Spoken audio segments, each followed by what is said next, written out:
buzz back.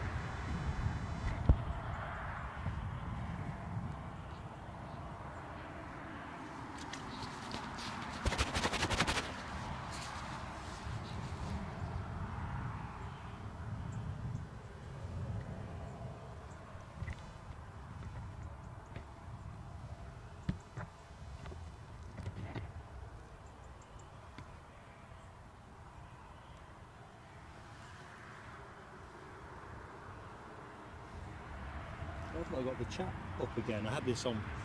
Yeah, but I think that's because you're watching it there, so probably better watch it on. So if I kill all the mode off.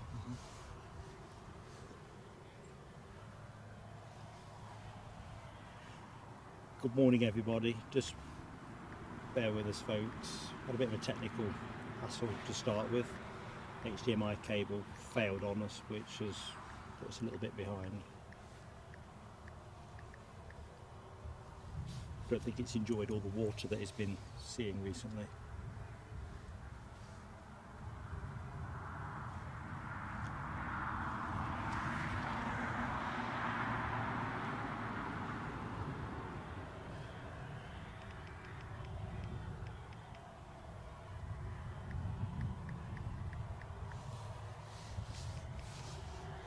I hate this device. We're cribbing about this tablet that I use.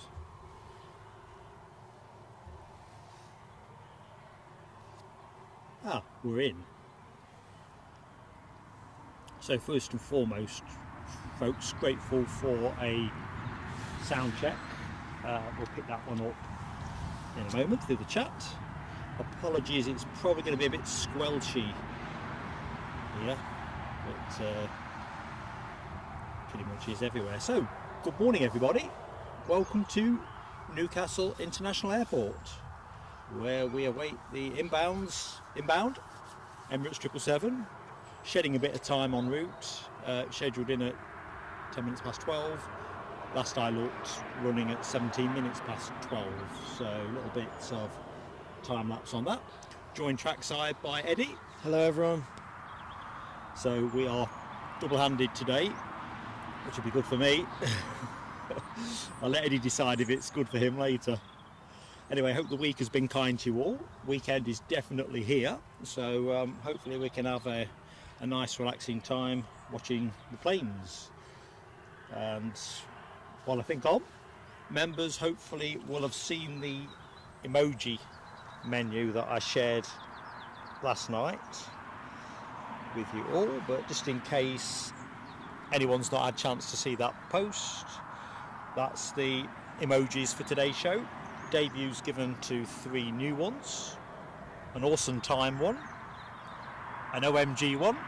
I nearly always manage to generate an OMG moment on a show, and a BizJet alert. So what they look like in the chat, let's see. If you don't like them, we'll alter them, bin them. You get the general idea. Member-led channel this. Okay, let's go and see if we can pick up the sound check, because I could be talking to myself, couldn't I?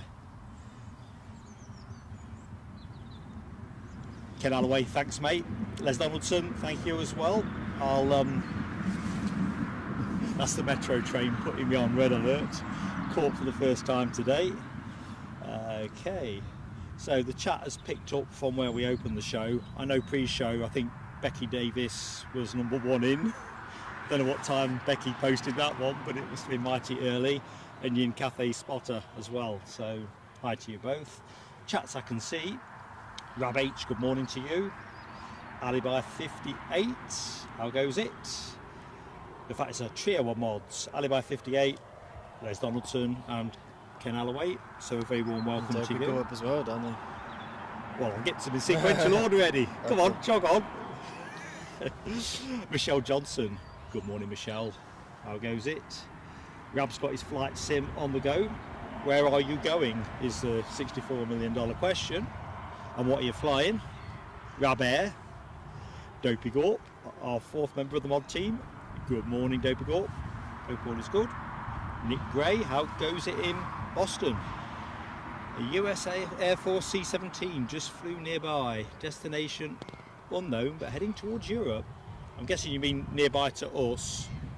but I haven't heard anything, have we? Well, I haven't. The headphones have been on. Eddie might be a bit more alert. In fact, that's a stone cold certainty. Okay, Terry Stapley. Good morning, Terry. Hope you're having a great Saturday. Similarly, Max Barnett. Live now indeed. Live from Newcastle International Airport. I can see a Jet 2. I think it's a Jet. No, it might be the Air France Embraer 190 that we saw Air France hop when we were walking in. Yeah. I think that's pushed and turned. So that's running late, which means it's fallen into the arms of our show, which is excellent. Daniel Watkins. Good morning, Daniel. Hope Saturday is treating you kindly. Zoom in on down. Yin Cathay Spotter, number 2 in the chat. Anyway, good morning to you. Sam Thurlaway. How goes it, Sam? What can you see out of your window today? Oh, early spotter. John Taylor. Good morning, John Taylor. Confirming we are loud and clear. Nice one, John. And good morning, Deborah Speller. Hope all is good with you. Yorkshire Biker. What kind of weather have we got down in Yorkshire? We'll do the weather here in a bit. I just think I'm on a bit of a sequence of wet streams at the moment. But there you go. Did it rain on Sunday? I don't think it did it? Last Sunday it didn't rain, no, it was dry. Sorry? It was dry for the whole stream. Yeah, actually, I'm forgetting that it was dry Sunday. Okay, I reckon we're nearly caught up. Rab H is flying from Minneapolis to Palm Springs. And $64 million question, what will that be? It says Minneapolis. Of course, I know you put the link out for the guys on the community post, but Minneapolis is where that pilot's YouTuber is based at when he flies. He commutes to Newark. You know that YouTube channel I watch? Oh yeah. United Airlines. So that's we need to be more specific for those who didn't see the link. I think it was. Hang on a minute. I've just seen Dopey Gorp's comment. The 777 on finals.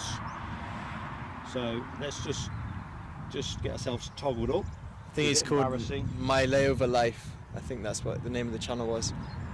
But in case you're wondering what it is, well, obviously have a look in the community post. I can't see the triple yet on finals. Oh, I've got some flurry of new emojis. Looking at Ken Alloway, Les Donaldson, Awesome Time, which I think looks pretty distinct. I'm not sure about the BizJet's visibility. BizJet alert doesn't look very alerting to me. You need a magnifying glass. OMG. It looks like a desert island to me from a distance. There you go. That's any brutal takedown. Zoom in. We're going to return emojis where they belong. So yeah, Sam's confirming Emirates is on finals, and yet I can't see it on flight radar. But then again, your flight radar was showing the Lufthansa on the deck still. Yeah. They're gone, so maybe we're running a bit behind. I think I had a bit of lagging. This the other day with flight radar down here. There was a Loganair that just froze. So if you watch over my shoulder, Eddie, so I'm not bamboozled. I mean, it's just updated, just refreshed, and it's still showing off the coast. But yeah, equally, can we see the hop moving on our flight radar? Yeah, we can see the hop moving. You can see that moving. So folks, we haven't got the triple on our flight radar, but if Sam Thurlaway's called it on top of Dopey Gorp's flight radar shout, Sam will have been eyes on. We'll just have to listen very carefully. Yeah, well, no, flight radar's not showing the hop moving. No, we've got, just close that tab down. No, it is now, it is now. It is about there. Just type in flight radar, or press it up from the shorts. So, there you go. The Loganair that was parked in general aviation parking, I think it's Loganair. Yeah, over yonder. Yeah, it's got its landing takeoff lights on now and moving somewhere. I don't remember where that was parked. There's two over there, yeah, there's two. I wonder if they were... I wonder what the thinking was behind that. I assume it's just... Because I think that the rate to park on stands more than it is in general aviation, so... Although general aviation, I'm not sure. Sorry, this view's a bit suboptimal. I'm just wondering whether we can jog ourselves around a little bit. It's not great here in terms of conditions underfoot, folks, but we'll have a look, see what we can do. Justine Hewitt, good morning, Justine. How goes it? Yorkshire Biker says, rain overcast in Yorkshire. Pretty much what we've got, to be honest. Although I think rain can't be far away. We'll do the weather, I'll say shortly. Keith Cornell, how goes it, Keith? This is down to the 777.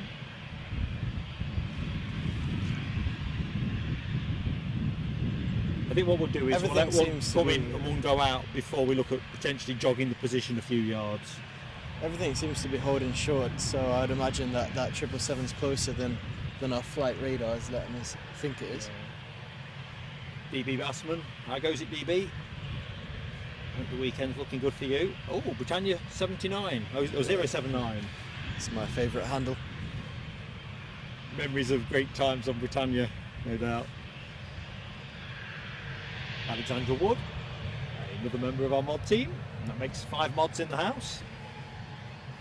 Right, let's see if this bush malarkey can be. I'm thinking we might, once we get through this 777 phase, look to. Right, I think that's the new key bound Loganair. Is that what you think it is, Eddie? Let's have a look. Flight radar. What flight radar? Just leave the tab open. The hop is hopping to it. It's hopping to it. So, warm welcome to anyone that was just joining the show. Mindful we've not long been open. This Air France hop, an Embraer 190 standard on its way to Paris Charles de Gaulle.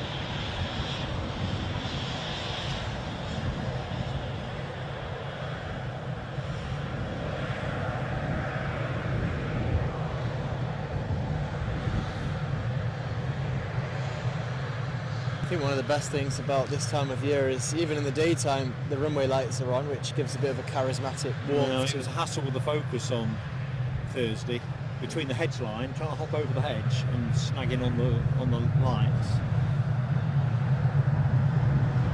Might have been what I was thinking about moving more this way.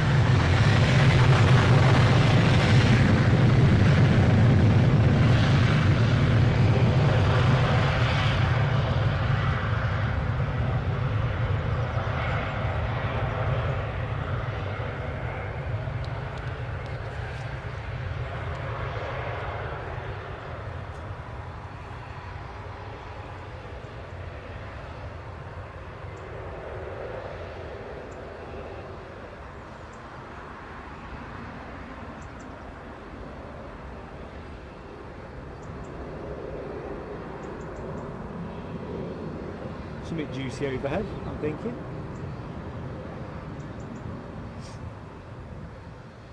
Good afternoon to you, Carl Shield. Nice to see you in the chat again. Afternoon, Carl. And also good afternoon to John Kenneth Williams. John Kenneth Williams, how goes it? It's afternoon already? We tipped over, we have, haven't we? 6 minutes past the hour. Yeah, there we go, there's a Loganair coming out through the bushes. Can you feel that drop in temperature? Sam Furlaway calls the 777 8 minutes out. Probably 7 by the time I've seen this. Yeah, we are in a bit of a flight radar is pants for us. Carl Shield dropping intrigue into the chat, saying he's delighted for both Edinburgh and Dublin next year. Why is that, Carl? City's a culture. Is that what it is? No, I don't think so. It can't both be it at the same time. Although one could be the EU city of culture and the other could just be the UK one, but that was just Mark's wild pun.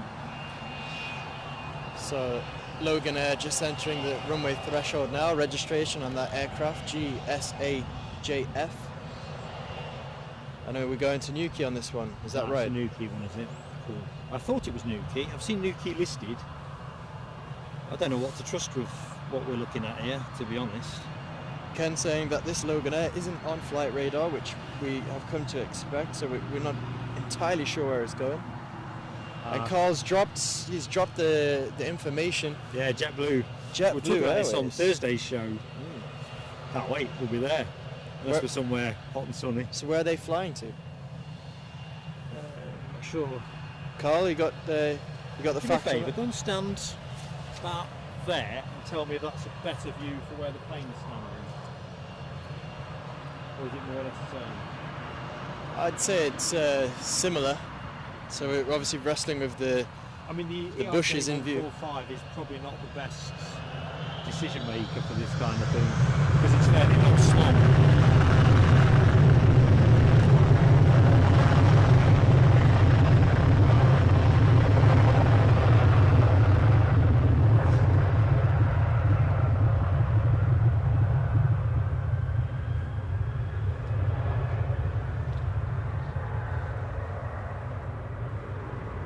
So as we watch one of Scotland's finest rotating up into the northeast sky, overcast sky today with some broken patches where you can see the blue adding to the variety. We'll do the weather next. I think we've got time before the triple comes in.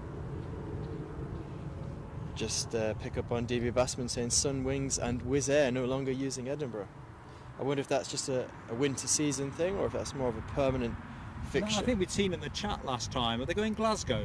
Was it Paul Barnes who said that he thought they were going to Glasgow? I think the competition is hotting up between the two prominent Scottish airports, or the most with the most traffic, that being Glasgow and Edinburgh. They seem to be pinching airlines off one another at the moment. I don't know. Get lively out there, isn't it? What the thinking is on that. Ali Bias, is JetBlue a budget airline? God's honest truth, I don't know. I like the tail fin. I've not got in deeper. Les Donaldson to the rescue. JetBlue is going to JFK from Edinburgh. Oh, nice one, Les. So another entrant. Isn't there already a JFK flight there? Or is it Newark that United fly? United go Newark. Newark. Yeah. So okay. So a bit of a friendly rivalry going on there. And Yorkshire Biker confirming that Loganair that has just departed is in fact on its way to Newquay, as Mark said earlier. Smashing stuff. So anyway, let's quickly do the weather while we've got a few small minutes on our side. So what else have we got today? In fact, we'll do the weather because I think that triple's going to bounce me if I'm not careful. So let's just say my gamble on wet weather clothing on Thursday backfired. I think that's a matter of record. And that was on a 20% rain probability. When I looked this morning, it looked like a 50% probability on rain according to the Met Office. So the new word that I picked up on Thursday, Drukit, although it probably sounds better with a Scottish accent, is something that you and I may experience today, Eddie. I did mean to tell you about that, but somehow forgot. About getting wet. Yeah. Anyway, 50% probability of rain from 1 o'clock, so I'm going to say it's going to rain. If it got drenched on a 20% probability, the sky looks full of it. Temperatures, chilly 10 degrees, and the winds are an east-southeast, which is why we've got 07 operations, reverse ops if you will. Gentle 9 mile an hour. Let's just show you what that looks like on a sock. Looks like that. It's a bit windier than last time we were here. Gusts, not really gusts, at 14.8 knots is, I think, the general ambient, around 17 mile an hour, something in that region. So that's the weather. Right, just have a quick look. Can you see anything over that hedge, Eddie? No, but the chat is lighting up, so the Emirates is on short final. Say, Alexandra Wood in the chat there as well, so nice to see you, Alexandra. Short final emojis being deployed by Dopey Gorp as well. Right, well, we're standing by, team. Standing by. Good morning to you, David Bowen from a rainy Aberdeen. And Ken Alloway whetting my livery appetite here by saying JetBlue have several stunning special liveries, all sports related. It's right up my street, so I look forward to that. Just jumping back into the chat. Good morning, David Bone. Welcome to the show, mate. Check I've not missed anybody else. Don't think I have. And still can't see it. Sky is slate blue, I suppose. You'd think a wide-bodied jet would be fairly easy to spot with lights on and everything, but yeah. I can hear a whine in the distance now. Yeah, we've got some audio picking up. Only some. It's all going on here now. We've got Orson who's taken guard of the gate currently, and we've got two fellow spotters who I assume will be joining us to watch the Emirates 777's arrival. Orson's looking at the spotters. Eddie's just giving me the elbow. Mawson's actually pursuing one of the spotters, but I'll let you enjoy the noise from this 777. Right, we're having to swoop into that position.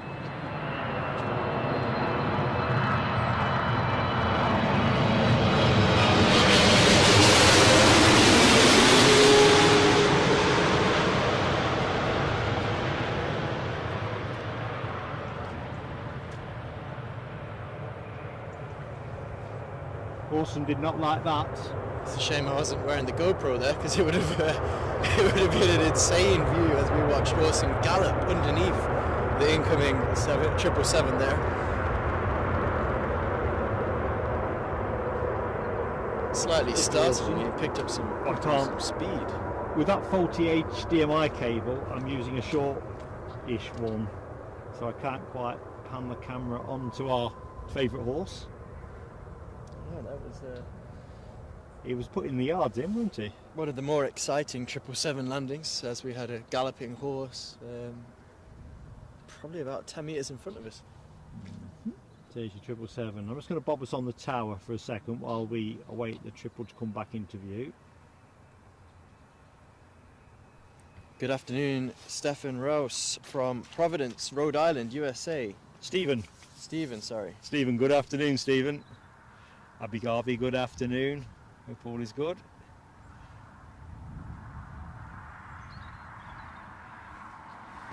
Good afternoon, Pierre Verschuren.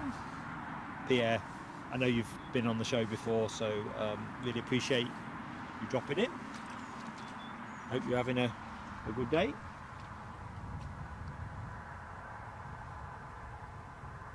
We'll just snatch a bit of majesty there as our show heavy just turns off onto the taxiway. We'll pick it up about there.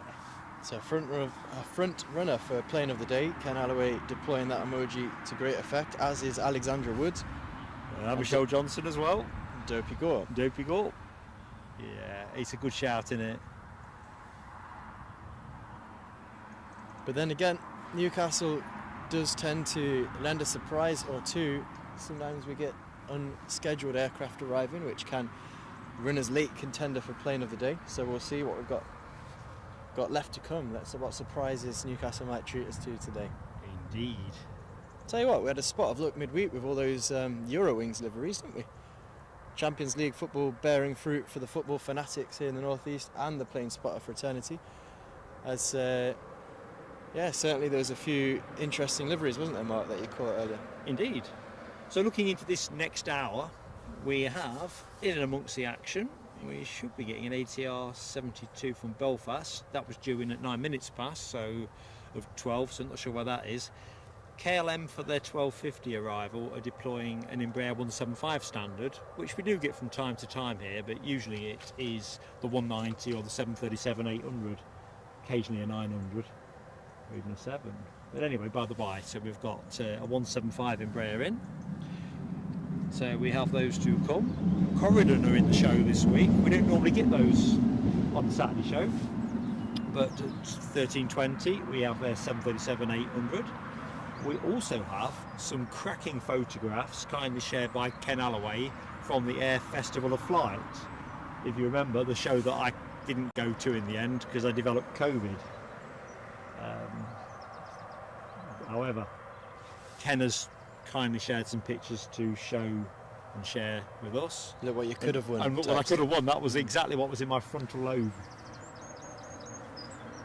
Definitely. So we've got some red arrows and a Tornado GR4 Blackjack, some corkers. So you're going to enjoy them. I'm pretty confident. We'll just look for the right spot to drop them in.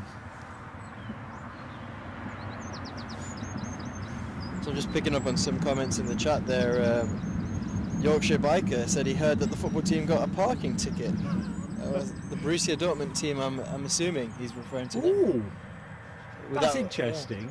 Who's the guys who do the football transfer? Is it Ellison Executive? Yes. When I parked up at Callerton Parkway on Tuesday, there was one of those buses parked there. At the metro stop? Yeah, but not on the stop, in the lay-by next to it. Now I don't know if it's a no waiting zone. Perhaps they got the ticket somewhere else. Parking's a real pig round here. But I looked at the bus and I thought that's got to be a footballer's pick-up. It's almost like they were waiting for a flight. Yeah, and Michelle Johnson saying that, commenting on that 777 landing, saying low or what? Yeah, it did look like a little bit. I mean, I don't know. It's hard to say. We'd have to get a montage of all the 777 landings, but it did feel low. I agree with you there, Michelle. That could be quite cool, couldn't it? Yeah.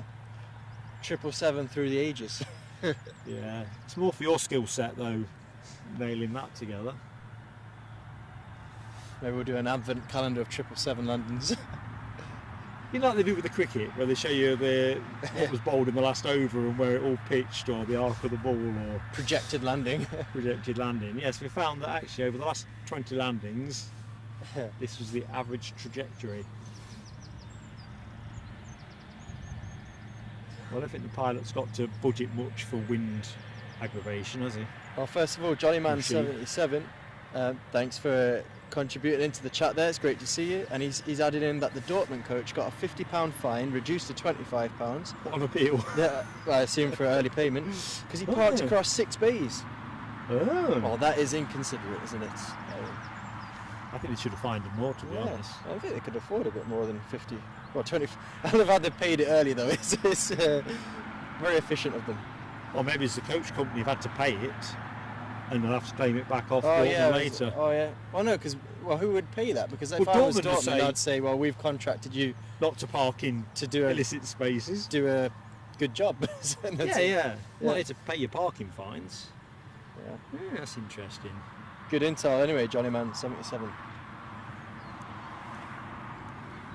Let's have a quick butchers at flight radar, see if it's showing any sign of life.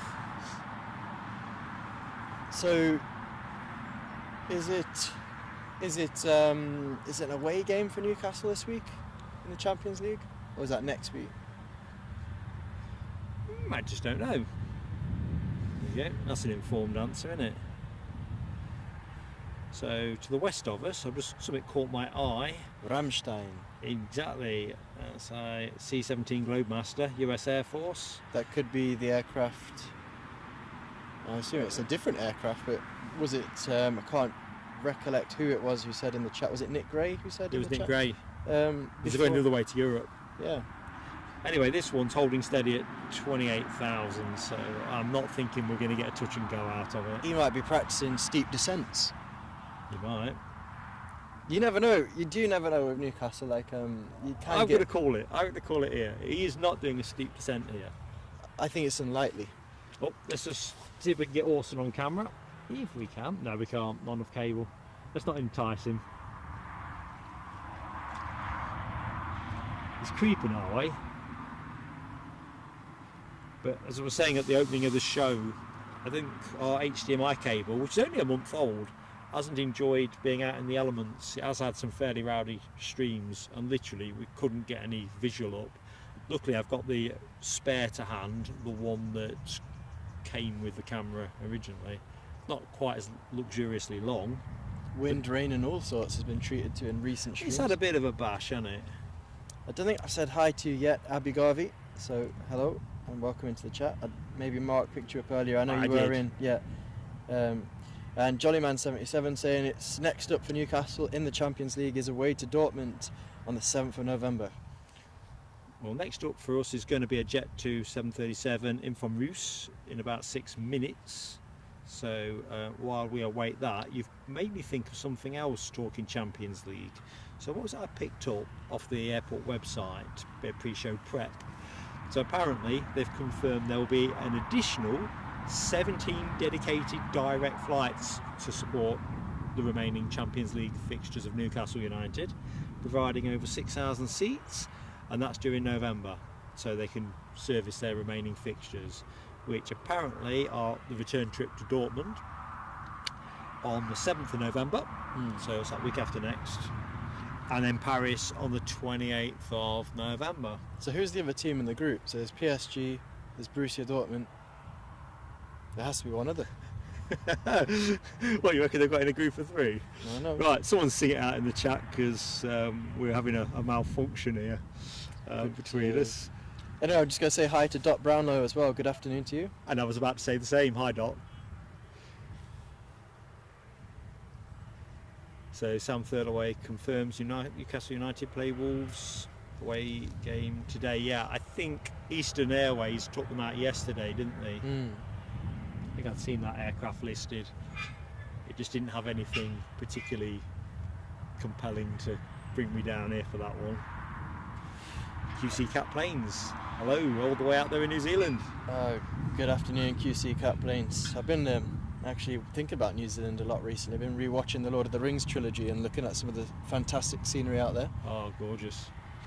So Daniel Watkins, I can't remember if I said good morning. It's always a blizzard at the start of the show, so I'd rather do it twice than not at all. So, how goes it? And AC Milan. So why is AC Milan? Why is there no flights to Milan then? That'd be a nice one. Did they pick up a draw from that game? Or?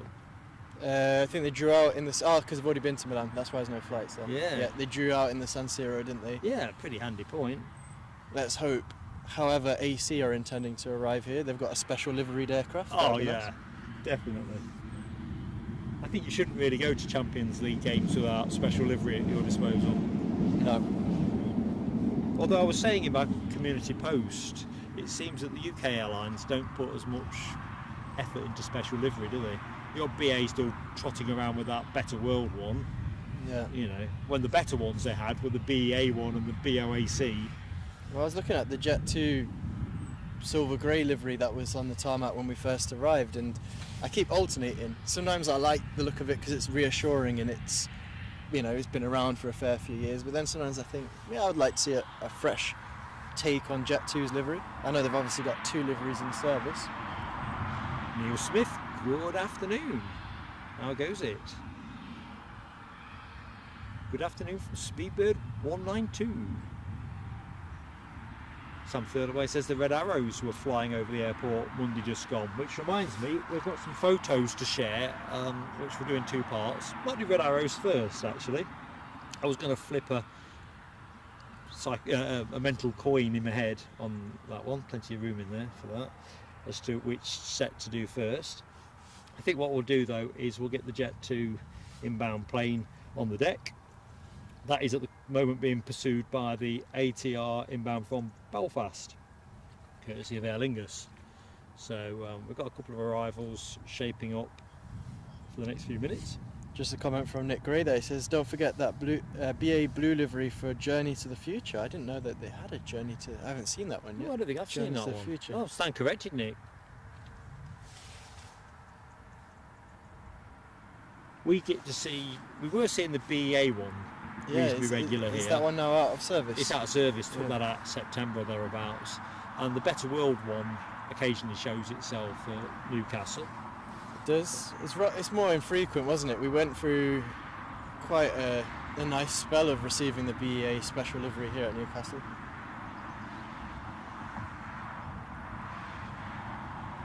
So QC Cat is up in the small hours in New Zealand. That is some commitment. Let me get off that bush. It's a bit... I'm tempted to try and move the camera setup. I'm just not quite sure where to move it.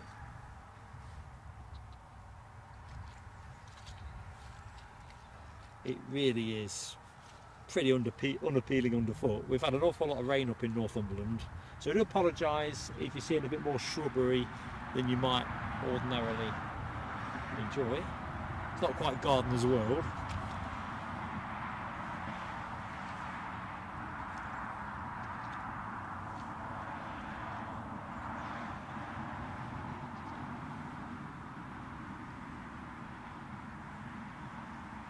Turning into the BA special livery debate, I think I've declared this previously, I'm biased. I just want to see BOAC on a few more aircraft. I don't know what I'd like to see on British Airways liveries that I would appreciate. Maybe they could do one that represented different counties. That would be kind of cool. Oh. So maybe like a Northumberland livery, a Leicestershire livery, Manchester, Lancashire liveries. I guess the general point is the lack of liveries is quite striking, isn't it? So I'm being reliably informed by the chats and our moderators that the Jet2 holiday livery from Reus is on short final. Right, we're standing by. Yep, looking at that. Alibi 58, Ken Alloway, Dopey Gorp, all got short finals deployed.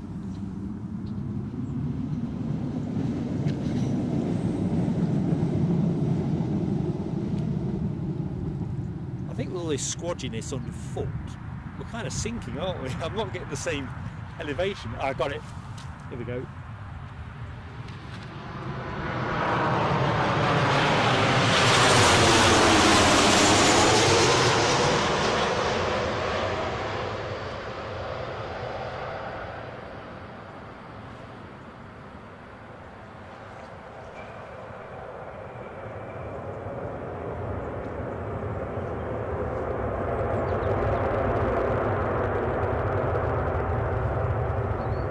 Come home, folks. Yorkshire bikers commenting a bit on my idea about the county-influenced British Airways liveries, and he said White Rose, a Yorkshire airline. Well, yeah, but that would look quite iconic, wouldn't it? On a tail fin, Yorkshire Airlines. I can get with that. Of course, you'd have to have a red rose to The Lanarkshire, yeah. Lancashire. Sorry, Lancashire. Whoops. I'm not saying Lanarkshire don't have one either, but it's always. So Northumberland livery would, I guess, you'd splash a bit of that red and yellow flag. It'd be quite interesting. Just get creative, folks. I'd imagine there must be some kind of cost element, and perhaps there's some research about brand awareness, because Emirates don't do an awful lot except for the Expo on the. No, but there's got to be some money in it. I mean, I doubt Eurowings do it because they're pretty no frills, you know. You don't go Eurowings for excessive plushness. I can say that without the whelp. That Orson is potentially coming to shop. Here's your emoji opportunity, folks. There we go. He's kind of. Oh dear, someone's got a dog in here. Is this going to go well? I don't know. Orson's going to investigate. Have I got enough cable to keep this story unfolding? I wouldn't go in any further than that. I can't. I'm absolutely at max.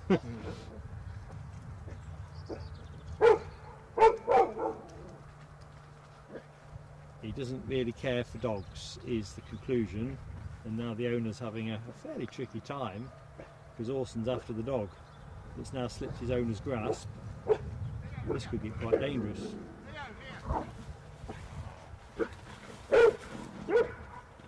Jeez.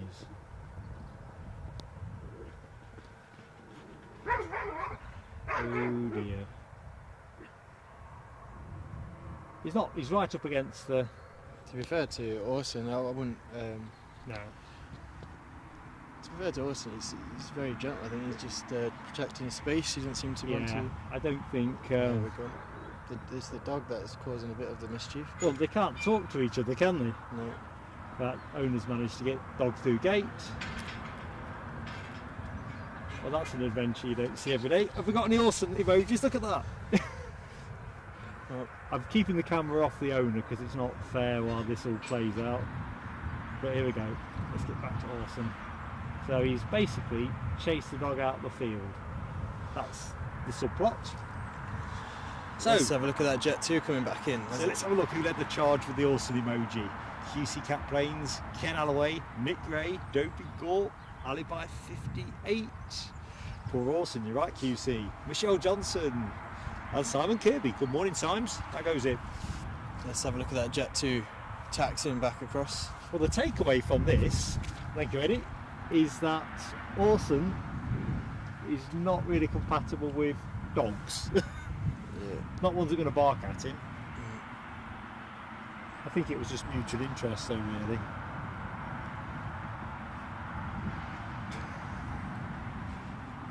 I did fear, though, the dog would start running our way and the horse would just blindly follow, smash through the kit. That was a real possibility, wasn't it? Yeah. It's just, which way is it going to go? Well, anyway, we're currently having a look at the Jet2 Holidays livery. It looks rather rather smart. I don't know if that one's had a jet wash down, but the white's really... Well, Jet 2 have a jet wash? a jet wash facility at Jet 2 HQ. Been down the local BP. There's a lot of high-vis bibs on the back of that 777 as well. I don't know... yeah, that's the... Just the cleaning and the restocking the crew. A lot. They're just waiting for their... Transport. They're waiting to be given the... You can come on board. They'll pass through. Let's see the camera there. They'll zoom through there like it was a Sunday New Year's sale. Lenny Dance, good afternoon, Lenny Dance. Welcome to Plain Sailing Aviation. Here in company with Mark and Eddie. Gentle appeal, folks. Please do give us a like. Smash the like, whichever way you want to go. And if you're not yet subscribed, we'd love to have you with us. Good to get those things on the board nice and early. And of course, if you are subbed, you can join the chat. Blinking heck, he's not very happy, is he? He knows we're friends, don't you? He's coming a bit close. Yeah, I think he knows we're friends. He's ganders up. He knows we're friendlies. He's part of the Plain Sailing Aviation team. Family. Family, exactly so. He just wanted to tell us he's feeling a bit bothered. He is a bit bothered. Anyway, so yes, is that the flight crew who are disembarking, or is that the turnaround crew on the rear stair? That's turnaround crew. Turnaround crew, okay. Flight crew ain't going out through the back end. Well, I don't know whether they jump on a minibus there direct to, because I've seen before I can't get a clean focus because of the pigging bush. The now Delta Hotel, previously the Marriott at Gateshead, where you usually see the flight crew. Right, where's our ATR? I've just seen that shouted in the chat. It must be virtually imminent. Oh, sorry, Ed, I'm in your space there. Sorry, mate. Mark and his clunky wellies. So I'm hoping this aircraft won't be too loud.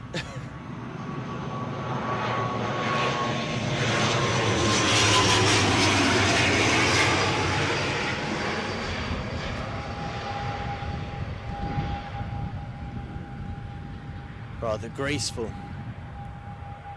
Yeah, but the bush just is in that spot.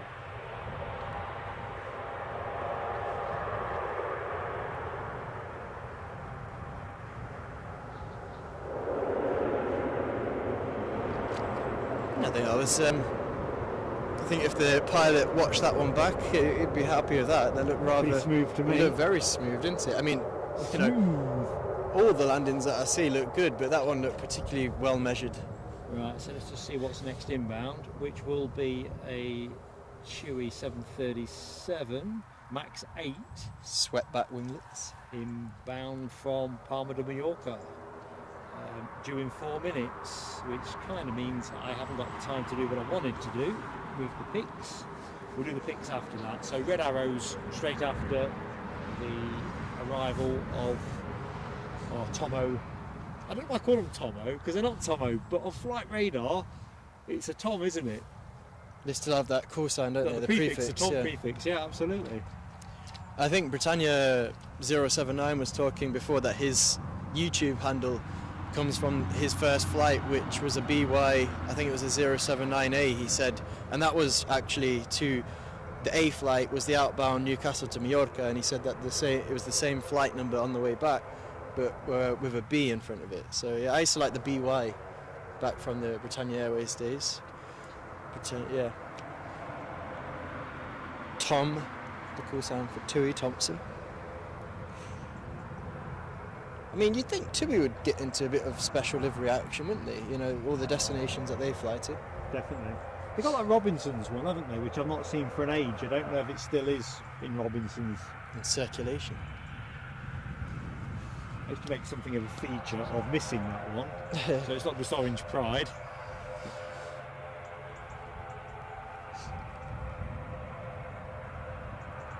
I'm just going to give the lens a quick wipe. I'm satisfied with...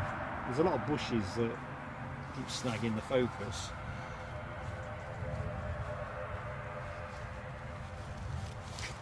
To apologise for the rustling, that's not me eating a snack.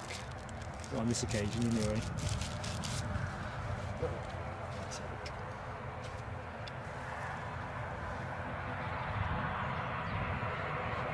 Les Donaldson getting ready for the football. See you next time, Les. Thanks for dropping in and doing your mod work. Always very much appreciated. Yeah, Les, good luck. Is it Alloa you've got today? And good afternoon to Phil Page. Hi, Phil. He's TUI Ops in Luton, so there you go. Very cool. Do you have any influence on liveries there, Phil? Because we would like some special liveries, if possible. But very cool job you got there, and thank you for joining us today. You're about to see one of your own landing from Palma de Mallorca, so perfect timing.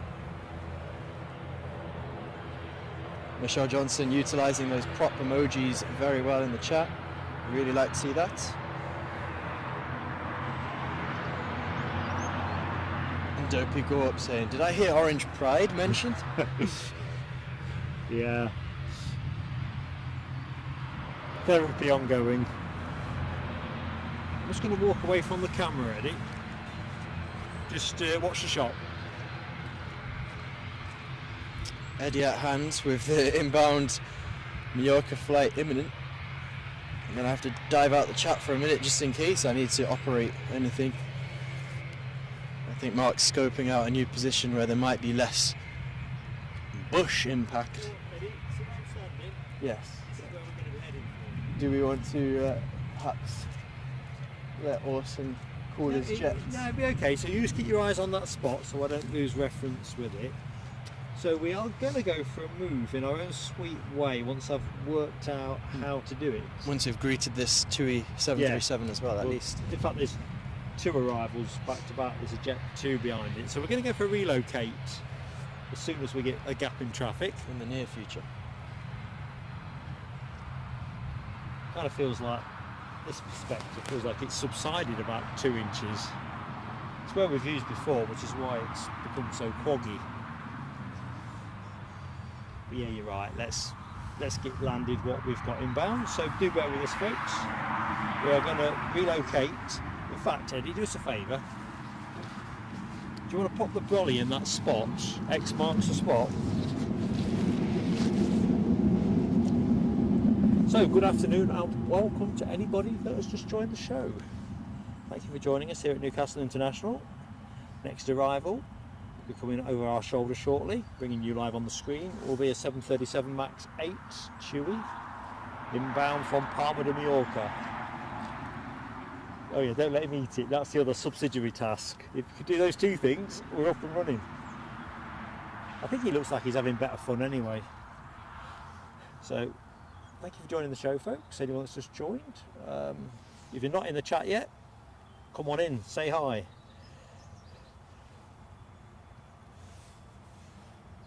Oops, here we go. Sound camera action. Let's see if I've got enough slack on this cable.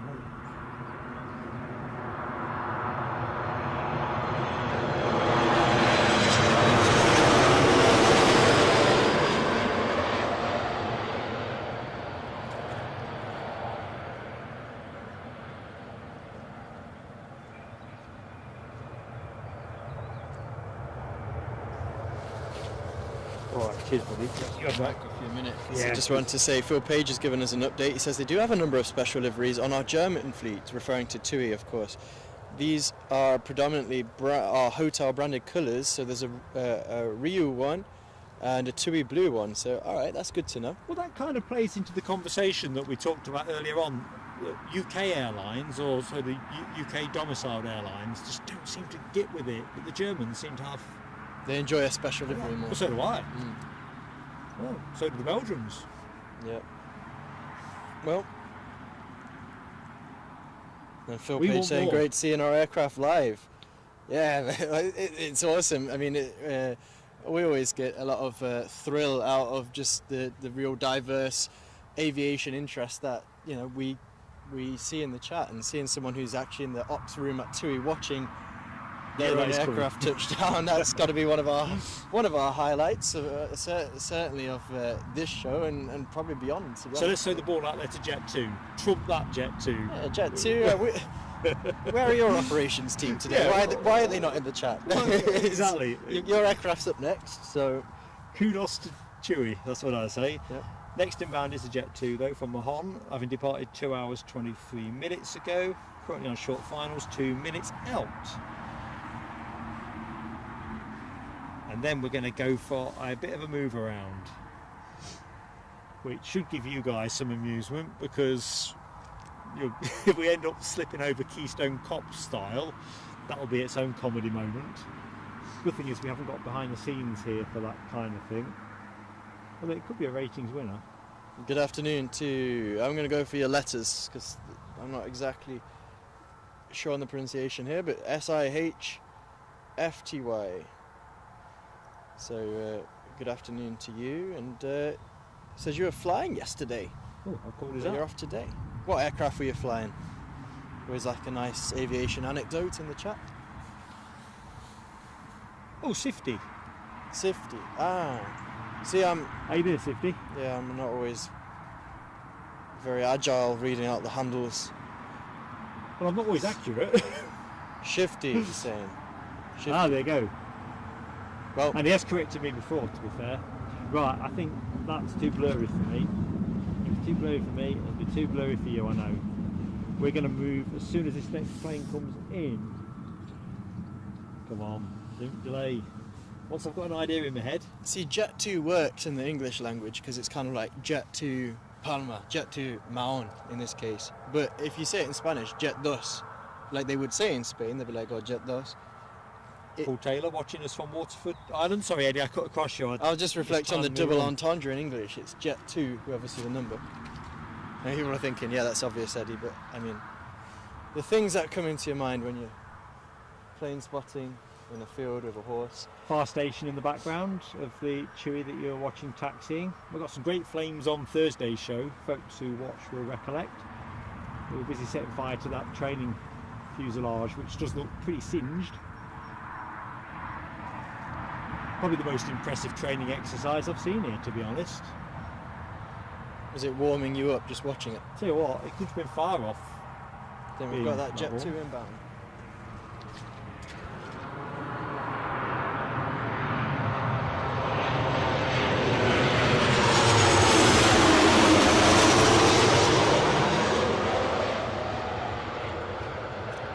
As soon as this goes wheels down and runs out behind the bushes, we can have a little shuffle.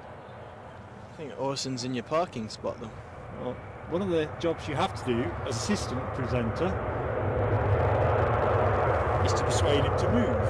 First I want to reflect on the image of the TUI 737. Let's do that. I'm pretty sure on the flight radar picture it had swept back winglets, but here I can clearly see it's got split scimitar.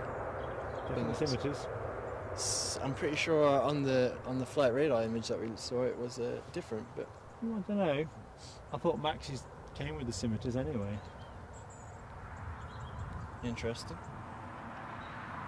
Right, so we'll stay with that while it turns off. Quick look see onto flight radar. Check we're not going to be moving when things are happening. Right. Hearts in mouth now, folks. So let's have a think.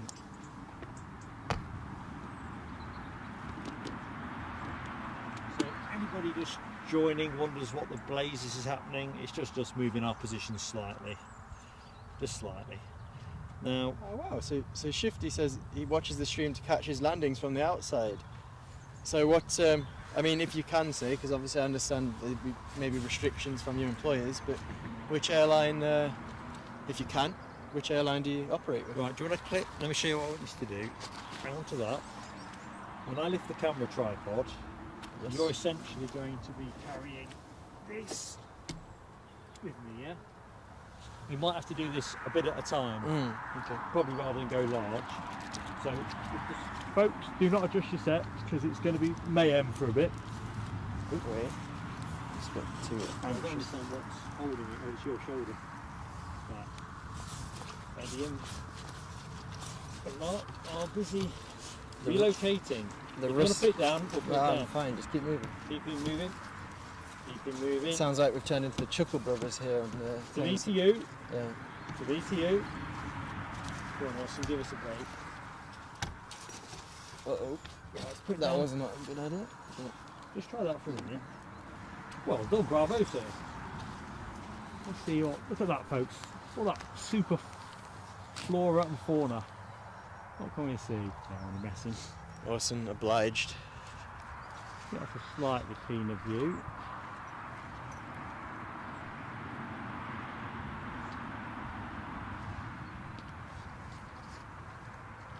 Might go up the hill a little bit as well, yeah. I'm always in the quest for something more. Right, Eddie, we're going to come back a little bit, so I'm standing roughly where that trodden down stuff is. If you want to just do the same thing as you did before, just be aware of the box doesn't slide off the top of the tabletop. It's like a greased piglet. Sorry again for a bit of rustling, folks. Okay. Just give yourself a little bit more. That's it. Might have to reset the tripod a little bit as well.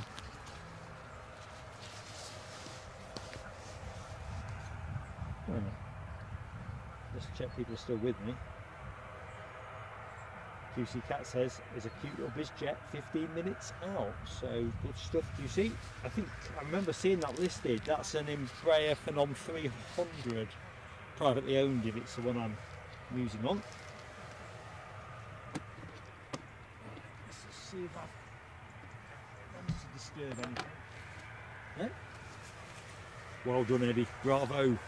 Welcome to anyone that has just joined the show, and for those of you that were already here, thanks for bearing with our little bit of an impromptu relocation.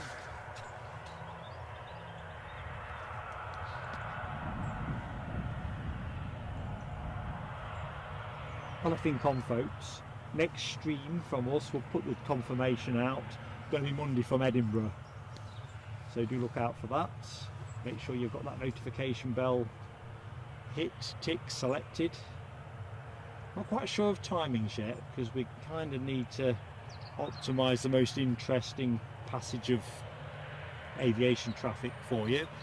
Looks like we're going to be up on the mound where we were for Storm Babbitt, so easterlies are going to be retained, so hopefully people that aren't stuck at work and so forth will be able to join us for that. As soon as I've got sight of the flight radar listings for Edinburgh, we'll be able to make that call. I think the weather's as good as it's likely to be.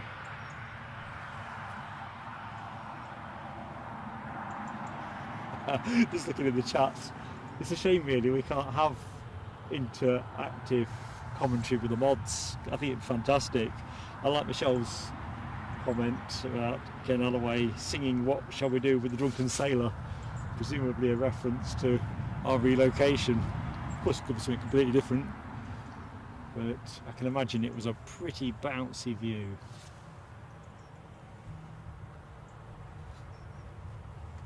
Oh, we might get to see the countdown board on this one. Let's have a look. See some of it. Just over the top of the fuselage.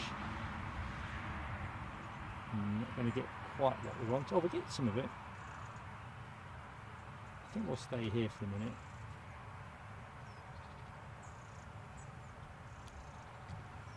What do you reckon, Eddie? Should we just leave it there while they nudge her into position? Seems like a good idea. Blown out. Oh, I did say I was going to try and level things up a bit, didn't I? Okay.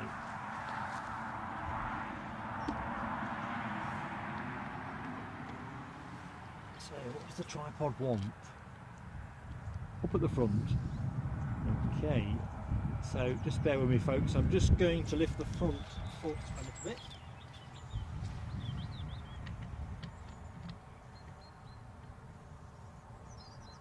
Might be enough. More chuckle, brother Mark. Mark chuckle. Well, it's more in the circle than not in the circle. We'll leave it there for a minute. Hello to you, Connor, as well. Who's saying, "Hi Mark, it's Connor. How are you doing? I would come down, but I can't make it, unfortunately." So Connor, obviously the spotter who joined us last Sunday. Nice to see you in the chat. Yeah, likewise, Connor. I thought I might see you down here in the week actually, with all those special liveries running riot with the programme here. Keith Cornell. I used to love those PG Tips adverts with the chimps there moving furniture. Excited. Of course Eddie doesn't know what I'm on about. They were classic. What would you rather, a BOAC livery on a new 777 or that PG Tips brings back that BOAC livery? There you go. Easy one, that one. Easy choice. If you said, would I like to see the BOAC livery on a 380 or a 777, yeah, and you don't get another Christmas present for the next 10 years, I'll have that. I'm telling you. I've got my BOAC book to start shortly. I think I was saying in the commentary, wasn't I? I'm reading a paperback at the minute, Why Germans Do Things Better. Or why do Germans do things better? And I'm kind of musing out loud in my community post yesterday that special liveries, I'm expecting to have its own chapter in there. It's not an aviation book, so why would it? But anyway, so revisit that. Ken's got the chimps. He's got an emoji for every day of the week as Ken. I agree with you, Yorkshire biker. I think adverts, certainly as a child of the 70s, and I suppose to a much lesser extent the 80s, because I started work in 81, I always thought adverts had a bit more humour in them. Now they just seem to be so conceptual, I don't necessarily understand them. Or excruciatingly repetitive.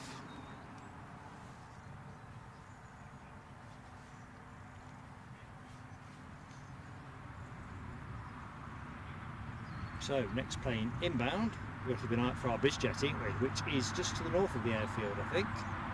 It is. So, our BizJet inbound from Oslo, as I half recollected, an Embraer Phenom 300, privately owned, inbound from Oslo.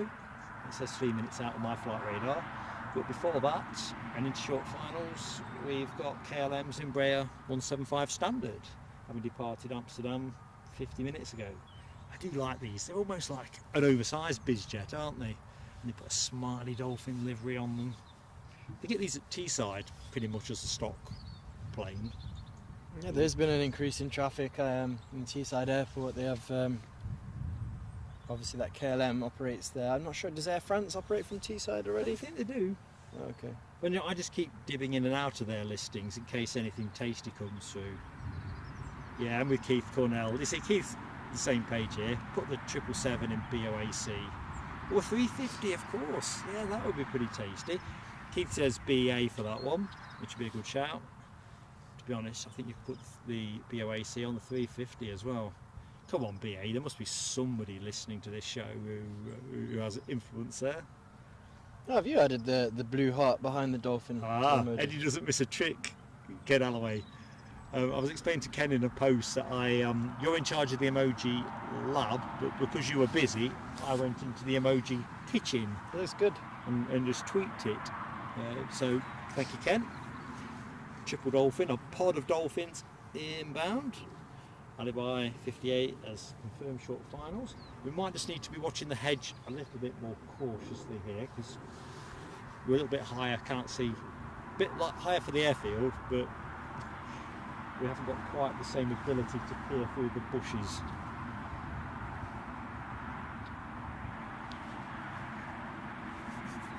So let's have a look. See if we can triangulate some camera work. So I'm going to be standing where you're standing momentarily, Eddie, once I get into pivot. It says 1 minute. 1 minute.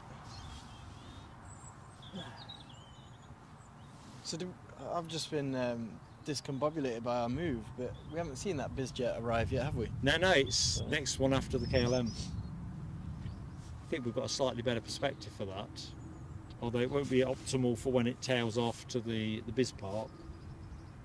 There we go, I can hear our Embraer. Very distinctive sound.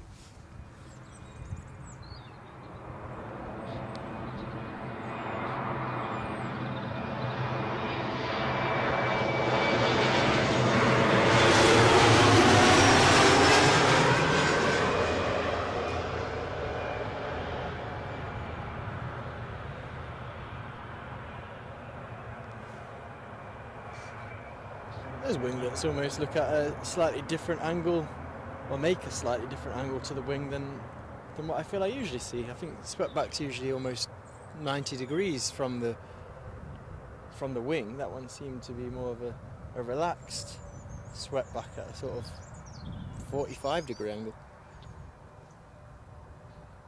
Just my visual take on that situation. You're not thinking of sharklets? No. Oh. Only asking.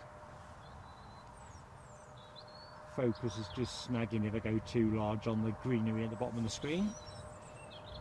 Try and have that problem at Edinburgh on Monday.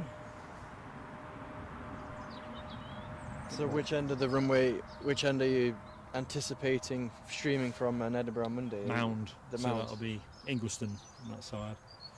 They're forecasting easterly at the minute, so we should get some nice close-up action.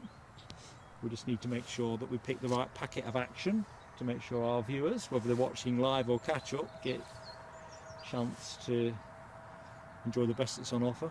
Hello to you, Alan Lee from Seaton Burn. Alan, how goes it? And Alfie Patterson as well. Good to see you in the chat. Alfie, hello. Oh crikey, my chat's just gone bonkers. Of course, Alan's one of our members. That was the light bulb that went up over my head. See, Michelle's saying strange big winglets as well, yeah. Oh, there you go then, I stand corrected. I'm just watching it on a little 2-inch by 1-inch monitor. The smiley dolphin emoji getting a very good showing in the chat as well. And our BizJet is into its finals. I've got something related to that, but what was it? I made a note, so I'm not going to try and pass this off as entirely my thinking.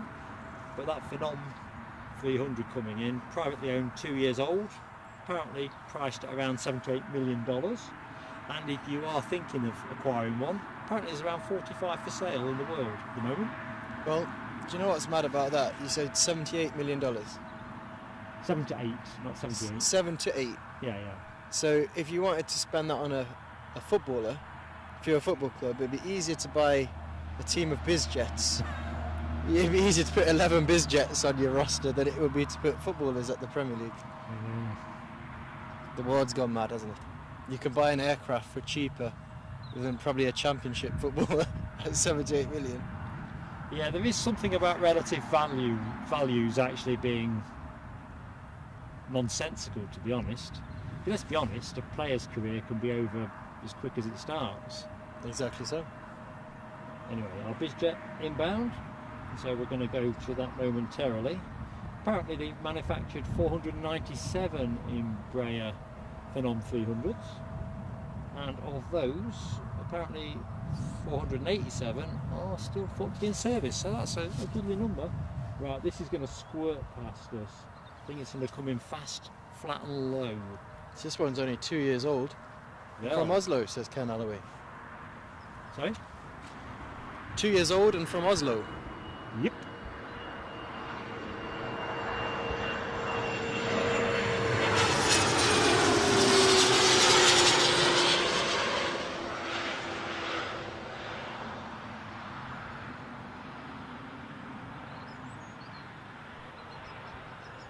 Sleek and stylish are the two adjectives I'd use to describe that Phenom. Is it a 3000? 300. 300. That Phenom 300.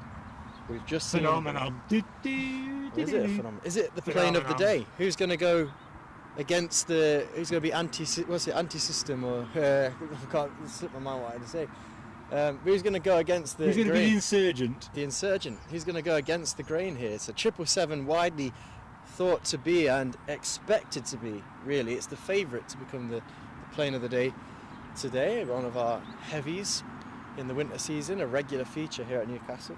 Or are you going to go a bit against the grain and go for the Phenom 300, which was very sleek and stylish and available to you at only $7 million, should you have any of that change in your back pocket. Alibi 58 says nice colour. Yeah, I think that's what caught my eye. I thought it was. I bet it's nice inside as well. What do you think? Leather seats? Can you imagine if it wasn't? Ryanair seats as well. Do you think they've gone for like, I would imagine they're sort of a light tan leather. That's what I think would fit well with that kind of aircraft. I don't know. Anyway, good afternoon, Sue Major. I'm a bit behind on chat, so I do apologise, folks. This bit of an impromptu relocation has absorbed the few brain cells I've got left. Keith Cornell, nice comment there. The difference between a footballer and a bizjet is the jet will take you further. I think the jet would be more reliable as well. So Jack's Aviation will be the young man that was standing just along from us. Hi, Jack's Aviation. Nice to see you, Jack.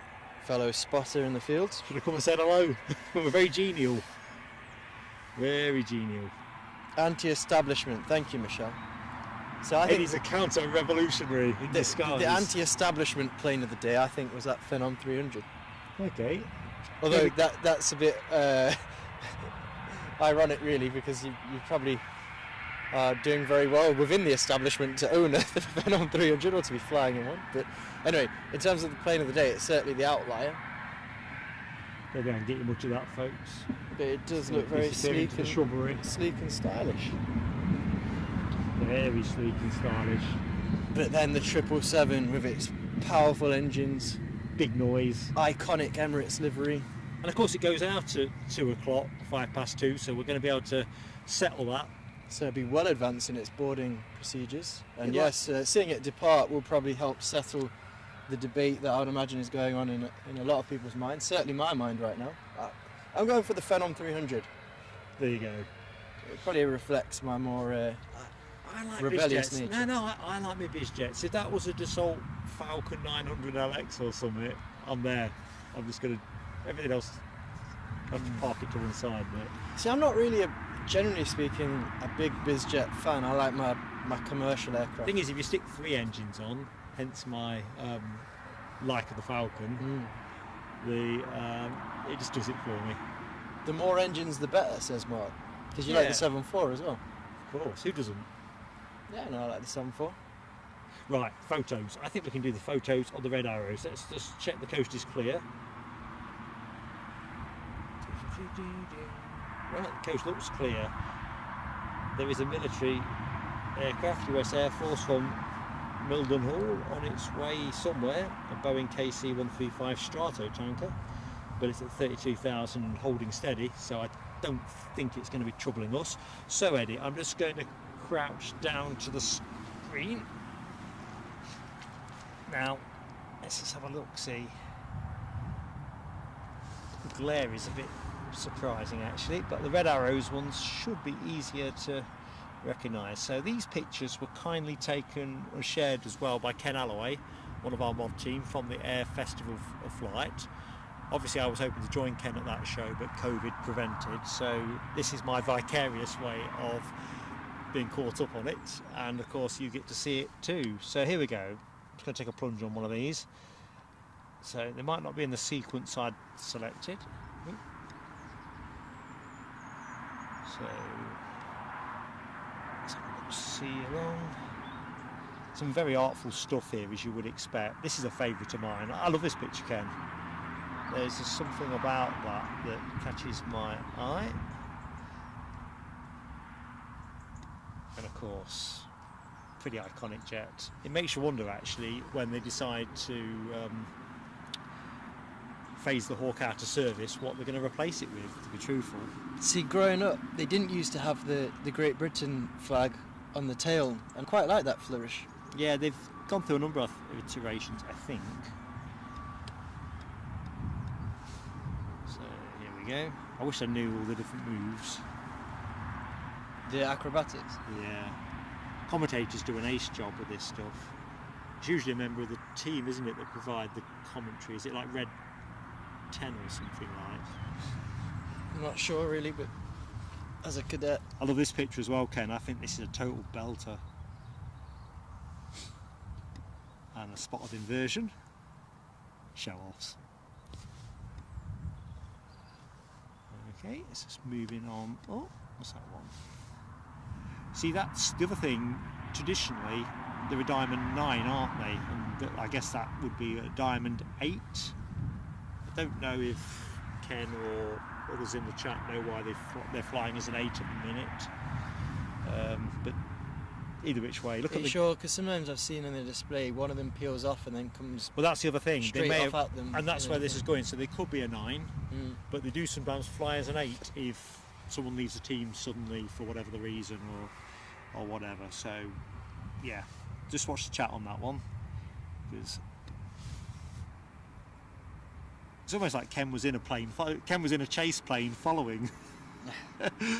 Perhaps Ken is the 9th, red 9. Secret identity. There you go. You never know. Look at that. That's some artful flying there.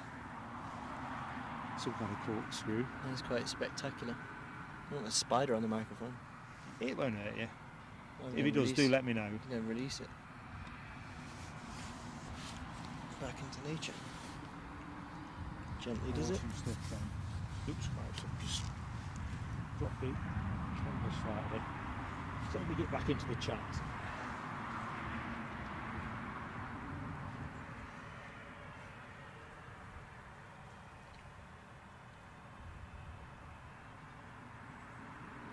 I think for me I've had some great fun live streaming since we started doing this, and we've had our technical challenges and the way the cards come out the deck, but getting COVID just before the Air Festival of Flight was a real pig. I mean, No good time to have COVID, yeah, is it? It's just the way the cookie crumbles, isn't it? With things like COVID, it just seems to strike when you least want it to. Anyway, let's go to the planes. So next inbound, folks, is Corridon Airlines. We don't normally catch that in this show. I don't know whether they are How far out's that one? wet leasing for somebody. 9 minutes according to flight radar, just passing Durham. So departed Antalya 4 hours and 21 minutes ago. Could be their winter schedule. Could well be. We're days away from November. Clock's going back tonight, of course. Is it tonight? I think so. Is it? That's what the folks were saying in the stream last week, wasn't it? Oh, I've been to bed since then, man. No, you're right. That could have been a bit disastrous, couldn't it? So does that allow? Yeah, well, these days with modern tech, most clocks. But you gain an hour anyway, don't you, as well? But most clocks just automatically update. The days of. Unless you've got an analog watch. I have an analog watch, but I need to get the battery changed on that actually. But yeah, no. Often your phone will just do it for you.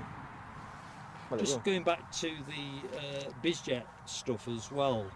One of the other things I picked up about in prepping for today's show, Samsung Executive Jet Centre, which is its Sunday name anyway, that's what the BizJet Centre is here, has apparently got a business tie-up now with Lux Aviation, which regulars of live streams will have seen Lux Aviation aircraft here, there and everywhere. Certainly they're one of the world's leading global aviation biz providers. Anyway, long story short, through the partnership they've now struck up, they're going to add this airport to the Executive Jet's worldwide network, apparently, over 100 locations, which will now include Newcastle. Awesome. So that'll be interesting. So that might well bring more BizJet traffic through here. And staying in the world of premium, the airport have also announced recently that they are shelling out 1.4 million on upgrading their exec lounge facilities. To be completed in the early half of 2024. So some interesting developments and investments. I mean, I was reflecting on the journey in today in my mind when you're daydreaming. I wondered why East Midlands Airport has never really kind of had a bit of a gear shift. It will link back.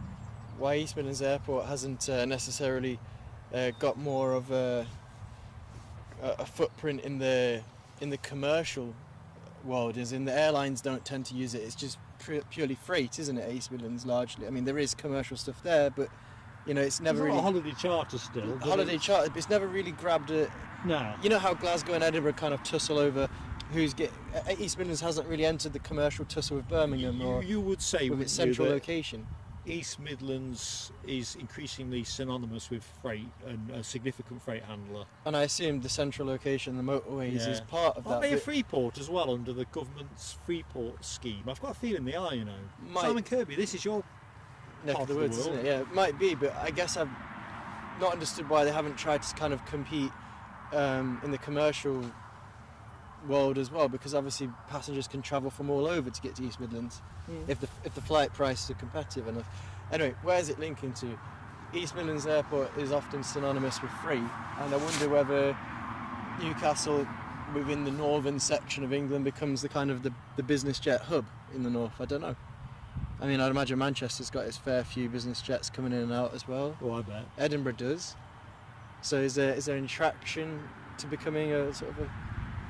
I don't know. Anyway, what I do know is good afternoon, LW. Welcome to the show. Good afternoon, Nell. You're about to see Good. the Corridon, which we don't usually catch on the show. So Yes, I mean, it's not a special livery, but we don't normally get the Corridon in the time window that we stream here, so that's cushy. we're going to have to fight for the tablet in a minute because my phone's a bit lower on battery. Cool that.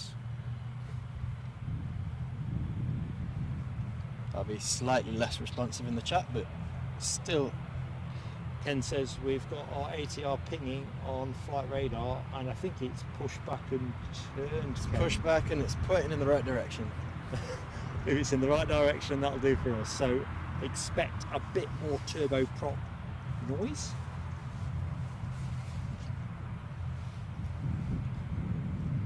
So as always, just that general nudge, folks. If you get to hit the like button, do give us that support if you feel so minded. And we'd love to see you in the chat if you're not yet subscribed. So just hit that subscribe button, and within 5 minutes you're in the chat. It's going to rain, isn't it? I'm just suddenly looking over there. That is. I hope not, because I was Have a look over your shoulder. rather taken by the idea of watching this Corridon touchdown and then sneaking off for a quick lunch break and then come back and join the stream in a minute. But obviously if it rains, I'll be in my Formula 1 pit crew mode with umbrellas and also it's helping you keep the show on the road. Yeah, very good. Right. We need someone kind of like Formula 1 teams do, like spotters, and there's someone out in Prida or Hexham saying, yeah, rain's coming. Rain in 20 minutes. Put the wet tyres on. I'm telling you, it's raining at the far end of that airfield. I bet you it's raining in Dinnington Village right now. Anyone local to the northeast? Anyone in Dinnington Village? Is it raining outside your window? Let us know. Justine Hewitt, what's it doing at Cramlington? And the ATR is on the move as it traverses the shot on the screen. Nell asks, what have we missed? She missed so far. Oops, I'm on it. Mark is I'll improvise. It did look quite artistic as that came through. We've got some new emojis debuted. Awesome time being one of them, which was quite ironic because somebody was in the field with a dog and started barking at Orson. Orson then decided to go and try and get closer to the dog. Dog gets away from owner, and then it's a bit Benny Hill style with this dog running around the field pursued by Orson the horse. And thankfully it all ended well, but there was a period, where it didn't look. It looked like something unpleasant. There we go, got an aircraft coming in.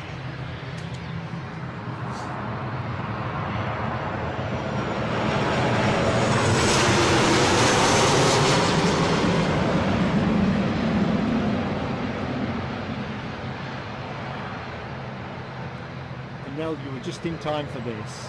Smoky, left rear touching the deck before the right, slightly from my visual observation. But other than that, as they always say in the movies, usually military, they say every landing you can walk away from is a good landing. Yeah, and if they can use the aircraft again, yeah, even better. It's a very good landing.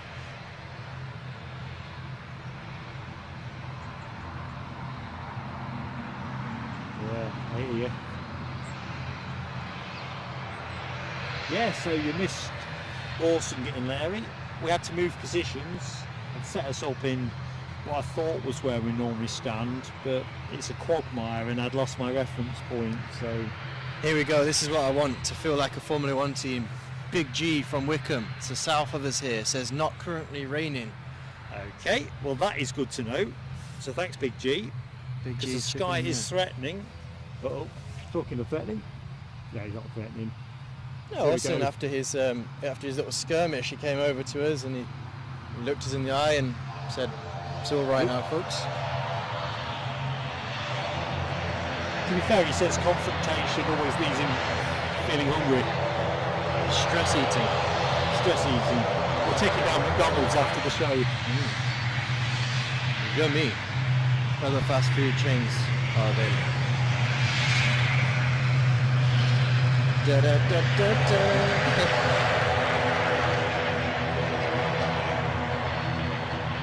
So folks, 777 due out just after 2. In the meantime, we have this Aer Lingus ATR 72. I'm guessing it's returning to Belfast. Just let loose. I would imagine full throttle applied.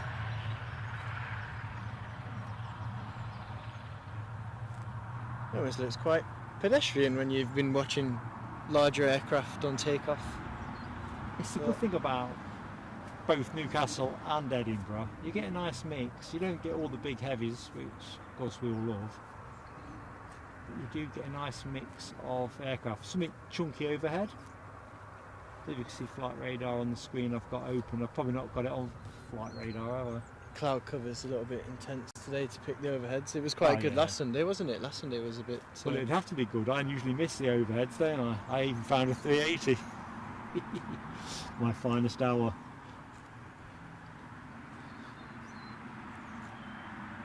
Awesome, awesome. About 5 metres from our position. Right, let's try and get back in the chat.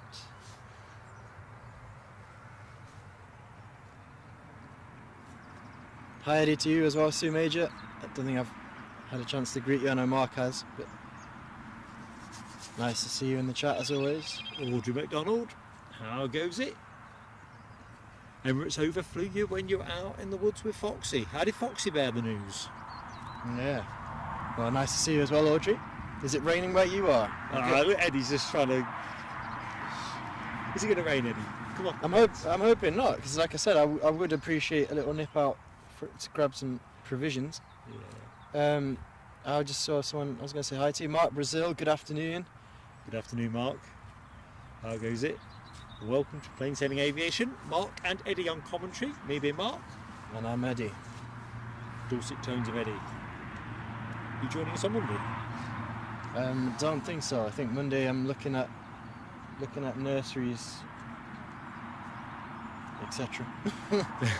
not garden nurseries. Nursery for my daughter, who will be 2 next summer. So we're obviously thinking about I think the government's got a scheme out, haven't they, where you can they provide you with nursery space when you're 2 years old. So trying to get a bit ahead on that one. Yeah, you kind of do, because everyone will be chasing the same thing, won't they? There you go. When I'm not looking at aviation, I'm looking at nurseries. Audrey confirms no rain from New Biggin, which is interesting, because with Easterly we'd be thinking the weather will be coming off the coast. There you go. There might be a window. When's the next aircraft due in? So I don't want to miss on any aviation. That's the problem. Once you're here, it's hard to tear your eyes away. As we're watching that rather nifty looking Corendon about to taxi beyond its fellow Middle Eastern based aircraft, the Emirates 777, which... I don't think you can count Turkey as Middle East, can you? Can you not? I think it's an interesting one. Is it not right on the... It's on the cusp, isn't it? It's on the because cusp. I was listening to a BBC Radio 4, I think they're doing a feature on something called the founding of Turkey, or something, the invention of Turkey or something like that, and it's going to go through the... I think Turkey as a country has a fascinating history of Constantinople being that kind of... Is it the Ottoman Empire? Yeah, with the Ottoman Empire. Ottomans? So I don't know. Is Turkey the Middle East? Put us right. Well, it's interesting, isn't it? Because when you watch... Oh, not that I bother with it, but Eurovision, Yeah. Turkey in there. Is in, and Israel obviously- in there as well. Yeah, and also the Australia, European... didn't have Australia one year? Well, yeah. I mean, that's when... No. No offence to the Australians, that's when you're pushing the limits of Eurovision, when you're putting Australia in there. But It's almost like WWE. and but yeah, so Israel and Turkey are in the European football Federation, UEFA. What do they call it? UEFA Football Association. QC Cats is calling Turkey Asia. Asia. Okay. So, but technically by Asia. continent, wouldn't Dubai also be Asia as well by continent? Because Middle East isn't a continent, is it? It's just it's a terminology for a part of the world, isn't it? That's in the northeast or the Middle East. Geography. Yeah, Ken's deploying a flag. That makes it official flag. Turkey is Asia. There you go. QC, thank you for that. Ken, thank you for. Kind of the term. Our adjudicator. Adjudicator. Ken's VAR for plane spotting. Ken and Alibi and Nell, the mod team, are basically our VAR. But a lot more effective than VAR. To be fair, you need a VAR team when we're in town, don't we? So let's have a look, see on the screen. Money. Is that a call sign Money? There is a bizjet from Inverness that has flown past us with a call sign Money. Assessment citation 525. That's either extreme kind of showmanship or just happens. We had Mr. Big here a few weeks ago. Money. Do you know what? And you know what? If you've got that kind of cash, feel free to do whatever you want, really. But I don't think I would call. I just wouldn't. I don't think it'd suit my style to call a bizjet. Even if I owned a bizjet, I reckon we've got time to dive into the Typhoon pics that Ken kindly shared. I'm going to nip out then while you're doing pics. Did you get some food? Yes. What are you getting for me? Yeah, you've got you've got a camera bag on your shoulder. Plain sailing would tell me off if I got you some stuff. Okay. Are you not? Where are you going? Where are you going? I don't know. Have you You're got? going to pick us a flat white if it's McDonald's. He only ever goes. Eh? It'll be cold by the time. We'll see. I'll let you know. Keep the lid on it. Just try a bit harder. You say. Anyway, where was I? So, the following shots are again from the Air Festival of Flight. Blackjack Typhoon GR4, call sign Anarchy 1. Those of you like watching out on Flight Radar have probably seen Anarchy 1 at different points. Provided a very spectacular display, by all accounts. And there's a picture at the end of the sequence which could be my favourite picture of the year. It's definitely in that space, so let's just see. I'll let you be the judges. I'm still here, by the way. I'm just trying to press the right buttons. There's always a risk when I'm touching photos, isn't it? 1, 2, 3, 4, 5. Here we go then. So, check these out. Check it out. I mean, just how stylish is that?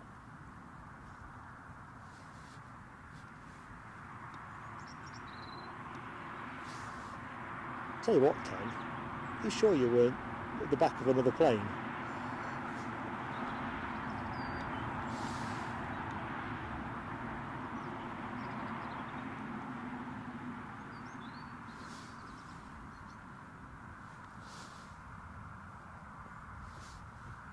Tell you what, I bet it seems a long time ago. And here you go, folks. I just love the next picture. Check out that condensation cloud. Burners on. I'll tell you what. Fine timing on that kind of shot. Cotton wool.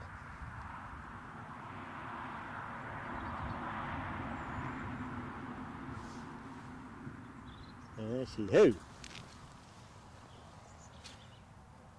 Seems an age ago now, doesn't it? I distinctly remember, and those who watched our Glasgow stream will remember, I was out in the baking sun at Glasgow.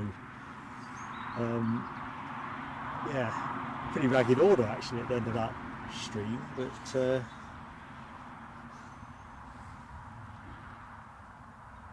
seems an age back.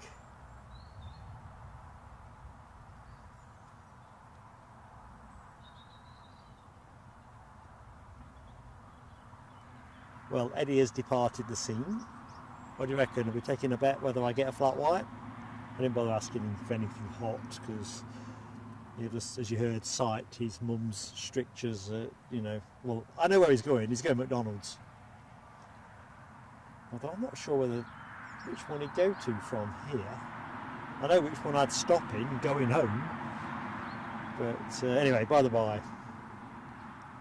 Just going further up the chart for that bizjet, that one with the money call sign, Alibi 58, loads of money. Do you remember that, Harry Enfield? Loads of money.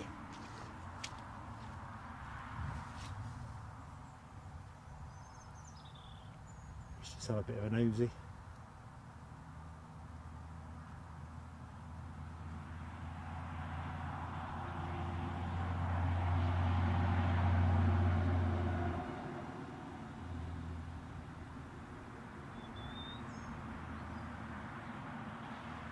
And it feels like everything's been put on pause. So thank you folks who have joined us recently. I do apologise for the rustling sound. Regulars of the show will know that we also have somebody called Russell who is co-commentator, which is effectively me unwrapping some form of snack bar. Eddie talking about your business force that moment. So I'll try not to chomp away. Checking out the cricket. New Zealand need 58 runs from 30 balls.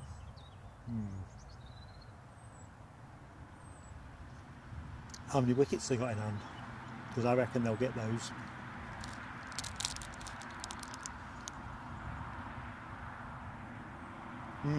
Ken. Sorry Ken. Yeah, don't bother answering me. Audrey, spoiler alert indeed.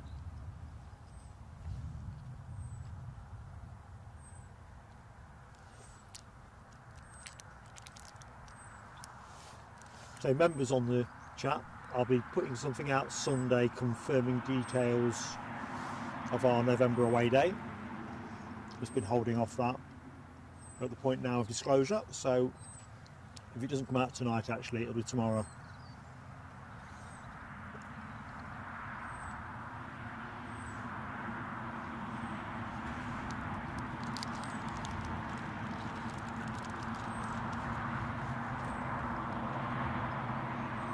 I enjoyed every one of those 70 calories that came with that snack bar.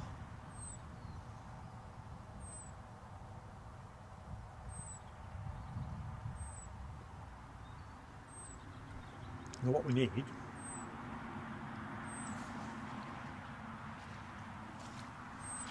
is a bit of live aviation action. Not so much the fuel truck.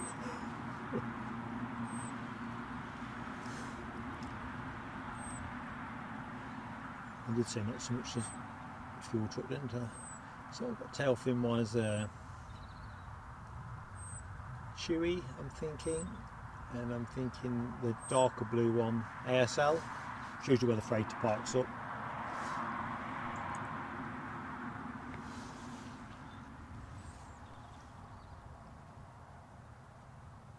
Oh, excellent. Alibi 58 has conjured a plane up.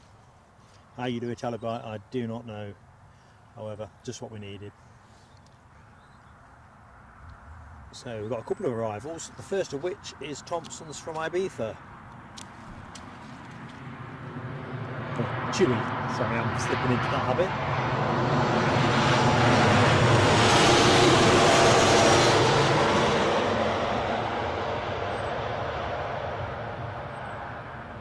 And we have a Jet 2 immediately behind this. So a bit of a pause, now the action is switched back on.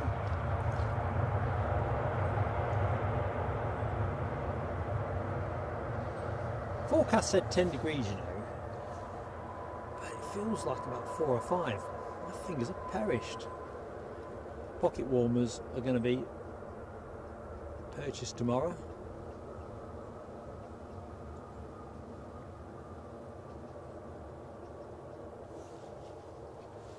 So, the plane you are looking at is an 800 737, being pursued by another 800 737, this one a Jet 2 in classic livery, inbound from Faro, having departed 2 hours and 30 odd minutes ago. The plane you were looking at, only in there for 2 hours 26 minutes.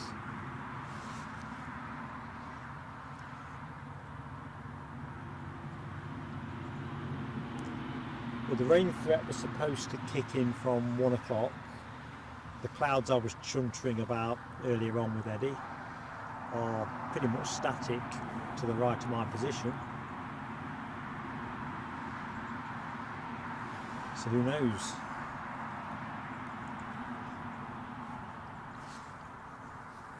Anyway, Jet 2 will be with us momentarily, so I'm just going to halve the angle. It will rest up on another Jet 2. So good flight radar, imminent arrival. Can I hear it? Can I see it? Yes, I can. So we'll go to that momentarily. In fact, let's start the journey now.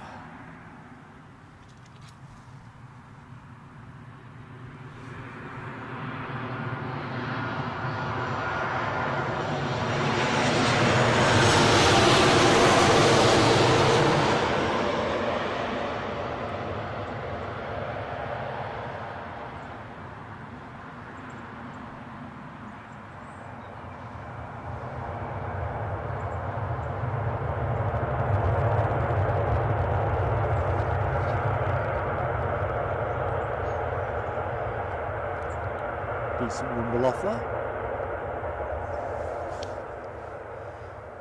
Next inbound for us is going to be a Chewy from Alicante, max 8 at the minute, 12 minutes out. So we'll keep a weather eye out for that.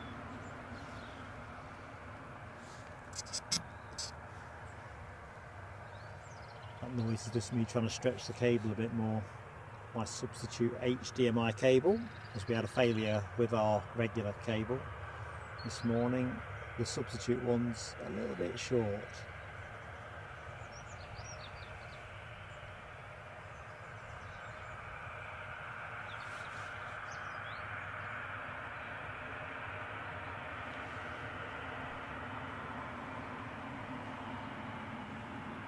Tell you what, let's have the Chewy arrival. Cleaner shot.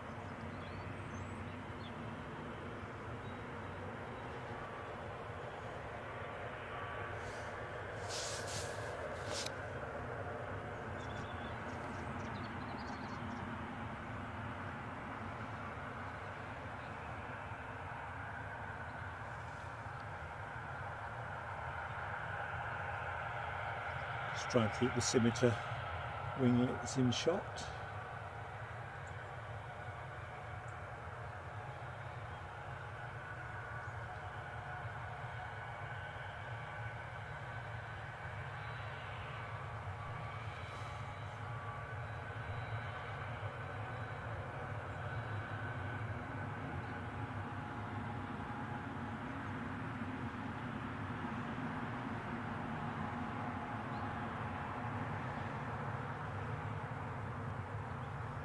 Windsock not making much of an effort, is it?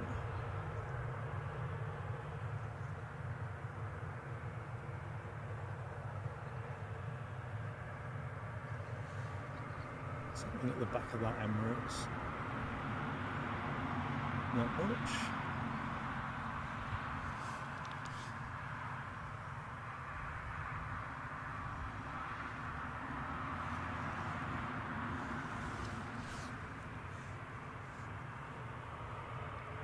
So the Chewy that I was on, 11 years old, says Glenn.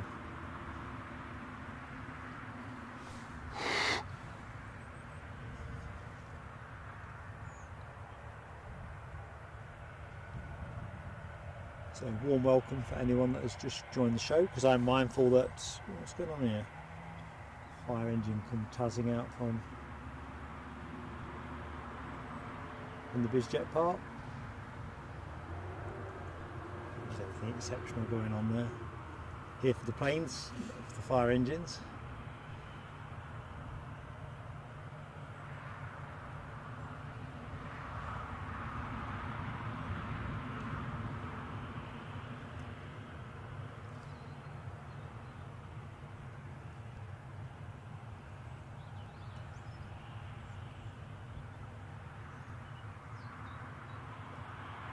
Go to the far side, I think.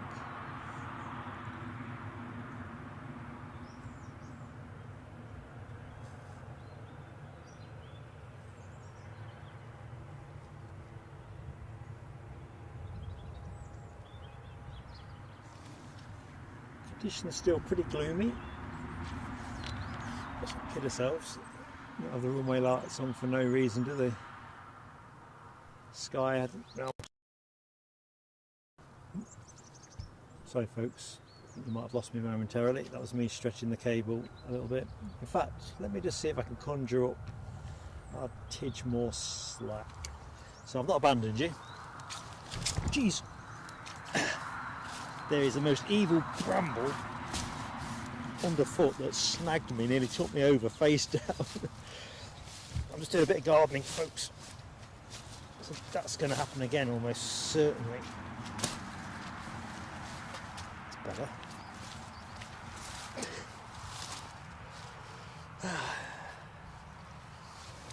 They can't beat a bit of action.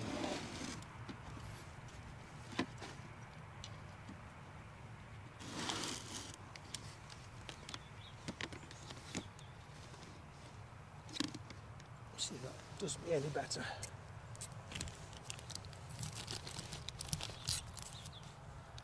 Well, I conjured up about 1/4 of an inch of slack. That's not quite what I had in mind.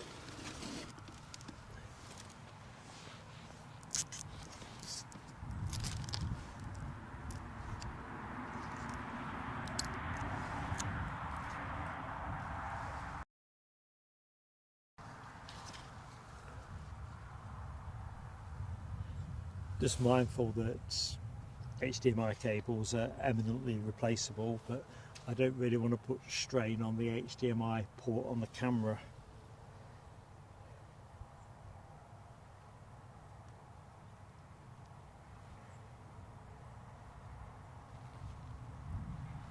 So next arrival looks like another Chewy for us, inbound from Alicante, having departed 2 hours 29 minutes ago, with us in 4 minutes, and another max 8.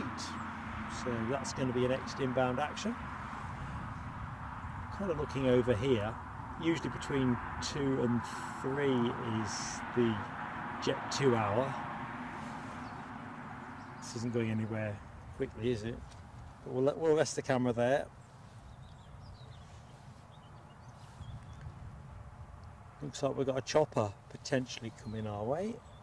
Let's see what kind of height it's at. 1700 foot. So I've got a feeling we've got a helicopter arrival as well. Just watching the height at the minute. Let's just see if it maintains steady. So that's East Midlands helicopters and Augusta AW 109 SP. Yep, we've got a helicopter inbound, folks. So members, you'll have a chance to give it the old chopper time emoji.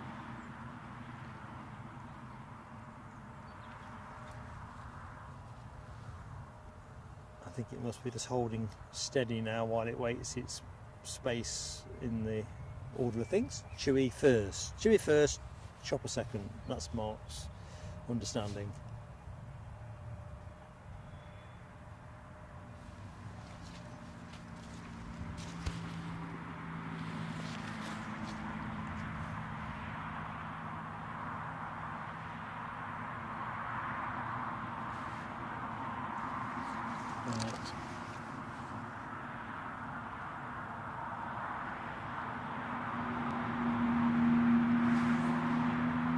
Got that eerie sense that the inbound plane was actually virtually on me.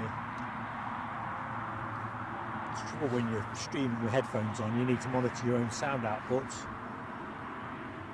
but you don't necessarily hear the sound around you. Perhaps I thought it was Eddie back with his coffee, or my coffee more accurately. Okay, so let's wait for our max 8.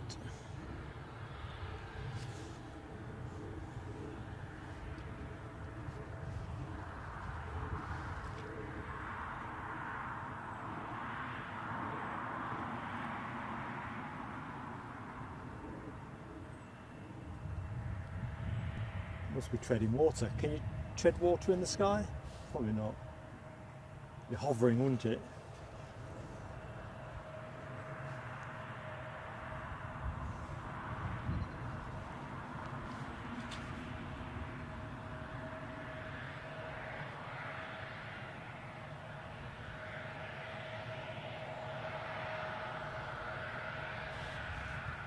So I've got you rested up at the minute for the inbound plane, but KLM have shown with their Embraer 175 standard.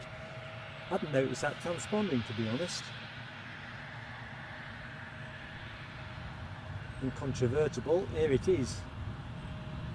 Right, I can see the inbound Chewy, so this plane is going to hold short, unquestionably. Probably have to hold for the chopper as well. Right, back seat, your next plane.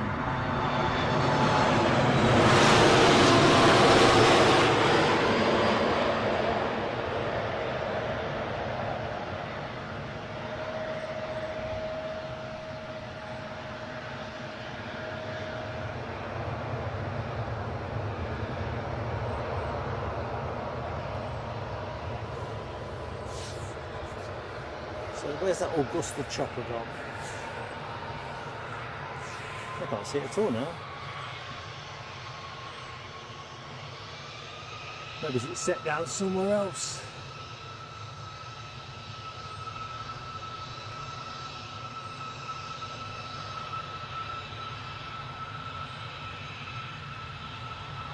Here's our Dolphin.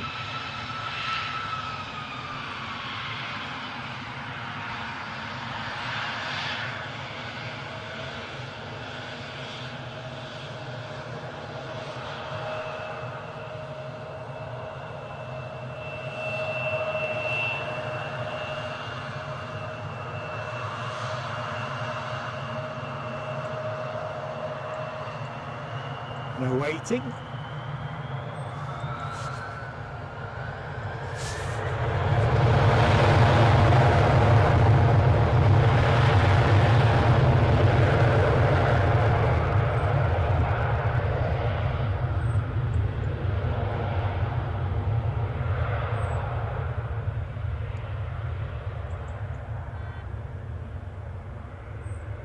These winglets do look a bit chunky, don't they, relative to scale?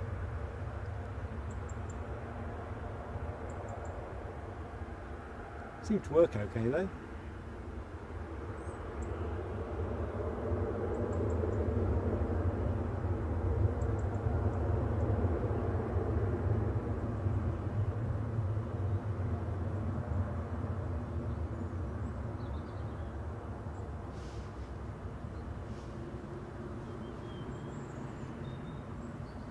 May as well trundle back with this Chewy arrival.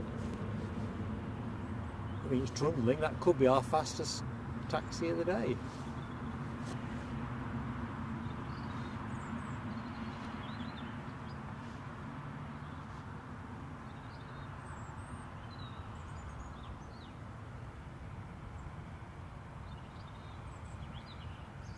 See how the birds don't give up their song here, do they?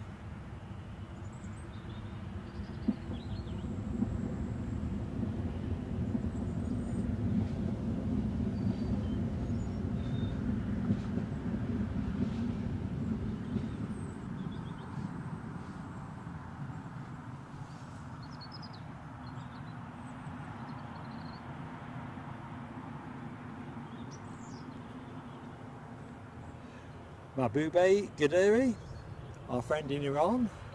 How are you, my friend? Oops, looks like we're embarking onto that Emirates. Look at that, orderly line. Now my phone has just flashed for my attention, so I'll rest you there, folks, momentarily. Although it's all covered in mud splats from the constant squelching that I'm getting up to. Okay. Got a note from Mrs. PSA. Can you nip and get a bag of Revels and a pint of milk on the way home? That's why I'm giving it full attention.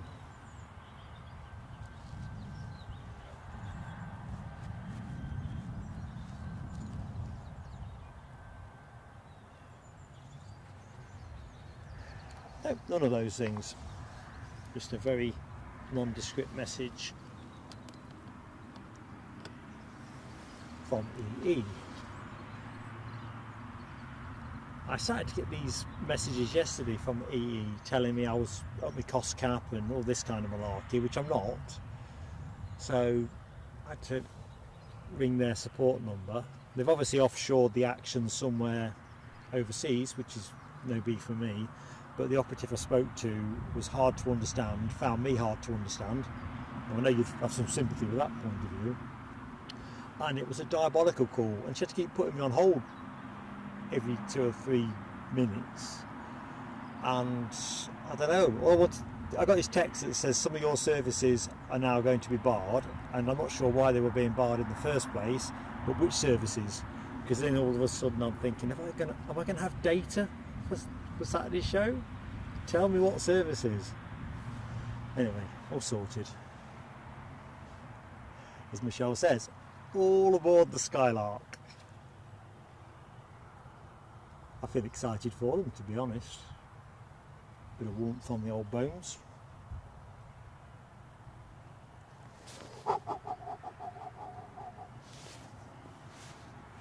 Crikey, LW says the 767 winglets 11 feet apparently. That sounds amazing.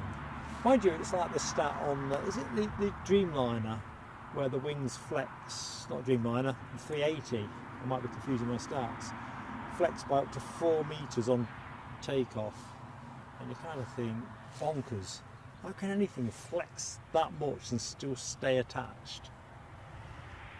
Aeronautical engineering, in fact we haven't got Lloyd Bell in the chat, have we? I know Lloyd's doing a degree in that. It must be fascinating if you've got the academic prowess for it. Absolutely fascinating.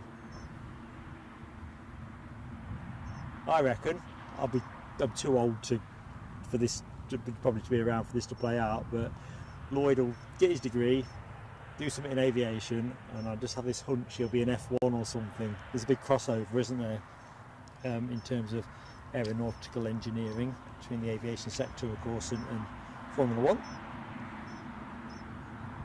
Yeah, don't pick up. I started with the milk and the rebels, but that would be the least of it. I sometimes wonder if I've got wearable tech, and when I get closer, then the list will start increasing. Definitely.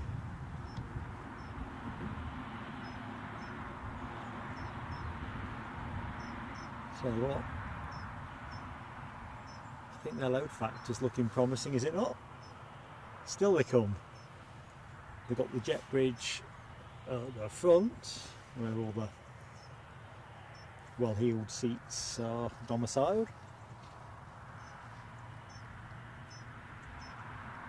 Michelle got a communicator the size of a small keyboard. Oh dear. I mean, the thing is, personal view, I find that EE is, for the purposes of this channel, as good as I'm going to get. 3's quite good at this location as well, but for generic wherever you go kind of thing. But I just think mobile service in this country, it still doesn't feel as far forward as it should be. Certainly when I do my upload speed tests when I arrive at an airport, and other streamers will have this, whether they've got a lot of sims or fewer, you probably all agree that service-wise it feels a little bit second worldish, if not third at times.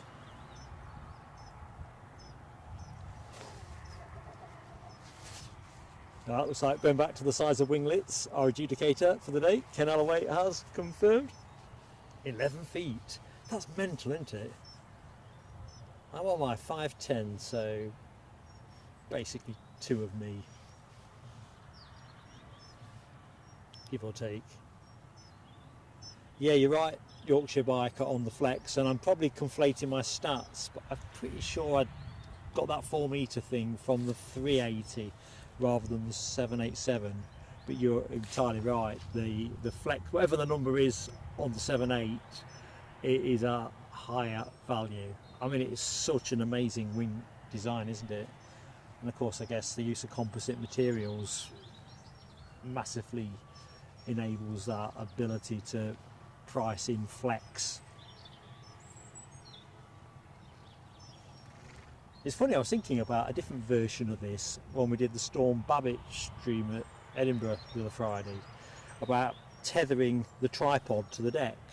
So you have all these ideas about how you would make the tripod a bit more stable, because at different points, as viewers of the show will know, it literally got lifted on me several times at least, you know, even with weights attached.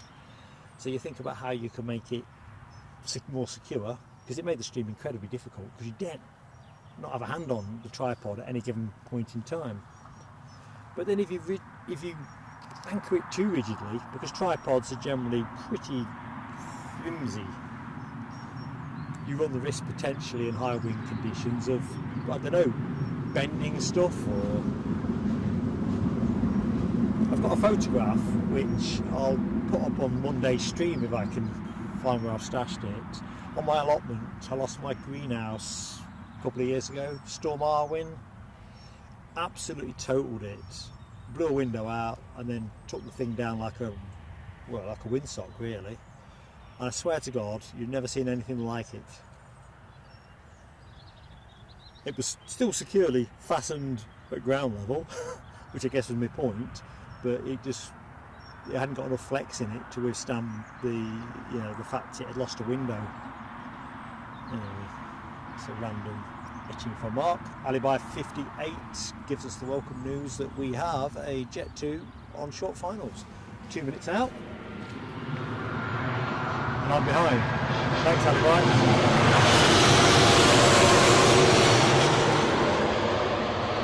That would have been a certain telescope. We might laugh about my traumas with the Orange Pride 777 that I missed. Not going to say missed, I inadvertently took it off your screen because I wasn't, but the screen self-activated. But that greenhouse that got smashed to hell, that was a body blow, that was. It was minty brand new only 6 months ago, or prior to its untimely demise. Anyway, inbound Jet 2. The aircraft you are looking at, having departed Ibiza 2 hours 28 minutes ago. Canalaway confirming the 777-200 carries 312 passengers, and the 300 iteration 388 passengers. Kind of makes me think, shouldn't be encouraged to think, I realise that. I can't find what I was looking for. Oh, I found what I'm looking for. Just bear with me.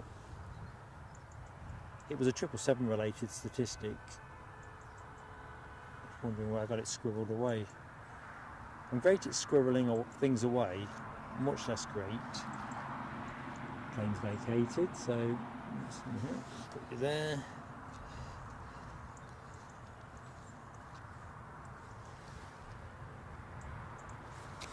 Must have been a 777 thought I had. Yeah, the wingspan, that was what it was. It was a random thought in my head. I'm trying to remember. 64.8 metres on the 777-300.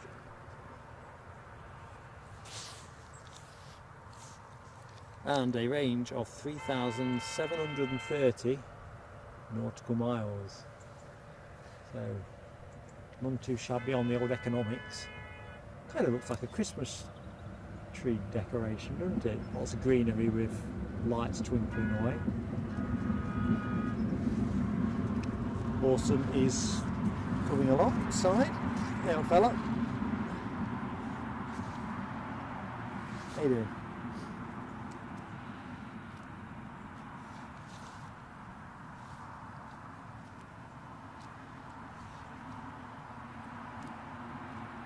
We're doing a runway check at the minute as well.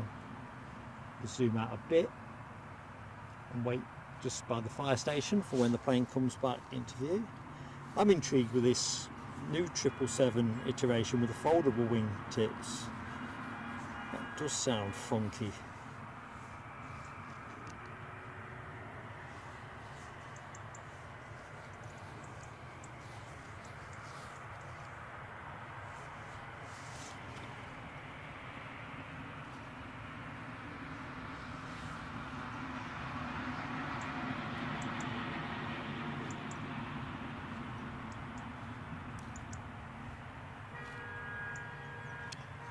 Bit of road rage in the background, I reckon.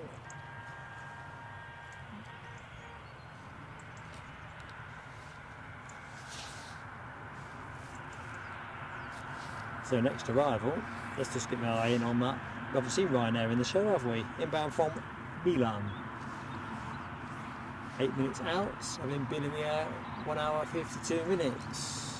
What's that going to be? It could be a max. No, 800.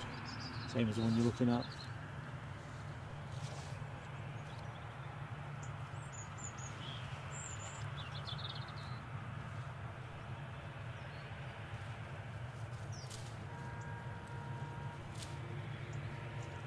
Tell you what, if Eddie does reappear with a coffee, which, to be fair, seems long odds at the minute, I think Orson's not going to give me a minute. It looks like he might be quite keen on a flat white. Tell you what, this is muddy as hell.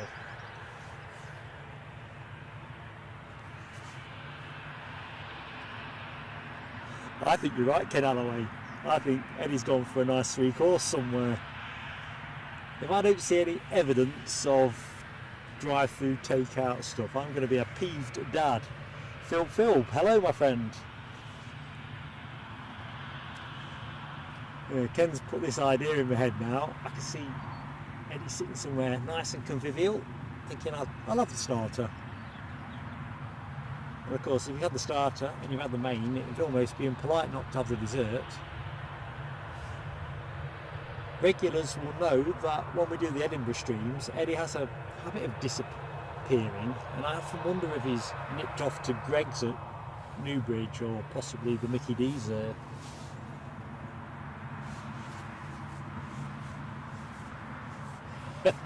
I'm with you, Alibi 58. In fact, Eddie, if you're watching this, because he's probably sitting there now watching this on his blinking phone. And yeah, Ken, he's gone to Manchester for the coffees. Honestly, I'm really looking forward to even a lukewarm flat white. It's a tester for him. You know, like, I started off as a apprentice pit electrician, and anyone that's done an apprenticeship in years gone by will know you basically a go for fetcher kind of person in the first few months, aren't you? Nothing important comes your way, that's for sure, because you don't know anything. You used to have to go down, if I was on the surface, on the bank as we used to call it, 8:30 I used to get sent down to the canteen to collect the butty run. All folks' different orders of different bacon butties with different sauce combis, brown sauce, tomato sauce, no crusts, toasted crusts, I could go on. Terrifying for a young sprat like me, making sure I come back with the right stuff and I got everybody's money in the right order.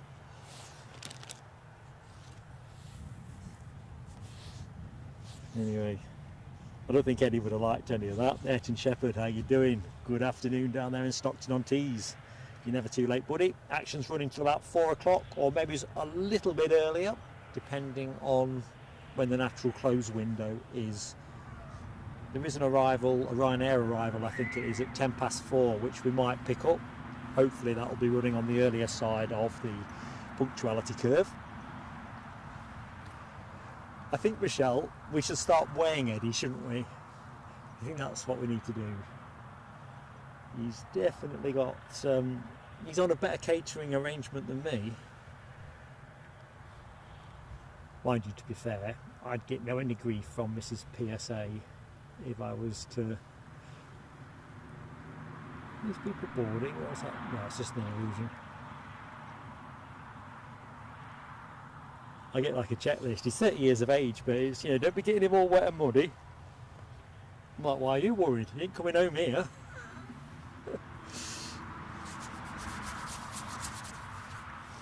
it's pretty parky. Just shows you, doesn't it? I'm moaning about it at 10 degrees, and we're not even started yet, are we? Not really. So our Ryanair arrival is just turning in by the look of it. Looks like this one's got scimitars as well. Looking at the picture posted on Flight Radar. Following it up the track is a Jet 2 from Malaga. That'll be another 737-800. So preparing for that Jet 2 hour. Skies are darkening here. I'm pretty sure we're going to see rain before the end of the show. Let me have a quick look before the Ryanair comes in. That's weird. No, I think according to this we might be okay. 10% chance of rain from 1 o'clock onwards. So, as we know, I converted on Thursday a 20% chance of rain into a 100% chance of rain. As I'm talking, I can feel drizzle on the back of my neck, and it's not awesome salivating. Definitely raining. I might have to just stop what I'm doing momentarily, folks. With Eddie not here, I'm going to have to put a couple of bits away in the rucksack. Let's not panic prematurely. Michelle, Mrs. PSA, has an abundance of good reasons. No question. I do all right out of all things. No complaints from Mr. PSA. But I do smile. I do say, he's 30, 31 this December. In fact, just indulge me. In fact, I better not move. I'd have the Ryanair be in. As soon as the Ryanair lands, I'm just going to pack a couple of bits in the rucksack and put the rucksack cover on. It's definitely going to let go.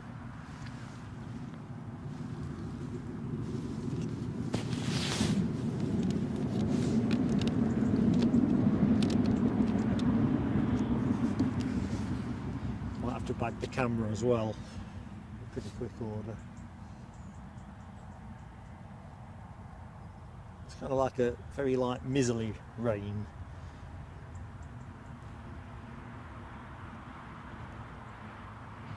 Come on, Ryanair, make much virtue over your punctuality. Get yourself in, because that rain is picking up. The brolly holder's not here, is he? Because that's the other contingency. I've got a brolly holder. Lady the brolly holder, as well as co-commentator. Come on.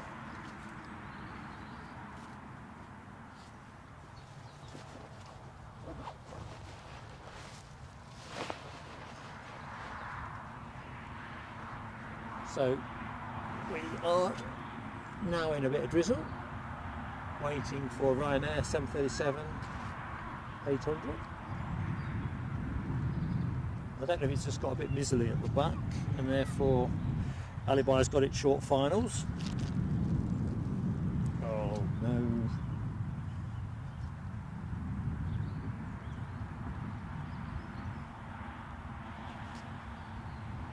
Oh, I've got visual.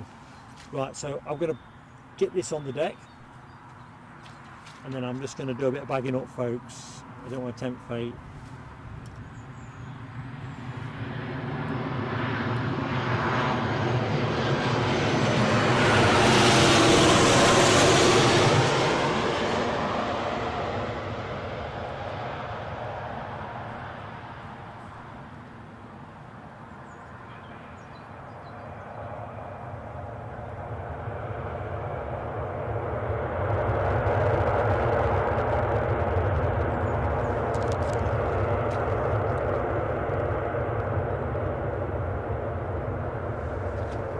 Which order to progress first? Camera, I think. I'll just let this roll out a little bit further for you folks.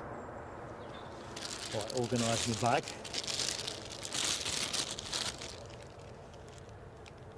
Right, quick look see. Our next plane is small minutes out. Right, I'm bagging up now.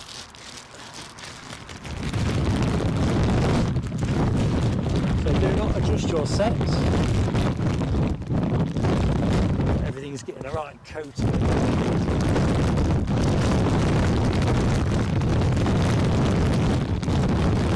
What's it said about 10% probability of rain?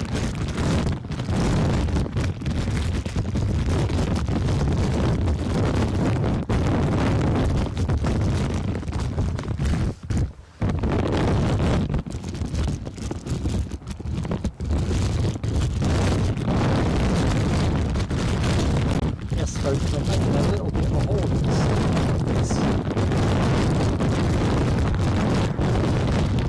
It's snagging on everything.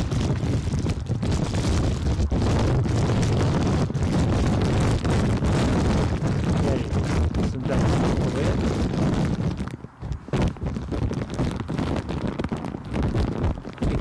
rotate the bag.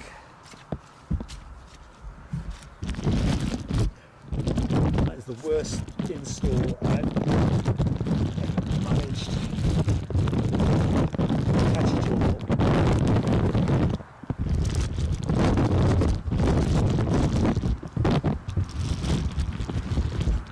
Right. Really sorry about that.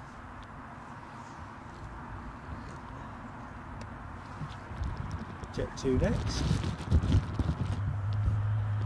Just going to move the distance back, and of course our triple has pushed back during that interlude, so let's just rest you there. Anyway, main thing is we've kind of mitigated the immediate weather risk. I am going to have to adjust this bag a bit more though.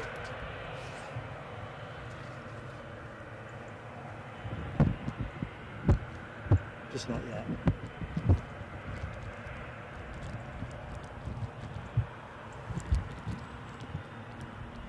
So I had a quick look to see where this plane had been in the last week, as I usually do. Regulars of the show will know I like to see how exotic the journey has been.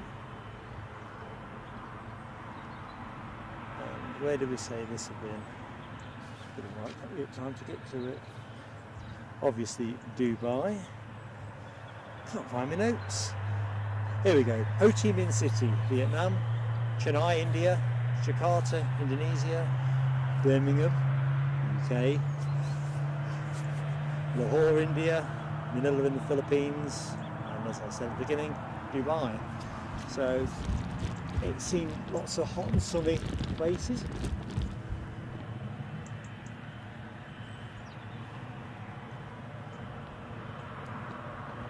Right, let's just get this taxiing 737. Going to peel off in a minute for our arriving jet.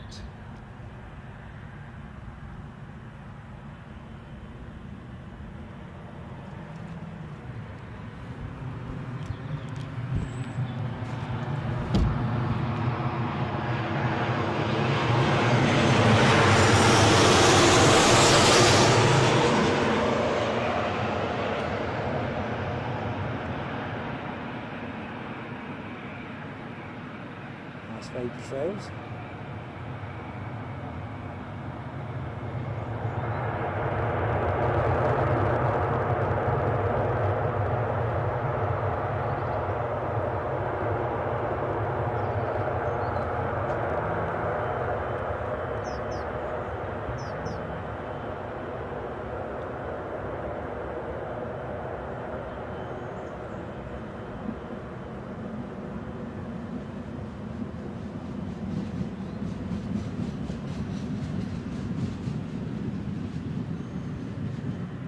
Shall we get the countdown board?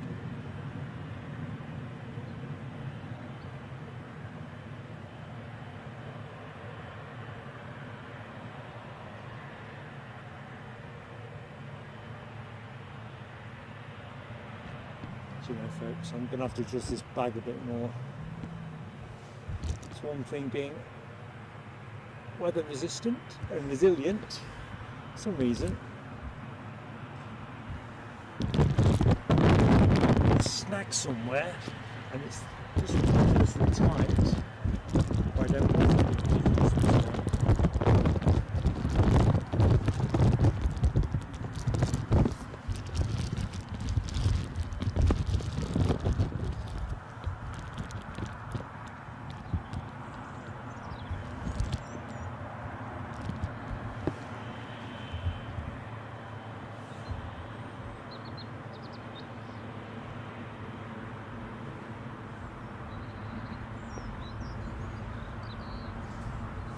Thanks Sally by 58. Yes please folks, do hit that like button. To be honest, Sam Furlaway, I could have done with Eddie's waving services.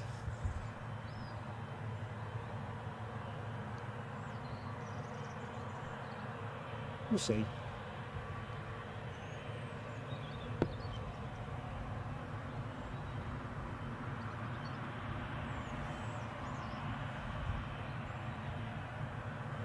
So our heavy departure.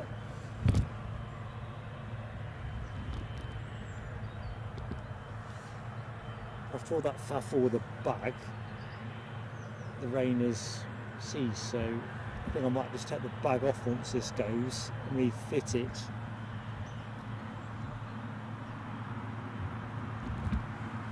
Always kind of chasing it, really, because you don't want to get the kit wet.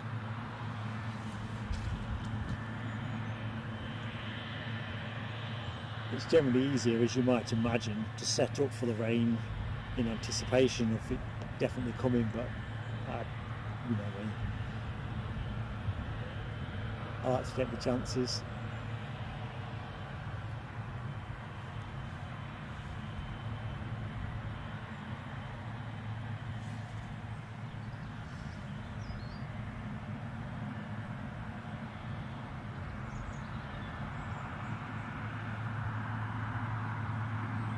My plane the other day, Eddie was trying to tempt me with that Embraer Phenom 300, which was exquisite,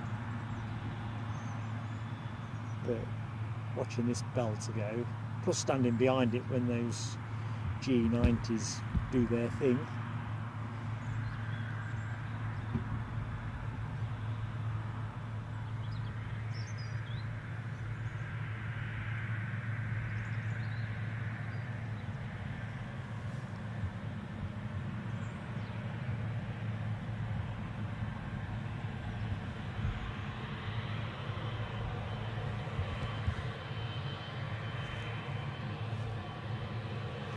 I'm with you, Michelle Johnson.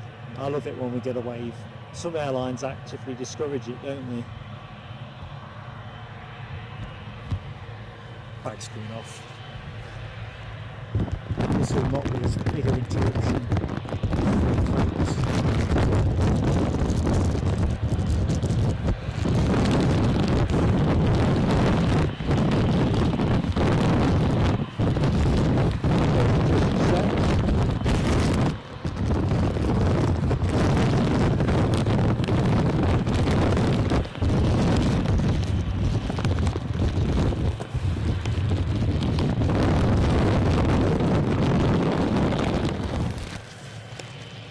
Bouncy was free.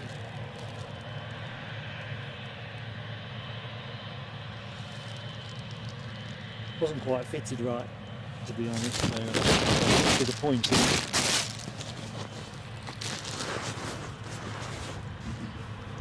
Doubling down on it and persevering.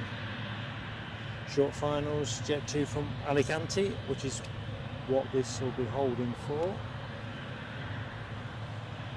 Thanks, Alibi. By rights, I should be able to see it. It's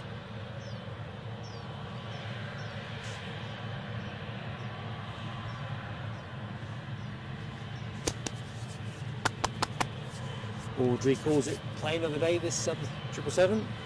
I'm with you. Definitely.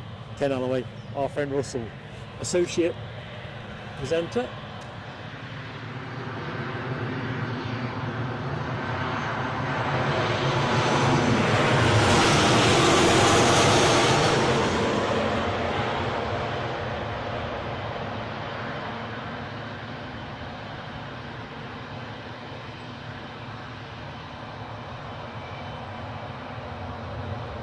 Next action, 777.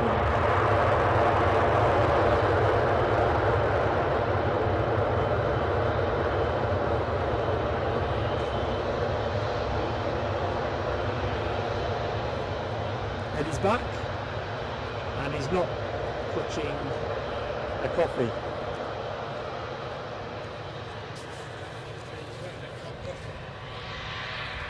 Sorry?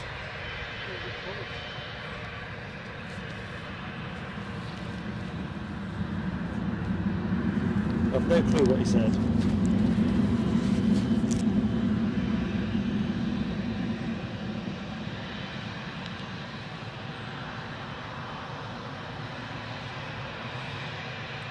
As soon as the 777 starts moving, folks, I'll twizzle the camera.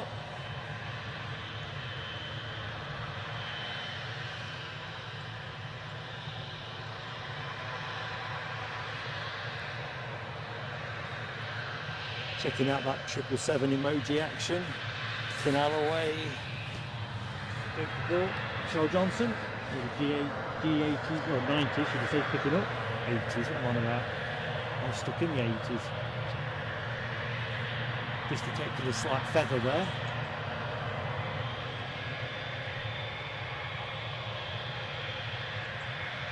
So Eddie, Ken thinks she went for a 3-course meal. I did come round to that way of thinking, to be fair. It's very busy at Kingston Park. So what did you have? Philly double cheese burger. Mickey D's? Yeah. Is that the nearest one? Yeah. But I wouldn't recommend it in terms of precise venue. It seems that Kingston Park is a very busy area on a Saturday afternoon. Not that the folks on board this beautiful aircraft will... let's see if we get away. Not that the folks on this aircraft will be too worried about the ins and outs of Kingston Park, as they will soon be sampling the delights of Dubai, whether it's a return home or whether it's an excursion for them. Either way, must be a lot of excited passengers on board.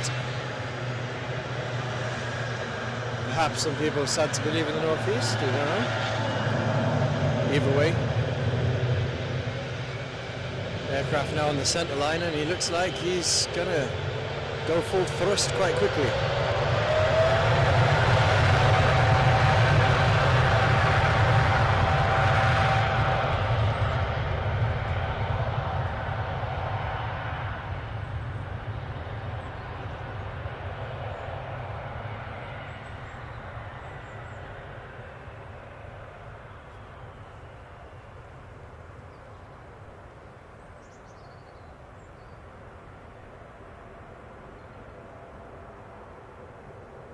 Up and away. I think I've said it before live on stream that the journeys that these aircraft do, imagining the climates that they've left behind and the new climates they arrive to, for me is part of the magic of aviation. That aircraft, if I love it aircraft when they just disappear there like a cloaking device has been deployed. Yeah, that aircraft will be on the ground, no doubt, surrounded by fellow 777s in Emirates colours when it gets to Dubai. And if they could talk, they'd say, oh yeah, I've been in Newcastle today, a bit overcast, a bit chilly, autumn in the air. It is chilly, isn't it? Another aircraft could have been, I don't know, in the north of Africa, I think Kenya, the flights. I've done where it's been, so it's been Lahore, Chennai, Ho Chi Minh City, Birmingham. Ho Chi Minh City. That aircraft is more interesting than Audio. So folks, we're just adjusting something here. It's life. Try to take the strain off the cable. It's life in the past 7 days. It's more interesting in terms of travel, at least, than my whole life. It's been Ho Chi Minh City, Chennai, Newcastle, Birmingham. Think not about travel destination. All the glamorous places. I think I left my tea. It's nice to see some. Well, it's nice to see everyone in the chat, but some new faces as well that I don't think I have met before. Who's that? Mr. C. Mr. C. Hi, Mr. C. I'm Mark. Good to see you. Enjoying the 777's departure. And there's somebody called Philip. Oh, we know Phil. I don't recollect, but if I have seen you in the stream before, apologies. But good to see you in this afternoon, and you're going to get to see it fly past in a moment. I don't think we got a wave, Michelle. We got a slight pause there, or previously, me fiddling with the cable. The cable we're using today is an emergency cable, which is a bit short, and with the weather requiring the lid on the box. Belt and braces grommet. So was it a few spots of rain out towards Kingston Park? I don't know if they've reached here. Don't know, but Anibal makes an interesting comment. You go off for a burger when it's winter, and when you get back it's summer. He's gone for long enough, to be fair. It hasn't gone that long, was it? It were. I think you guys just miss me. I think time goes slowly when you're missing someone there. Let's celebrate Dopey Gorp's membership, 6 months with us. I think we ought to hit some fireworks, but you're going to have to indulge me because, honestly, with the cable stretching we're doing, it's a little bit rustic. 6 months take off Here hard. you go, Dopey Gorp. Yeah, so the comment, it's got a nice take-off emoji, a heart, and a landing there. It's been great to have you with us for these 6 months. How long have we been live streaming? We're not much longer than 6 months. You've been in at the ground floor, Dopey. Dopey Gorp, I remember joining us in the chat down here about this time last year. Yeah. Maybe it's November-ish, when we were doing those just silent test streams where we were testing tech and actually trying to work out if we could do it. Two complete novices in the world of what do you call this? Live streaming technology, social media. But just wanted to share our passion with aviation with you guys. I think my early befuddlement was the fact that when we first set up streaming with a laptop, it just sucked all the electric out of it. I think the first stream lasted about 20 minutes, August 2022. Lovely day, I remember it. Set up down here, I think you were on holiday. Got up and running, and literally 20 minutes later it sucked the life out of my laptop. Oh, Dopey Gorp is in there with a super chat too. Oh, it's a stylish one. That's a stylish one. 777, all the sevens. Always appreciated, but I like the poetic nature of that super chat there. And he says, "Great to see my personal opinion. In my personal opinion, sorry, I'm not reading too well today. Plane of the day. Oh, so Dopey's come down on the side of the 777. And here we go, fireworks. I went with the BizJet for variety, but then when you see the takeoff, it's reason behind. It's hard to argue with the Dopey Gorp. I think it is. Perhaps the plane of the day. I know when Mark's off to Edinburgh on Monday, there'll be I thought you were coming, you know. I didn't in my head you were coming. Other contenders for planes of the day for sure. If you're into your heavies and your long distance flying, I think Edinburgh will provide as well on Monday. But thank you very much for your kind donation. My hands are so cold I can barely write it down in my pocketbook.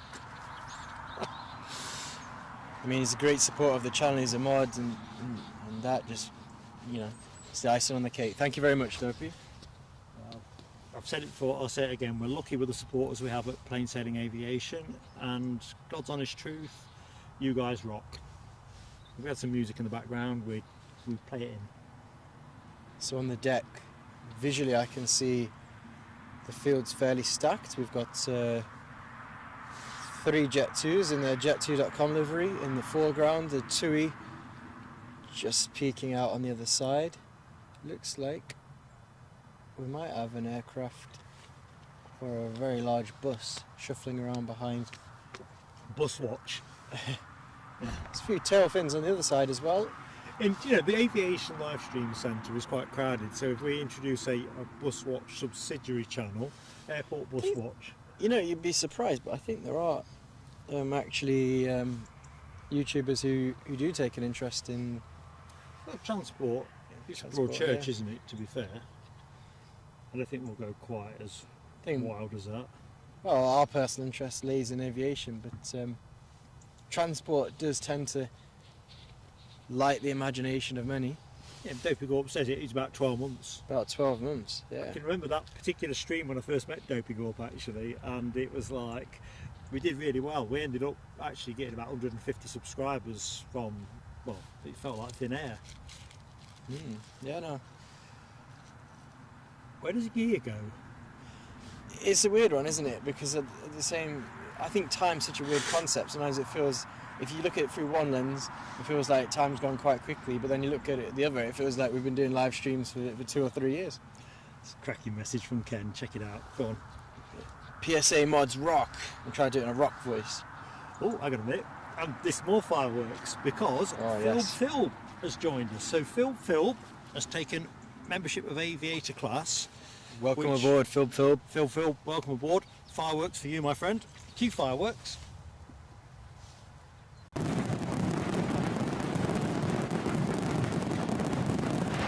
There's these super chats and memberships that really help keep the aviation show on the road and help us to continue to bring you guys live plane spotting experiences, which with the winter months coming up as well, I think you know, it's good. It'd be a good addition to many people's entertainment roster if you're into aviation. Just interjecting very quickly for Phil, because I don't think you were in earlier on in the show.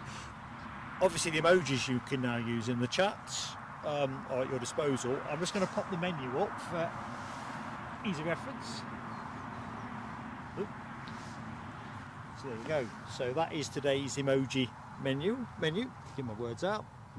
Aperitifs, light bites, and to finish with. Oh my lord, I can't keep up. Eddie's just nudged me. Michelle Johnson, you are just out of this world. Out of this world, Michelle Johnson. Yeah, no, thank you very much, Michelle. Always touched by your kind generosity and support to the channel. So what does Michelle say? Help out towards coffees, cables and chats and the stream.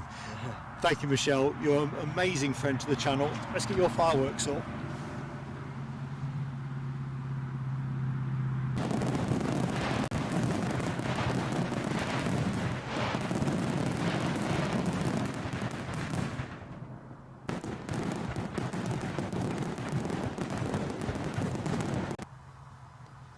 You made my glasses steam up, Michelle. No, really touching generosity.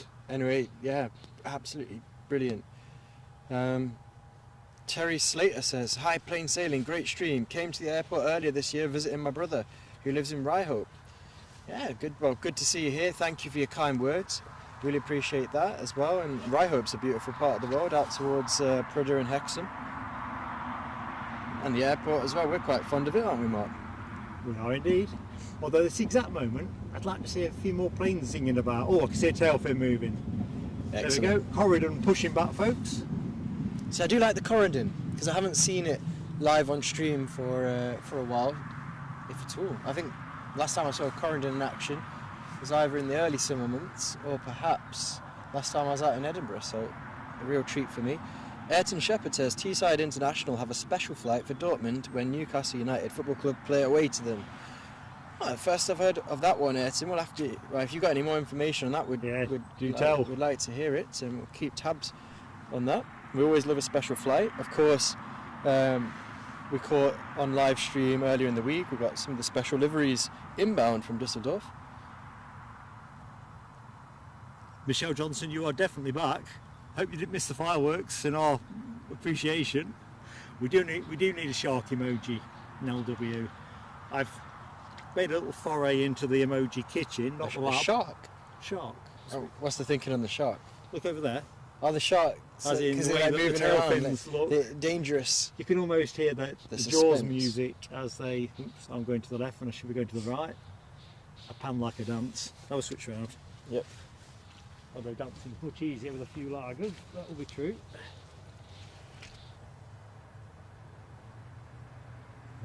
There's our Corridon shot.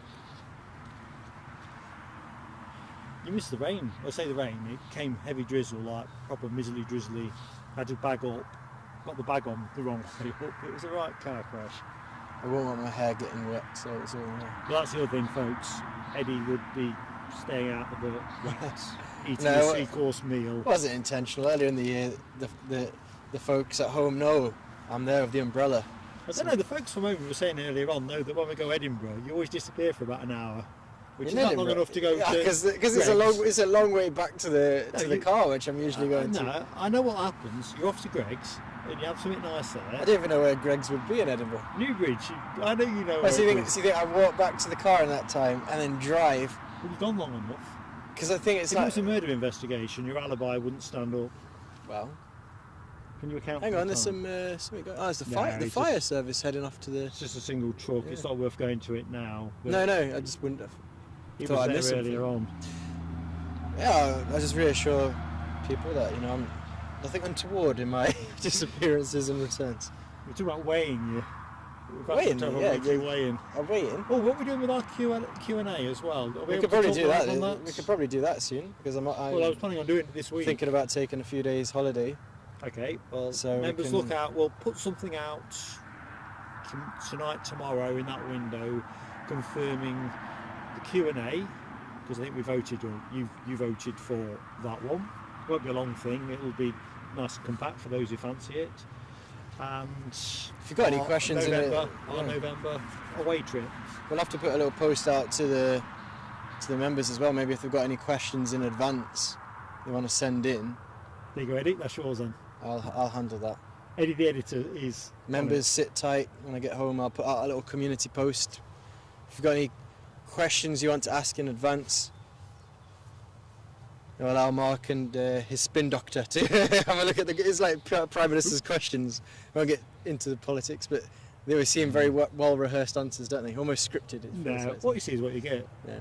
No, we'll obviously take live questions as well. That's the whole point of a live stream. But if you've got something that you really want to make sure is covered in the show, or what you'd like to see more of, what you'd like to see less of. Exactly. Members, it's your channel. We kind of enable it by pointing the camera, but it's your channel. If you think we should be going other places that we're not going to.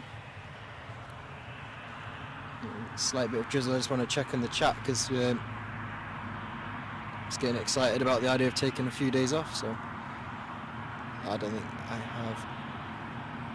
Terry Slater, have we said hi to you? I think. Yeah, you think we have yet? Sorry, Terry. You can have 2 eyes, Terry. Have 3. Hi from Mark. Orson the legend, says Ken. So this 747, 6 years old, advises Ken. Off to Turkey. But which part of Turkey, Mark? Antalya, I'm guessing. Let's see. Let's stand it up. That drizzle is just starting to be a bit of a nuisance, isn't it? Antalya. We're going to deploy umbrellas soon. Just looking. Do you want to go to umbrella deployment? Do you want to clip on your mic? Then we don't have to bag up, I don't think, because there's no real wind drive, is there? That sound is my zip on my coat as I put the microphone. It went across the front. There's puddles everywhere, folks. It's not easy to navigate. I mean, Mark was on about doing a weigh-in for me. Well, I couldn't shimmy past you very easily, so maybe I do need a bit of a weigh-in. The rucksack on the back. I was self-depreciating there. Anyway, the thing is, when we did our Chuckle Brothers move earlier in the stream, where we moved everything about 12 yards, we were likened to the PG Tips advert. We were, weren't we? I quite like that, to be honest. Right, let's have a look, see. If the drizzle trying the backside, just drop the belly, but it just feels like a few flecks, and umbrella has been deployed. Can we see the chat, Mark?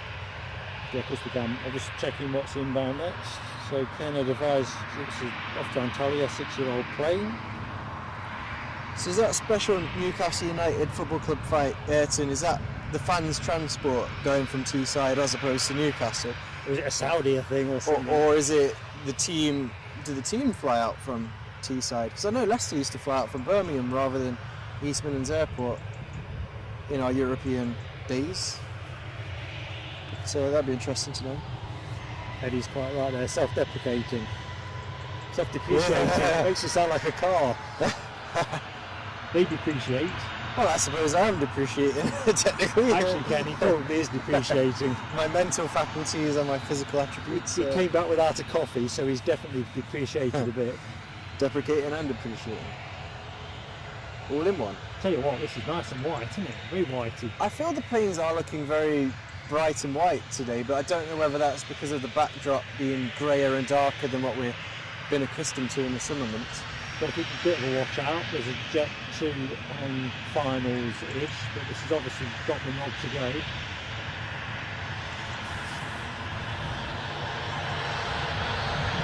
Can we get a wave? You want to get a wave?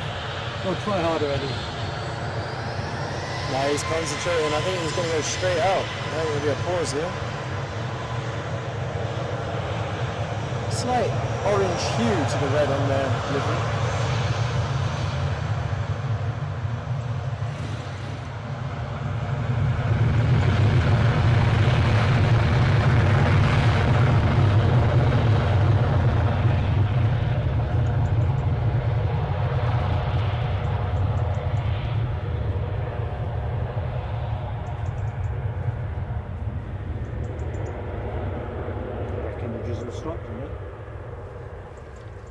Umbrella withdrawn. Or is it stopped because the umbrella was open? So I'm just peeping underneath Mark's elbow to have a look at the tablet. Of course, my phone went flat earlier on. So Ayrton Shepherd says, yes, it's a fans flight. Jet2 are doing the NUFC charter from Teesside International Airport, departing 12 midday on the 7th of November. So not long to wait. I bet there's a load of excited Newcastle United fans looking forward to their European adventure. Probably a bit far for us to go to film a Jet2 though. Unless they sprayed it up in Newcastle United livery, and then we'd be there, of course. Oh, I'd definitely be there. So I'm just Jet2. going to power something up. Bear with me. Jet2, if you're listening, I know we had someone from the TUI Ops team in earlier. If the Jet2 Ops team is listening, any chance of a Newcastle United special livery on that? Probably unlikely, given the time frame and the money as well, I suppose. Right, let's have a look. So difficult. Can't do Monday. I saw that. I'm back to Liverpool. Short cable precludes me giving you a close-up of Awesome, but he's socialising. Oh boy.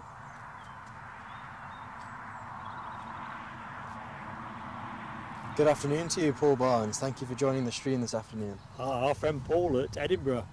Oh, He's a yeah. member of the ops team, the ISA, and joined us as member on Thursday. Awesome. How goes it, Paul? You'll be up to Edinburgh on Monday as well, won't you? Yeah. Oh, well, I think on Paul, if you wouldn't mind, just drop us an email to plane.sailing.aviation@gmail.com. It's on our YouTube page. Something I wanted to ask you, but I didn't want to sort of Put you on the ask you in the spot. chat, put you on the spot. Yeah, a bit of fact finding. Jet2 from Palma on short final, says Alibi. And I've got a feeling we should be able to see that now, and I'm a bit disturbed that we can't. Although we'll watch this one pushing back. Where's my mic gone? No, it's because you preempted the Jet2, which I can now hear. Well, you know what I'm like. Cat on the hot tin roof. Cat on the hot tin roof. So the plane you are looking at pushing back is off to Tenerife. Our arrival from Palma. Metro. It's not that, that's the Metro. Departed 2 hours 26 minutes ago. With us in 1 minute on flight radar. No visual on that yet. Yeah, I can see the landing light now. You got it? Mhm. Thanks, Eddie.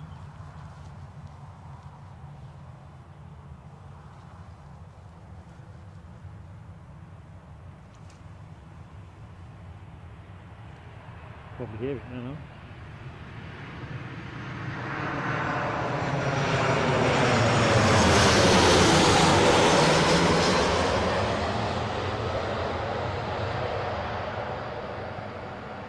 There's entrails off that over the field. Sorry? There was like moisture entrails off that one, like as it went over the field. I think any passers-by who were standing underneath it might have Get a got coating. a little bit of light moisture. Better a bit of condensation off a plane than bird droppings, though, to be fair. What did the chat think? Good luck if. I don't think it's one to put to the chat, is But it? it's good luck if Yeah. Radio. you happen to have a plane. I'm sorry, a bird dropping scenario.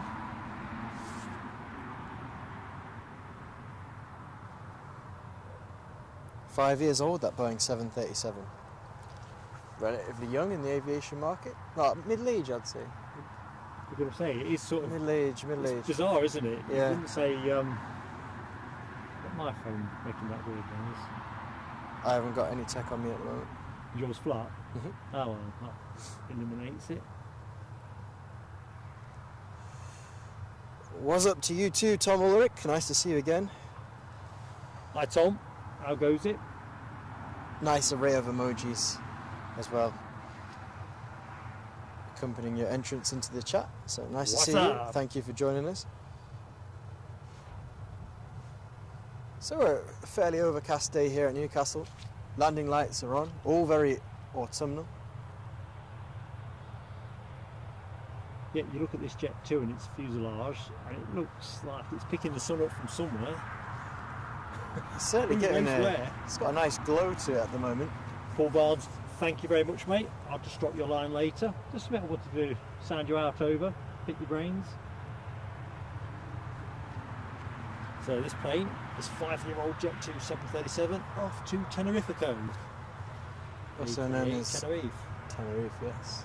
It's definitely all new and shiny. Relatively, look at that. They're quite fancy, a nice little trip to Tenerife. just gonna throw that out there. Yeah, me too. Lots of lucky people aboard. Escape this rather unpleasant. It feels like it's been raining for about a week at the moment. It's got to be raining over that bit, over the tower. Let me just give folks a bit of tower shot. It's quite dramatic as well, the speed in which the clouds are passing over the tower. I mean, over our position, it's not bad. I think we might be set. I'm going to jinx it again, but you know I like to tempt fate. Oh, Tenerife is moving.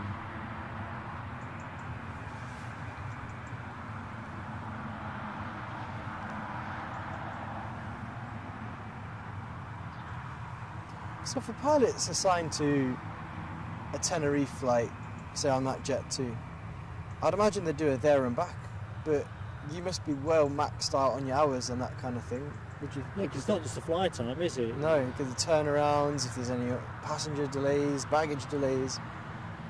It's interesting, because I can't imagine that it'd be in the business plan to put these guys up on a layover in Tenerife, but equally they must be pretty close to what they can do in a day.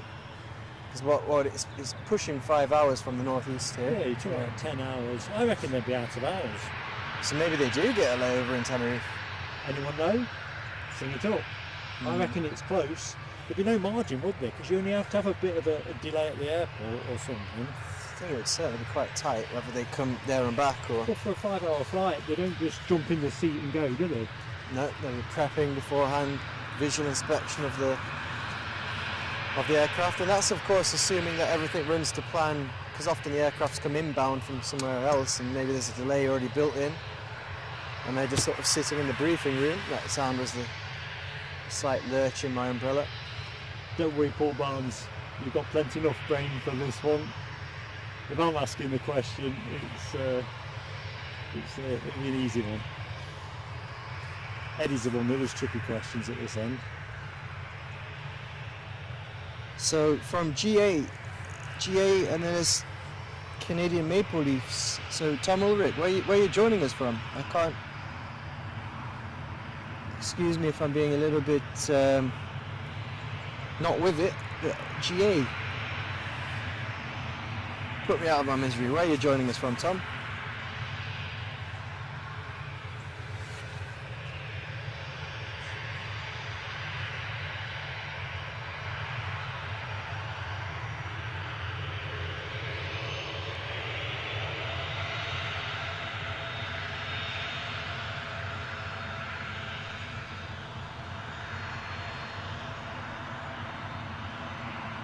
We'll stay with the Allegiant livery, and now we'll pivot to our departing classic Jet 2 livery, and a nice little crossover there. That's a nice Jet 2 montage. Isn't it, really? They'll probably be in touch for their new advert. You reckon? Probably not. They tend to focus more on the in-resort experience rather than the aviation side. I've just shuddered the picture slightly. Yeah, just looking to the chat. Ayrton Shepherd. Yeah, it's just a bit far for us. I'm constantly looking for a reason to go to Teesside, I'll be honest. Yes, yeah, we're obviously north of Newcastle, so we head south to even come here, and Teesside even further south. But yeah, I'm sure it'd be a nice thing to witness.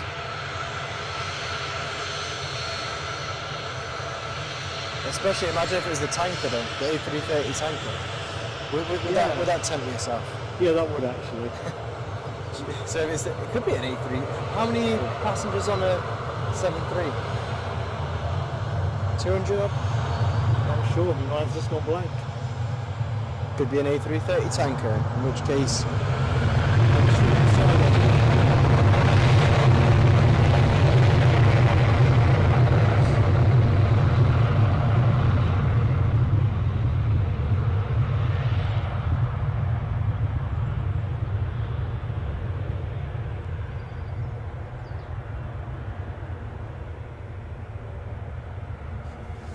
I like that rhyme that you've put in, the poetry you've put into the chat there, Michelle. Little birdie flying high dropped a message from the sky. Angry farmer wiped his eye and thanked the Lord his cows couldn't fly. Really like that one. Very good. Good stuff. Poetry and aviation. All here on Plain Sailing Aviation Live as we bid farewell to the Jet 2.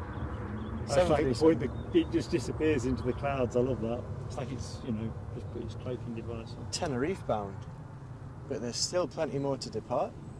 2 I can see in the foreground, and it looks like a red tail fin. Yeah. As we get in towards the last hour of the show, it's more departs and arrivals, definitely. It was quite exciting last Sunday when it felt like everything must go. Everyone was on the terminal, all seemed to push back at the same time simultaneously, and like F1 when they're all coming out for Q1, getting to in the pit lane for Q1, definitely. Ken says max seats on the 737-800, 189. Not a bad estimate for myself, saying 200. I was out by 10%. In aviation, that's quite a lot. Give or take 11. Rounding up. Eddie's judiciously applied some rounding. So Loganair, by Concerts. Right, next arrival looks to be Loganair inbound from Newquay. That's in 8 minutes, and being pursued by an easyJet. No, that's an Aberdeen one. Loganair from Newquay, your next arrival action, folks. I mean, perhaps they might have a fleet of 73s doing the fan transport from Teesside. I know. We'll keep an eye on it. Like I say, if it was a bog standard 737, Teesside is a long distance for that one. The bigger prize would be if Saudia land a triple. We have take the players. Chewy transponding on the deck, 737-800, shortly to depart for Antalya, due to go at 2:45. So it has pushed back and turned. You can see that in the shot you're looking at the minute. Hashtag getting sharky. Getting sharky. Indeed so. If you want a shark emoji. Let me just have a quick look in the box, Eddie. That looks okay. So where are we now? People boarding that Ryanair aircraft as well, you can see in the foreground of your shot. Front doors only. Looks like we're going to get an Air Canada overfly. Shame the sky's full of cloud, isn't it? 777. I do like an Air Canada. The Air Canada Boeing 787, will you see that on Monday? Would that be on the... I'm not sure. Leave it to our Edinburgh friends. I'm not sure if Air Canada are done now, or is it just once a week? I think Les or DB did tell me in a comment. I know what I meant to ask you. You know when you were there for the storm a week on Friday ago, did you... I saw, I think it was Les said that both 75s in special livery were going to be in Edinburgh that day from United. They were. Oh, awesome. Her California. And the New York Boston. One, yeah, absolutely. New York Boston, sorry. Mirrors MSN. MSM. Tongue twister for me. Mirrors, how you doing? Good afternoon, Mirrors. And Cyril Denham. I hope Cyril. Hope you're keeping well. Off to Bangkok again at Christmas for the 49th time. The big 5-0. Awesome the big stuff. 5-0. Awesome stuff. Bangkok. So, what brings you to that part of the world for Christmas, Cyril? Decent weather would be a good start. Yeah, well, certainly. That sounds great. So Manchester to Doha, then on to Malaysia. To Bangkok. So I guess you're going with Qatar to Doha. Qatar. Would it be Qatar all the way through, or are you going? Because obviously, I suppose you connect in Doha. Of course, Paul Barnes will know the answer to the Air Canada thing. It is one plane daily with Delta next week. So we're going to start tailing down, isn't it, on the transatlantic stuff? Do you like Edinburgh? Me too. Right, let's just pick up our Chewy departure. I think we said Antalya, didn't we? If it isn't going to Antalya, it really should be. We haven't heard it's not going there.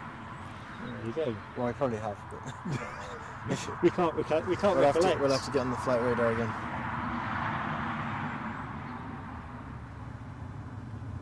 So this are outward, Loganair inbound-ish. Exciting. TUI time. TUI time. TUI time. So when it's, because I think in the winter season the 787 from Melbourne, Florida, USA starts coming to Newcastle relatively frequently, right? As part of the It's a which season? winter schedule here, right? I'm not sure. Or is it a summer schedule thing? I remember we caught it a couple of times. We must have caught it in the winter when we very first bought the camcorder. Because I can remember the very first time I used the camcorder and found I couldn't find the plane in the sky. No change there, is there? No, My but first telescope. I'll put it to Ken, the telescopes must be reducing over time if we plotted it on a graph. Don't know.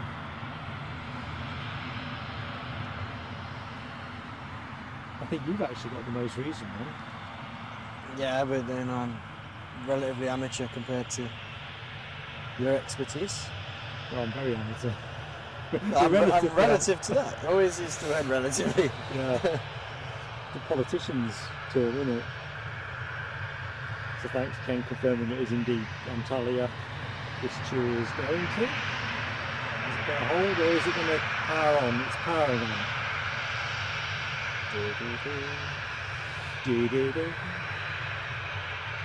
We're striking up a tune or we're just kind of jamming, bit of improv.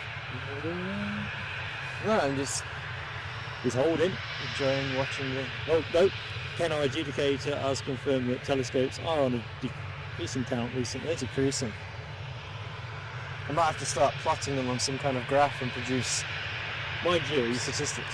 if you'd watched the Glasgow stream, and folks who did will remember, I was in ragged order that day. I think I must have got about 10 telescopes. But that was your pre-COVID stream. But I thought I got sunstroke. Because I remember I joined the stream a bit at the end just to see how things were going. And the brilliant audience, and the viewers So and the kind. members, they were so kind. I thought, whoa, what's going on with that? Because everyone was like going, no, it doesn't look good at all. I was thinking, oh my word. I hope he's alright, because I knew you'd obviously still got It was only a short walk to the hotel, it really was. And I'll tell you what, it felt like I was walking to London. Looking out for that Loganair ERJ145. You can keep your eyes on it too, Eddie, because it's going to come in fairly flat against the headline.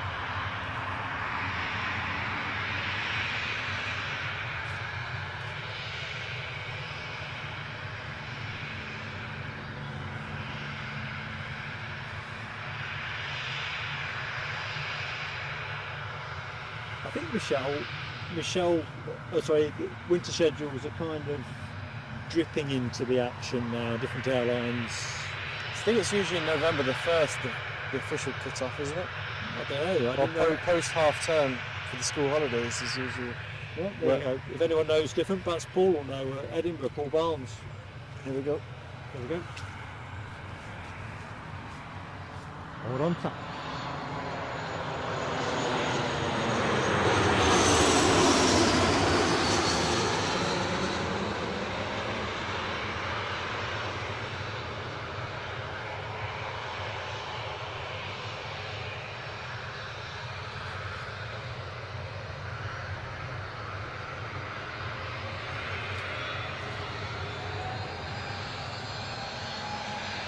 ...23 years old, that ERJ, informs Ken Alloway.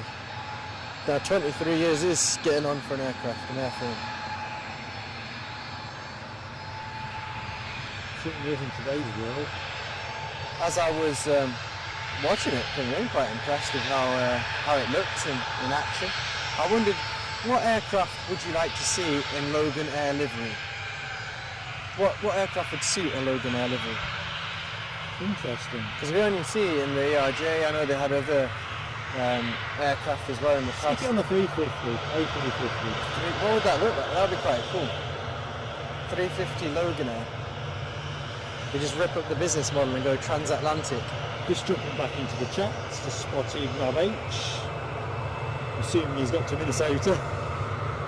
Any landing he can walk away from in the sim world as well. And reuse that plane. So he's been running an errand to Minnesota. He departed from Minnesota. Ah. Edge of accuracy. You're all right. Here we go.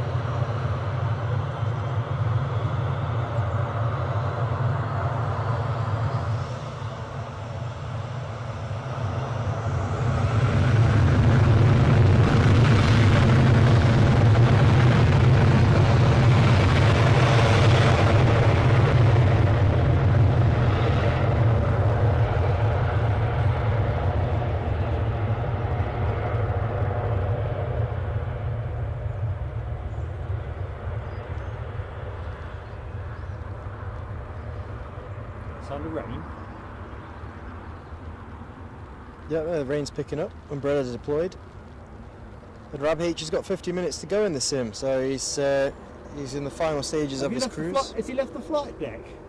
Yeah, but as long as there's another pilot manning it. Yeah, that's true. I did like when I was younger, so obviously we talked flight sim a bit. You got me for Christmas flight sim. It was Flight Sim X, I think it was called then, back in those days, in a joystick. Wasn't it?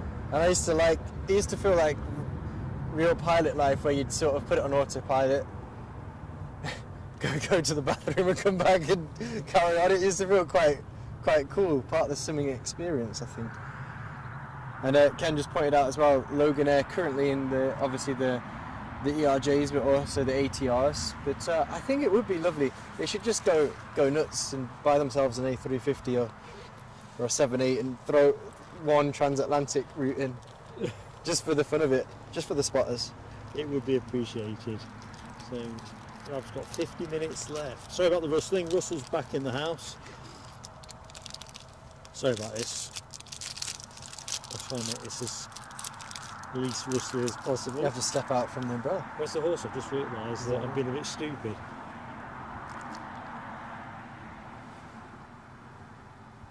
I'll let Eddie do the talking while No, just enjoying watching the chat, watching the scenery in front of me. Yeah, so when I was perusing options for flight sim, I see the inputs, as in the joysticks that you can get, are quite exciting as well. So you can get Airbus style joysticks, and you can get Boeing style joysticks, just general computer ones. I think if I got back into it, I would like some kind of rudder pedals, because I used to, when I did flight simming in the past, I couldn't do the rudder because I just had a joystick.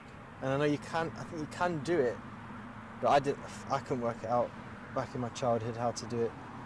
But then when I've done flying in gliders and stuff as a cadet, obviously if you want any kind of crosswind, the ability to use a rudder is going to be crucial. I'm just going to put back on the chat because I can't see.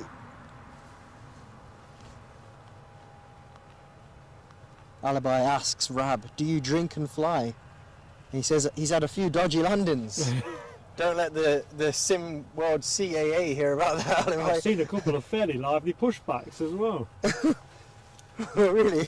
He ferocious on the brakes. That was my foot hitting the camera there. Sorry guys. I'm getting excited about the idea of imagining you guys simming under the influence. Rab says no, he doesn't drink, so it's all nice and safe aboard Rab H Air. You heard it here first, folks. So Tony McCall, so it's rather, I've stumbled upon it by accident talking about it today, but it's rather topical talking about Loganair and their liveries on different aircraft types. Of course, Ken pointed out to us the ATRs as well, not to forget them, but Tony McCall says he's seen that the Loganair are operating their last Saab 340 flight to Islay today. Then it's all over to ATR for the prop action. So it is rather topical. Afternoon, Tony. How goes it? Excuse me. I think there's a little bit of slippage then, because they were supposed to have had the Saab 340s, but they're not out of service during the summer, I think was the original plan. Well, Paul Barnes, he's making a lasagna, which has got me hungry. But hungry? You just had a 3-course meal. I could eat a bit of lasagna as well. Paul Barnes says, what was your question about the winter schedule? Well, we're just generally pondering, when does the winter schedule come into action at an airport? Is it a specific date, or when is it? I figured it was November the 1st, but then again it might be more informed by school holidays to try and maximise those last few tourists going to summer destinations. But any intel on that would be very much appreciated. Alibi says he flies Jakey Air. Jakey Air. Is Michelle signing up to co-pilot with Rab? I haven't seen that one. Awesome. That would be cool.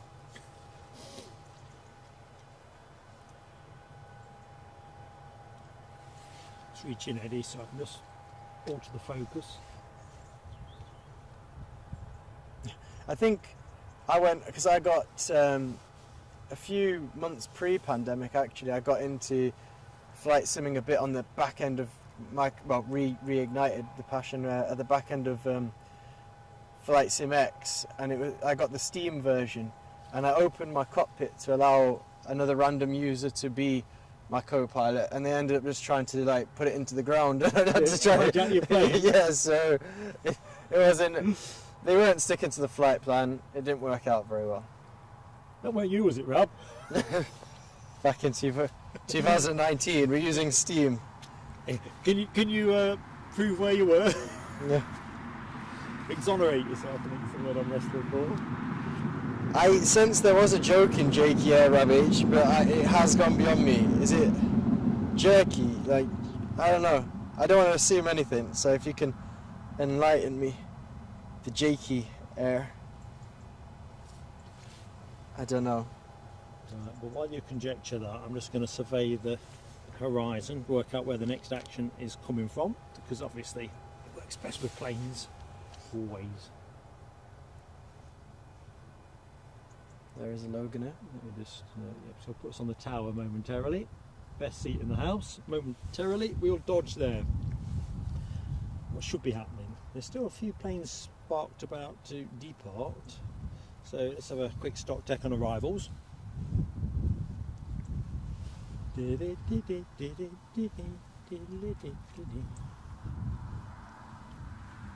Right, so working in reverse order to show close. Ryanair have an inbound from Faro. Going to come in about 4:15. We'll be off air, I think, by then. I thought we might pick it up if it came in early. Looks like everything else that was due to come in is with us. So let's see what the departures board looks like.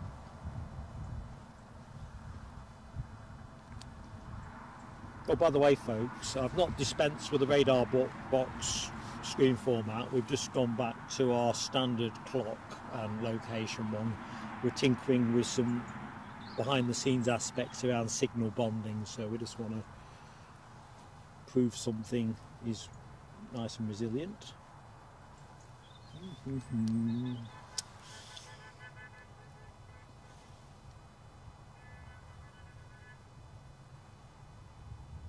This is the Jet 2 to Antalya gone, right?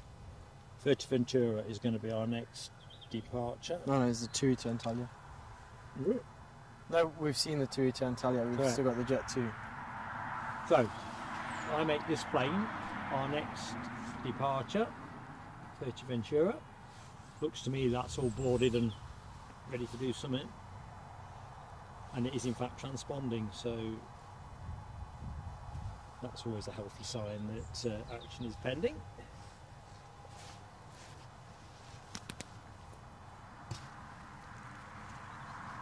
Eddie's got the brolly down now.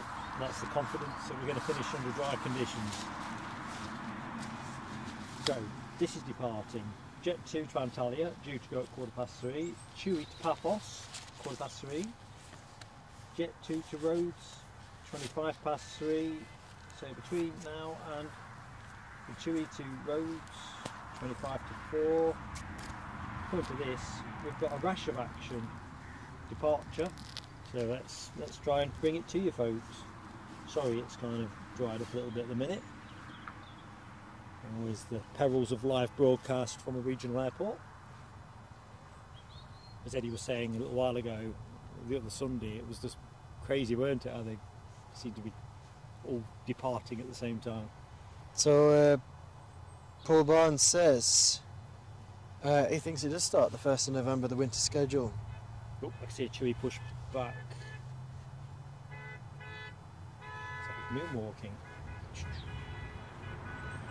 Somebody's giving it some hoot in that ops vehicle. Is that the scaring birds, or it's someone who knows us? Scaring birds. The Jakey Air, they're explaining it to me. So apparently it means drunk to. Means what? Drunk to. Or drunk. Oh, drunk, lol.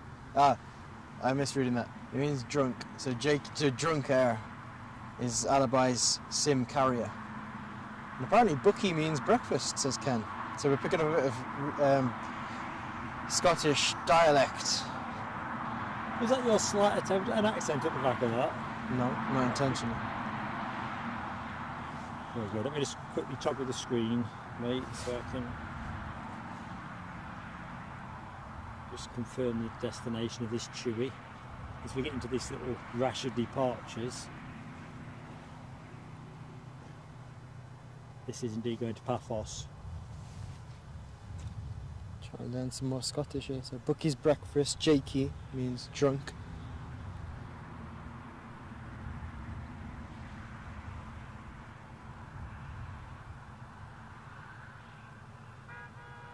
Michelle says a pilot was recently caught on magic mushrooms.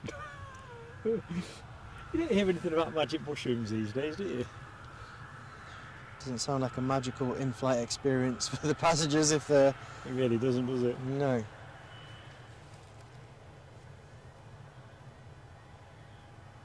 See that Chewy fuselage, it's got a bit of sunshine beating on it. Apparently it was in the jump seat, says Alibi. So Alibi's seen the similar story. It says this pilot was in the jump seat and then tried to stop the engines. Oh, the Air Alaska thing, the Embraer.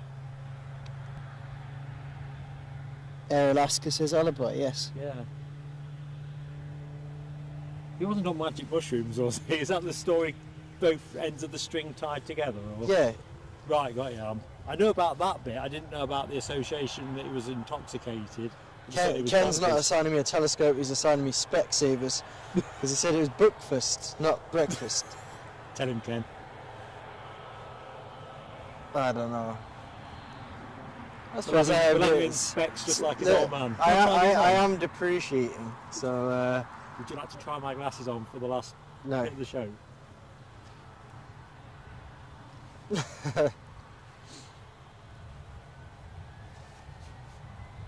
Self-depreciating. Yeah, it's another 20 quid off him.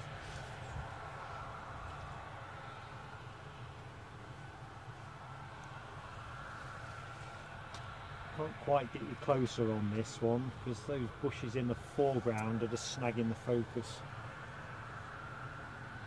But look, see, I think we're going to get a rash of departures to finish with. Last 45 minutes or so of the show. So things to look out for. We're going to do, well, I will put a members only post tonight, community post, in anticipation of our question and answer with Mark and Eddie. Mark will be front of house, though on that one I'll be posing the questions.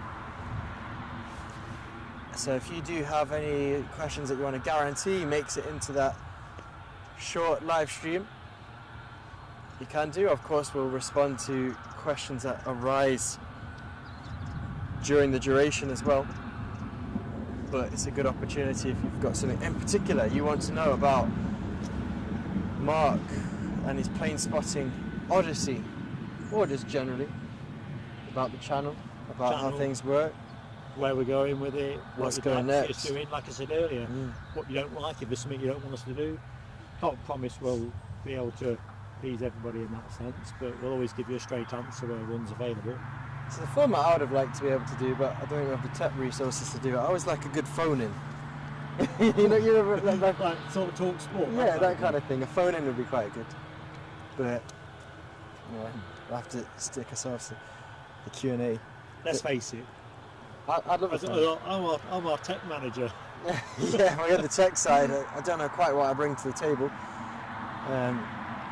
Probably my sharp eyesight. I don't know, we're going to get your eyes tested. Good afternoon to you, Andrea Molson. Andrea, how goes it? Good afternoon. I'm Mark. And I'm Eddie. And Ken is pondering the location of the Q&A. Well, I really wanted that kind of fireside. I was trying to entice Mark into doing it in front of a fire. Like that guy on the meerkats. I can't think of his name. The other one where he's always got his smoking gown or jacket on or whatever the hell. Yeah. No, Mrs. PSA wasn't going to give up prime side. I might let you come to the emoji lab. Oh, yeah, invite me there, because I was going to do it for my home office, but I'm still painting in there at the minute, which puts me under pressure. I don't know, folks. Do we let him sweat and have to paint the office faster? We've got to do that anyway. No, I think I'll invite you to the emoji lab. There you go. We're going to Eddie's. You need to bring your Lufthansa 747 model though for decoration. Yeah, I'm doing that. No rush for this Paphos depart, is there? I bet if on board I'd be in a bit of a rush. I'd be perusing the in-flight menu. Is it me? Is it getting a lot darker? Oh, there's the answer to the question. What, it's the clouds? Yeah. It's not too bad in the foreground, but all the dark stuff's pretty much dead over us. What could go wrong from here?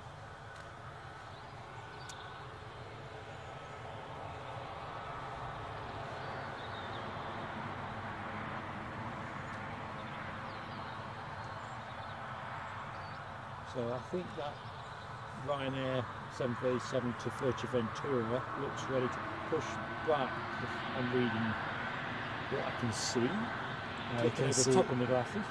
As the TUI increases the thrust, it's lifting a fair bit of water off the tarmac. Bit of spray. Drying it out. The windscreen wipers on the Jet 2 vehicle would have been going to full potential as it went by in the opposite direction. Is it the runway light's been turned up a few watts as well? I think it's just the contrast. I don't know if they have. I think they do have the. Like They do have the ability to vary the intensity. And I think Michelle saying a definite no is probably referring to the idea of the QA in front of the fireplace. I'm assuming. That's what I would. If I was you guys, I'd be saying a definite no to that as well. I don't know why he even thinks this stuff up. It just amuses me to imagine that these Mark doing stuff. That we might have a subsidiary channel where I try and get Mark to do stuff a la Idiot Abroad style. He did think at one time, this is the God's honest truth, you know, he said we could set up a YouTube prank type channel where you go and do silly things in public places. You know, and see how close you can get to get your head knocked off or arrested. Needless to say, it's still on the drawing board, that one. No, it's not on the drawing board. Anyway, I'll stop being silly. So, 2 weeks old yesterday. Is that a grand? I've said just a bit slow on the chat there. Is that a granddaughter, Rob H, or a daughter? So he's missing that 2 years old. Yeah, 2 weeks old yesterday. My latest great niece. Oh, congratulations to you. Congratulations. Rob H. Awesome stuff. Born on Friday the 13th. Well, that's when we were down at Heathrow, wasn't it? Yeah. Awesome well, stuff. I remember Rob saying on that stream. Yeah. That Mum had just gone into labour. No, it's great news that. Always nice to see a bit of that kind of thing. Hello, John Driscoll. Good to see you. John Driscoll, good afternoon. Hope you are well. Welcome to a pretty nippy Newcastle International Airport. Well, to be fair, airports tend to be nippier than warm anyway, don't they, even in the summer. Alibi's got a packed festive calendar aside from whoever Hibernian's playing. Just joking, Alibi. Whoever Hart's playing. He's just saying that his granddaughter's birthday is on Christmas Day, and his daughter's birthday is on New Year's Day, so aside from the usual festive action in the household, they've got a number of birthdays there, so great stuff. Good afternoon to you, Robert Smith. Thanks for joining us today. Robert, how you going, mate? Hope all is good. Hope you're keeping well, buddy. Although Rab H makes a good observation regarding birthdays at Christmas time. Doubly expensive. Yeah, true that. Just going to Robert Smith. Did you get to see that Chewy that skidded off at Leeds Bradford?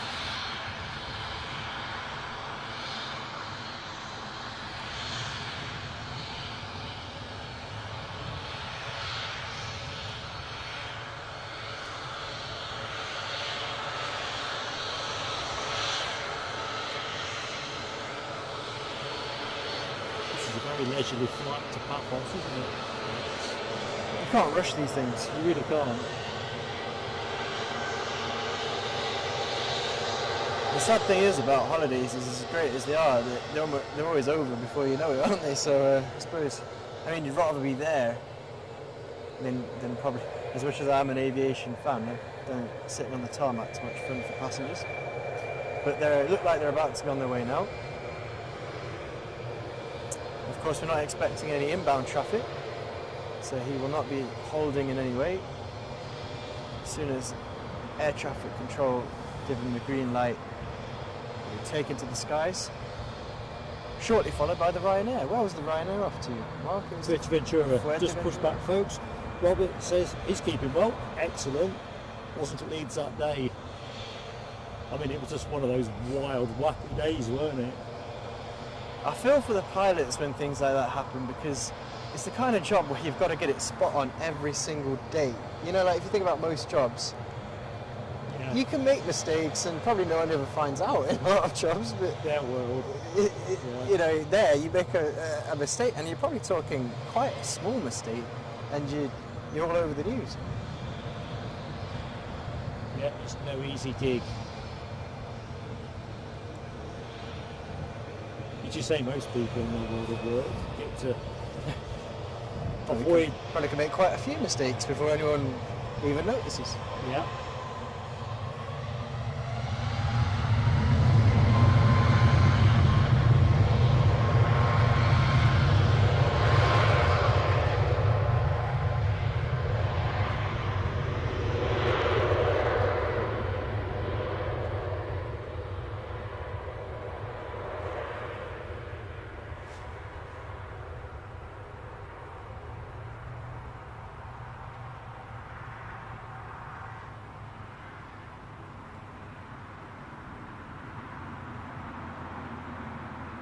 Rotate.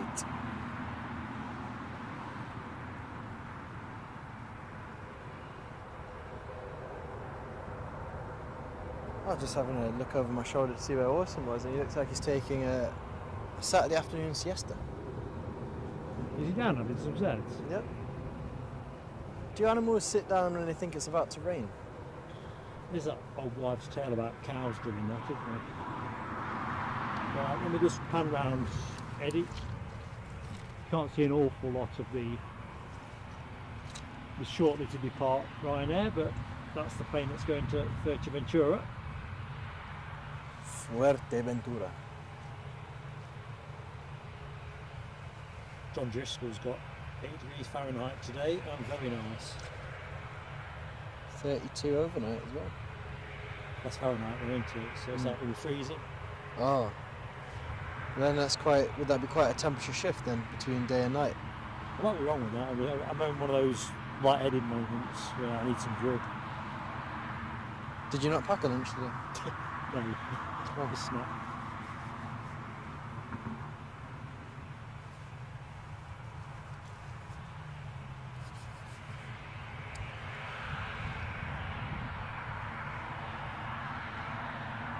Give you what I can give you.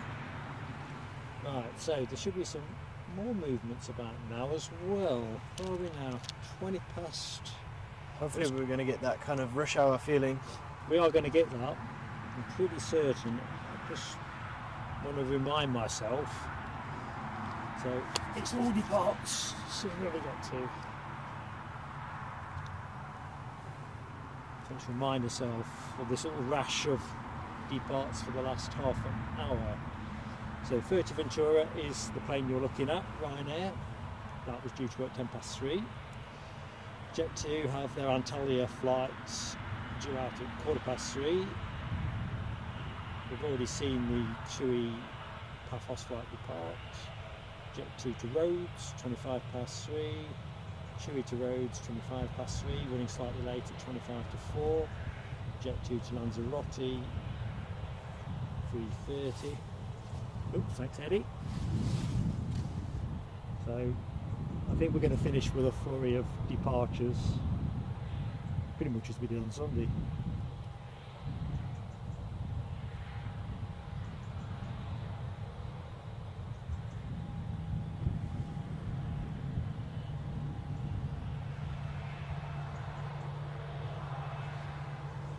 I should be so relieved if this HDMI cable holds on to the end of the stream.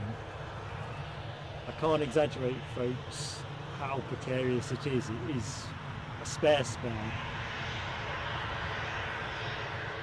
You have to get on Amazon to get another one. I'll just repeat the one that we've... Well, that's only lasted a month. No, but I mean for Edinburgh on Monday. Yeah, I'm still Prime, so... That one is a Prime product. If not, down to Curry's PC World. Well, that's it, really, isn't it? In fact, to be honest with you, that might be the better option. Although to get one quite that length would be quite a challenge. Oh, we missed a few things in the chat there.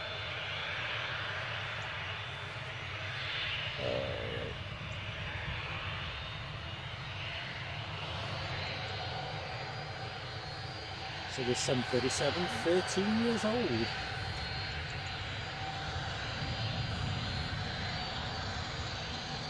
As it emerges on the bushes.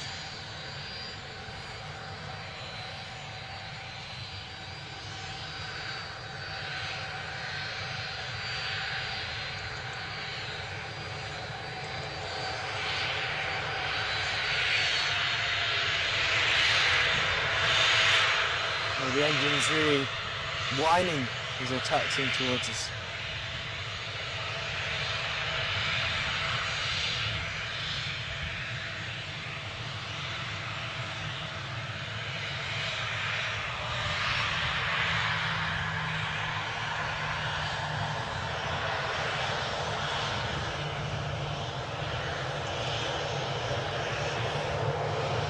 I do like the 737. I think it's just this general agility. It's, you know, it's the aircraft that can get you to a lot of places. Seen very frequently. We're a workhorse. Aliboy asks, have we got some bits of blue sky? I think we have in places. Very small bits.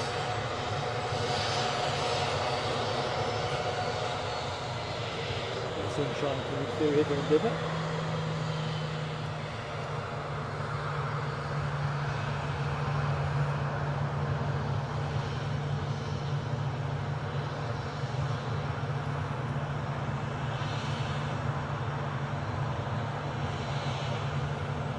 Jet2 pushing back something, so let's have a look which one it is.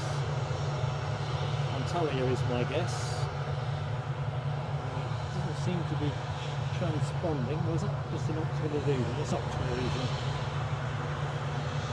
I wonder what goes through a pilot's mind when they're just sitting on the runway as the Ryanair aircraft is currently, and you look at the long road ahead, and obviously you'll have all the procedural thoughts, but do they have, is there a time to just sort of ponder anything when you're at that situation? How Leicester City are doing. Could be. Yeah, Jet2 are pushing back. It's not showing on my flight radar.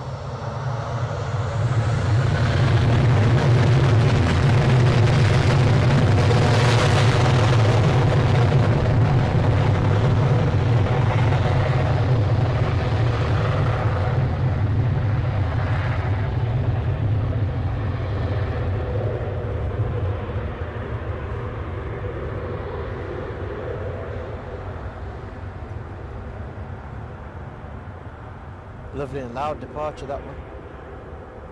Gorgeous. Perhaps people have got extra large baggage on board for a nice 2-week trip to the Canaries. Sounds like just a ticket. Woke Orson up from his nap. Is he up? Yeah, he was a bit disgruntled. Oh, he sleeps out here. I'm blown him, aren't I? Doesn't feel instinctively like a great place for a horse to be hanging out, but I'm no expert on horses, and I know they can live like ones on Dartmoor. They're ponies, aren't they? Got race the other day. But I don't think he's getting a lot of TLC. I'll stick my neck out on that. I'd have thought he'd be wearing a blanket, to be truthful. And his bridle's been refitted by somebody, but you don't need a bridle on a horse in perpetuity. Ken Alloway updates. It says QPR 0, Leicester City 0. That's the latest. I think it's the Enzo Maresca style is to stay calm, because obviously teams will increasingly, when you're at the top end of the table, set up shop to try and restrict you and frustrate you. But I think the Maresca style kind of factors that in. I think a lot of our goals have been coming more in the second half. But anyway, let's not fret ourselves too much. Jobs in hand is what you're saying, isn't it? So in the meantime, two tugs in operation. Synchronised tug driving. It's getting a bit closer. This Jet 2 off to Antalya. It does feel like Formula One now. It's like So we're getting both into shop. like sort of like a Ferrari and McLaren olden days, where they'd be pulled out of the garage, Schumacher Hakkinen style. A little bit small to get both planes in shot, but as you see, as Eddie describes, parallel pushback. So if the Jet 2 there is like the grey McLaren of old, and that's Hakkinen, Coulthard's about to appear from the other side of the terminal. There's another one being pushed back. Tell you what, you're getting a lot of messages today. I am, aren't I? I was saying earlier on in the stream that Mrs. Plain Sailing Aviation probably messaged me earlier to say get the milk and the revels, and there's a bit of a conversation about how 2 items can become more. And Dopey Gort was saying, before you know it, it's 100 quid's worth of this, that and the other. I swear, that's probably what I'm going to find in my phone. It's going to be a go fetch. Can't do too much for a good gaffer.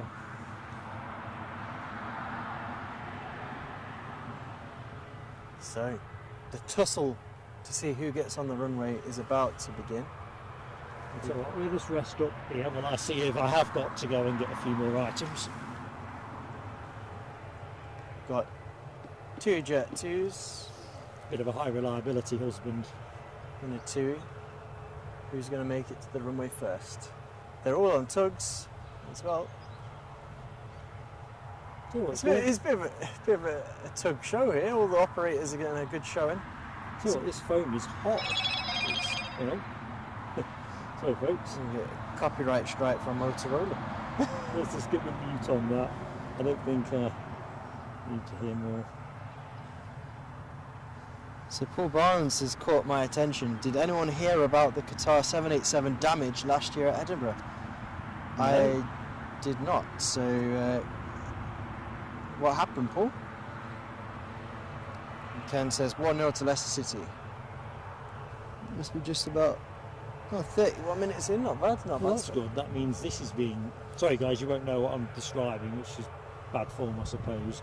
One of the tweaks we've got in the background. You're saying you're a technological genius. It's not saying that, but it is saying it's worked. We're just trying to get a bit of signal resilience built in ahead of our next away day trip. Let's have a look at the Eddie's bigger getting picture. lively. The bigger Go on, you picture. have a go if you like, Eddie, for a bit. I want folks to see the bigger picture here. Although I suppose you had it zoomed in because of the Camera locks on it and the bushes. yeah. So what I'm trying to do, because you haven't got all the Jet 2 in there. No, I'm showing that there's there's 2 3, Jet yeah. 2, 3. Bigger picture there. So I bring Eddie along. He adds a bit of class. Well, you have a go on the thingy for it if you want. So what? You run the camera.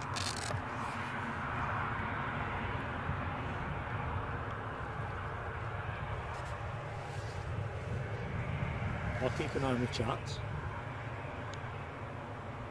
Anything you see that the HDMI cable, just be a bit conservative. Oh, hang on a minute. Ooh. Hang on a minute, I'm confused, Ken. 1-0 LCFC. Oh, thumbs up, it's our 1-0. Excellent stuff. Diffusion past.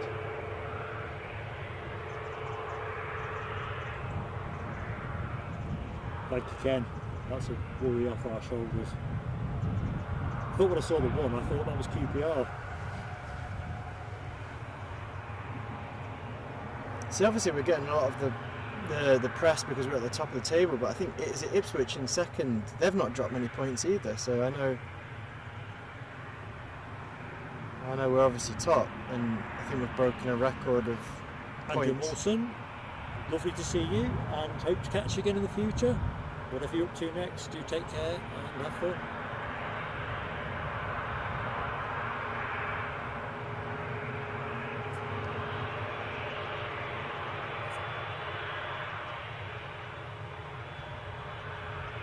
So we are into the finale phase of the show. Last half hour, maybe a little bit less, and it looks like everybody's going. Eddie on cam.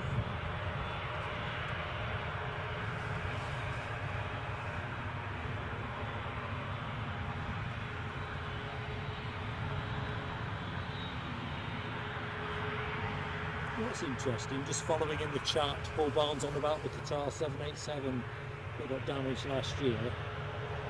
Radio waiting for pushback, and as the jet breach was retracting, it malfunctioned, shot forward, and punctured a hole in the engine cowling. See, mistakes like that, no hiding places there.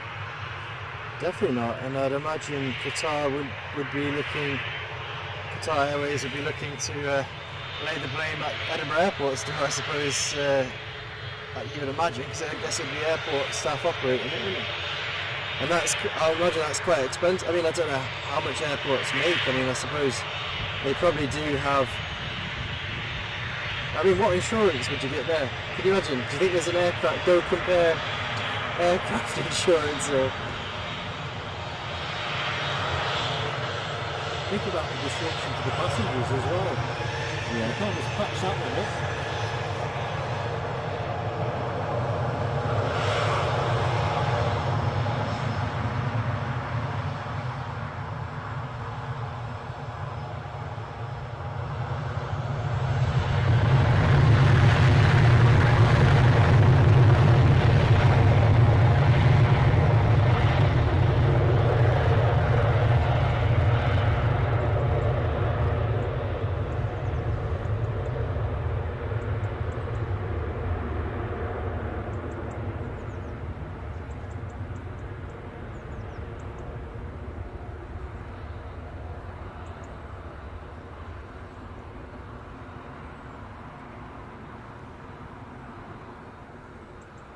So as we wave that plane off to Antalya, the next one's busy kicking up a nice whisk now.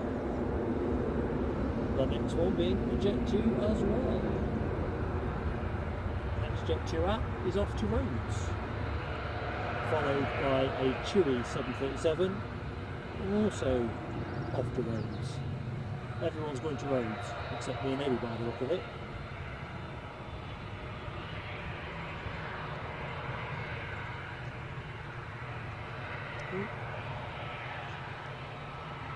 The landing lights just snatch the focus briefly.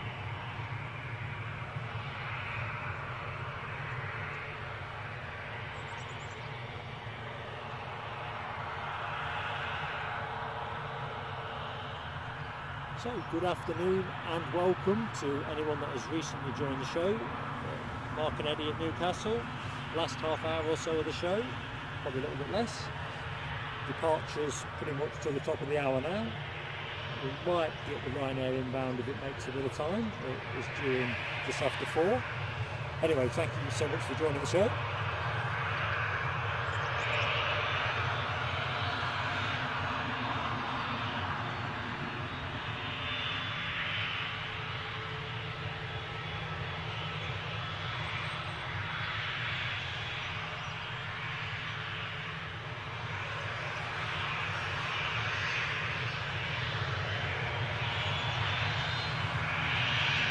Eddie on camera, Mark waving at the pilot.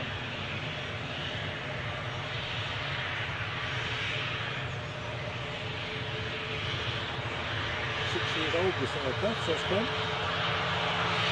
Looking good.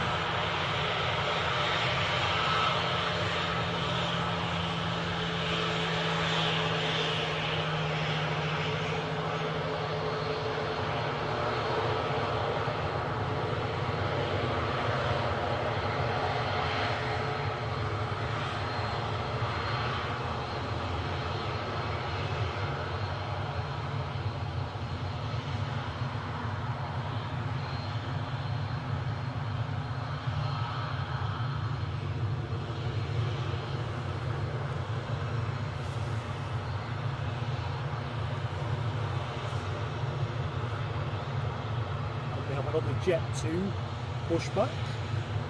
So next two planes off to roads. Jet 2 on pole position at the minute, should be behind, and a further Jet 2 off to Lanzarote behind that. I reckon that'll be the last three planes of the show. Mystic marking his predictions.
Bad news from London.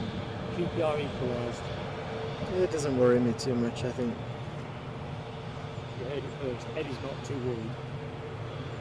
We've got goals in us these days, at least in the Championship. To be fair, plenty of football to be played in. Definitely.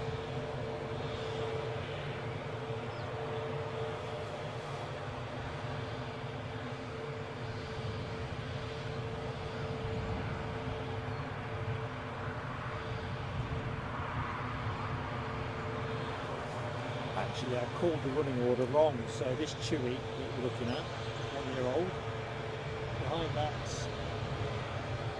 is a Jet 2, but it's actually going to Palma de Mallorca. The Lanzarote one is a bit further back. That was just pushed and turned. You can see this tail fin on that, Eddie. On the far side of the terminal, pointing in the right way. All pointing the right way. Will we see the Jet 2 Holidays, because there's another Jet 2 Holidays aircraft as well, will we see that one depart before the end of the show? I reckon there's a good chance.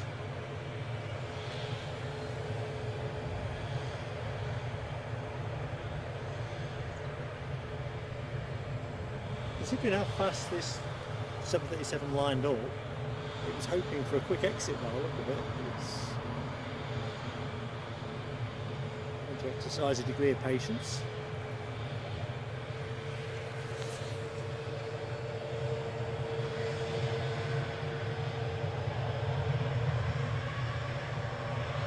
Is encountering quite a few errors when posting.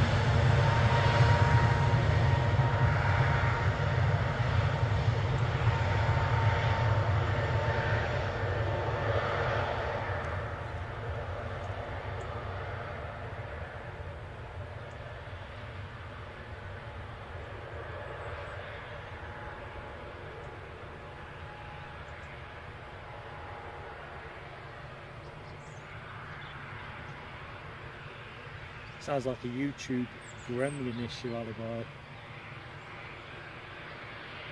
Hopefully it won't take you into Rab H's world of one-word posts.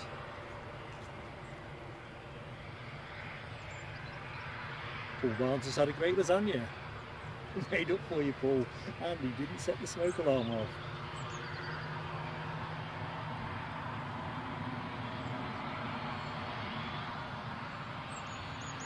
Yeah, Alibi's poking YouTube with his ad blocker.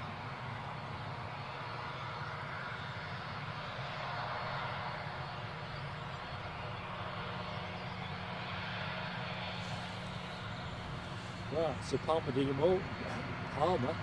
Mallorca is our next departure, 737.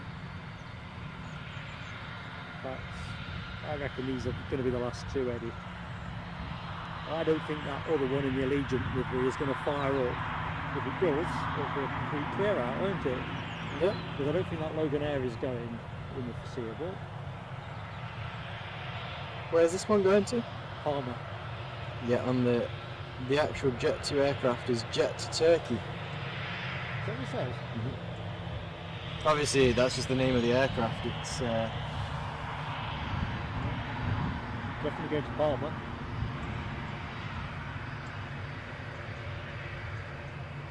Says Mark, he's rechecking. No, it's just the name. They name their aircrafts like Jet to Lanzarote or Jet to Tenerife.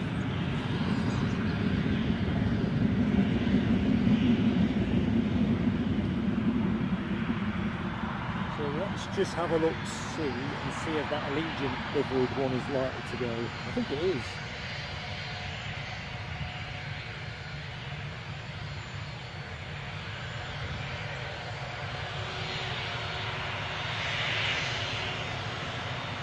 I think Alibi, you and Nell W have got some notes to swap on that one.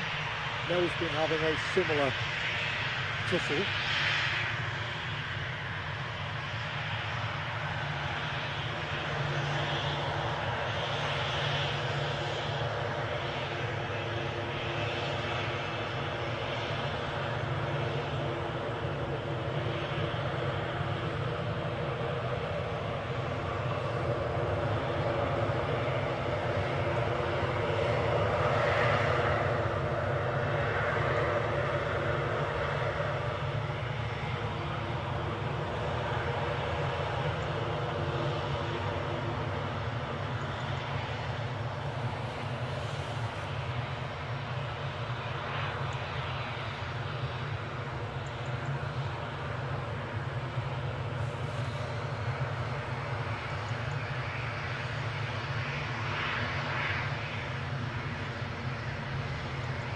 Looks quite an interesting sky, Eddie. That it does.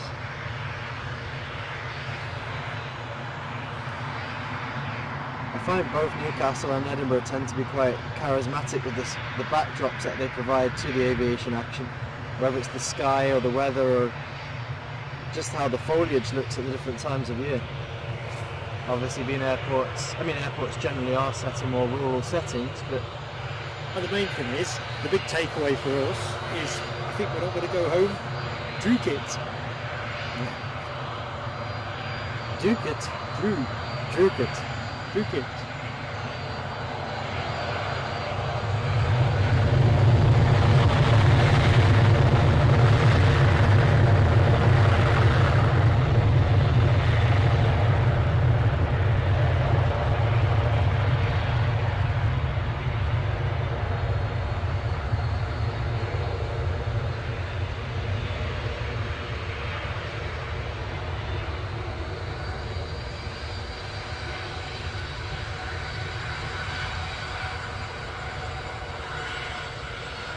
I'll have to watch that back. DB Bassman says, haha, the S at the end of fares, looks like the guy who was painting it gave into boredom. A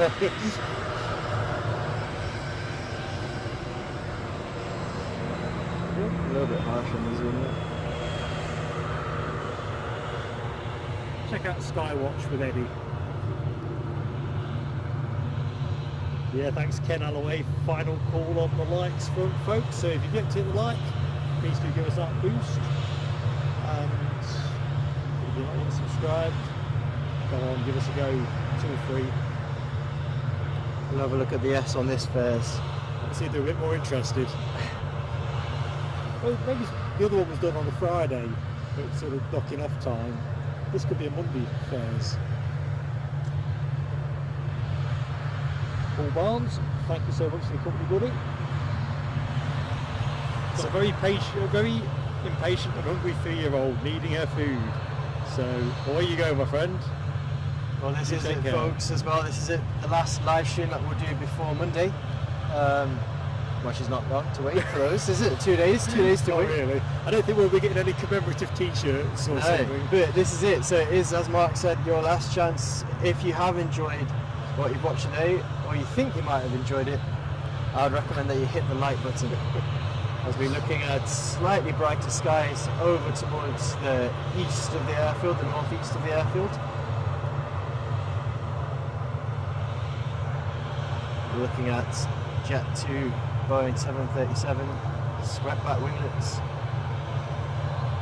In position and holding, with of course the Newcastle Tower in the background. That's a good question from Robert Smith. Is there a limit on how long an aircraft can fly from manufacturer to retirement?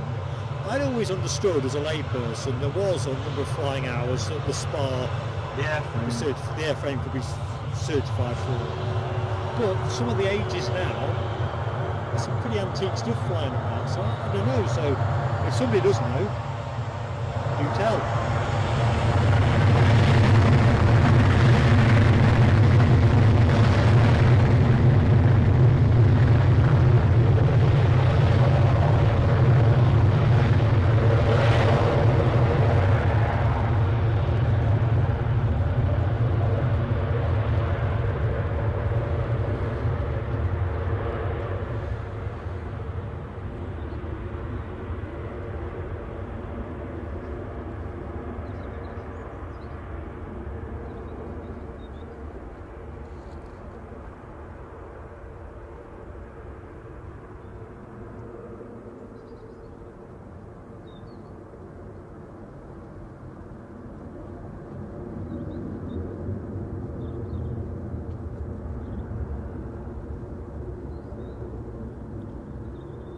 The next mission, Eddie, is particularly crucial.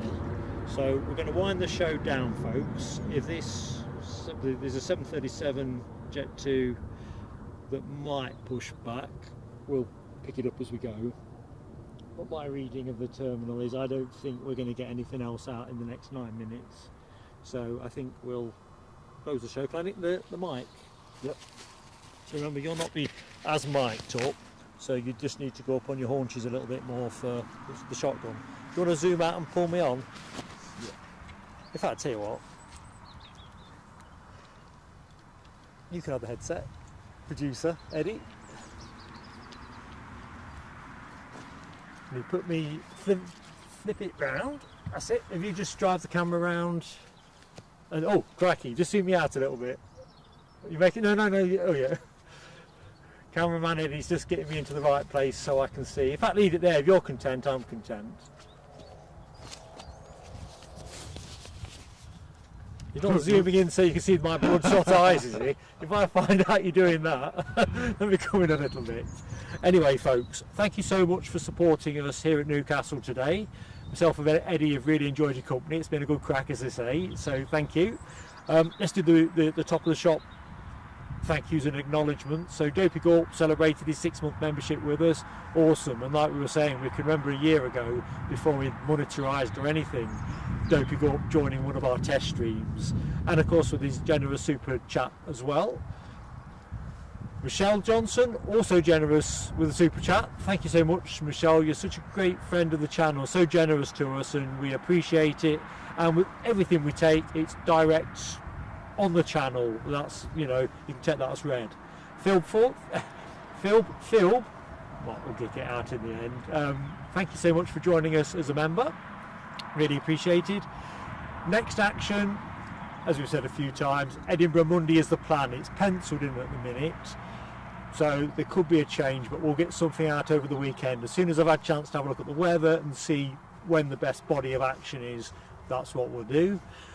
Q&A night with members. We plan to do that later in the week. Eddie has said earlier we'll put something out to members to just see if there's anything people want to kind of pre-ask, and then we can potentially cover it off better. But to be truthful, we'll just answer as we go on the day.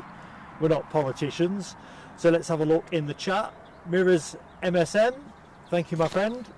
Thank you for joining us. Big shout out for the mod team.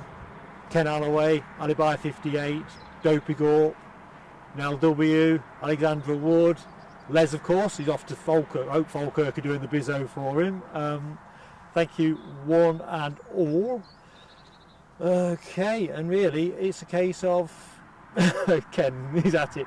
Big face TV, that's what you've done to me, Eddie. You made me into big face TV when I was too big on the screen.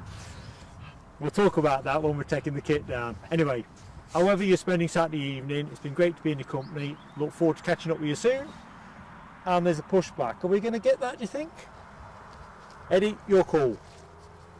I'm going to throw it out there to the chat. Let's have a look. What do you think, Eddie? What are we doing? Is it just going to park up in Perda for a bit? Let's find out what time it's due to depart.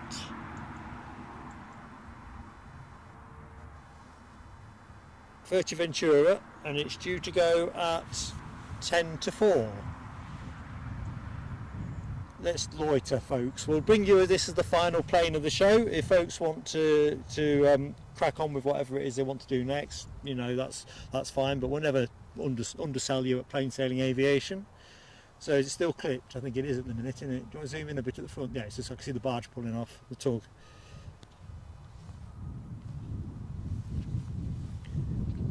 Getting a bit of the buzzing in my ear.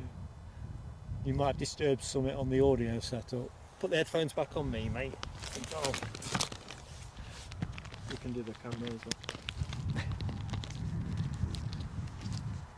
Oh yeah, I recognise that sound.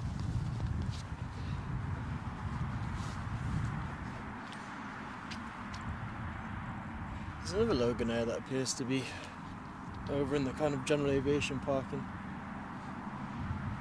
moving about. Just one more plane, as Alibi 58 says. It'd be rude to leave it, wouldn't it, really?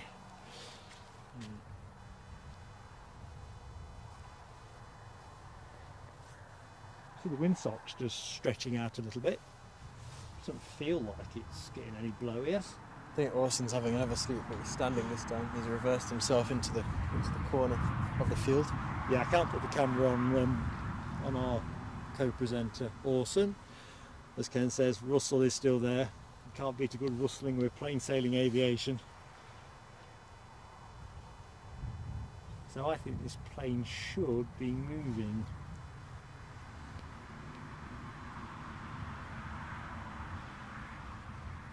I'm just going to zoom it up to the front of the bus.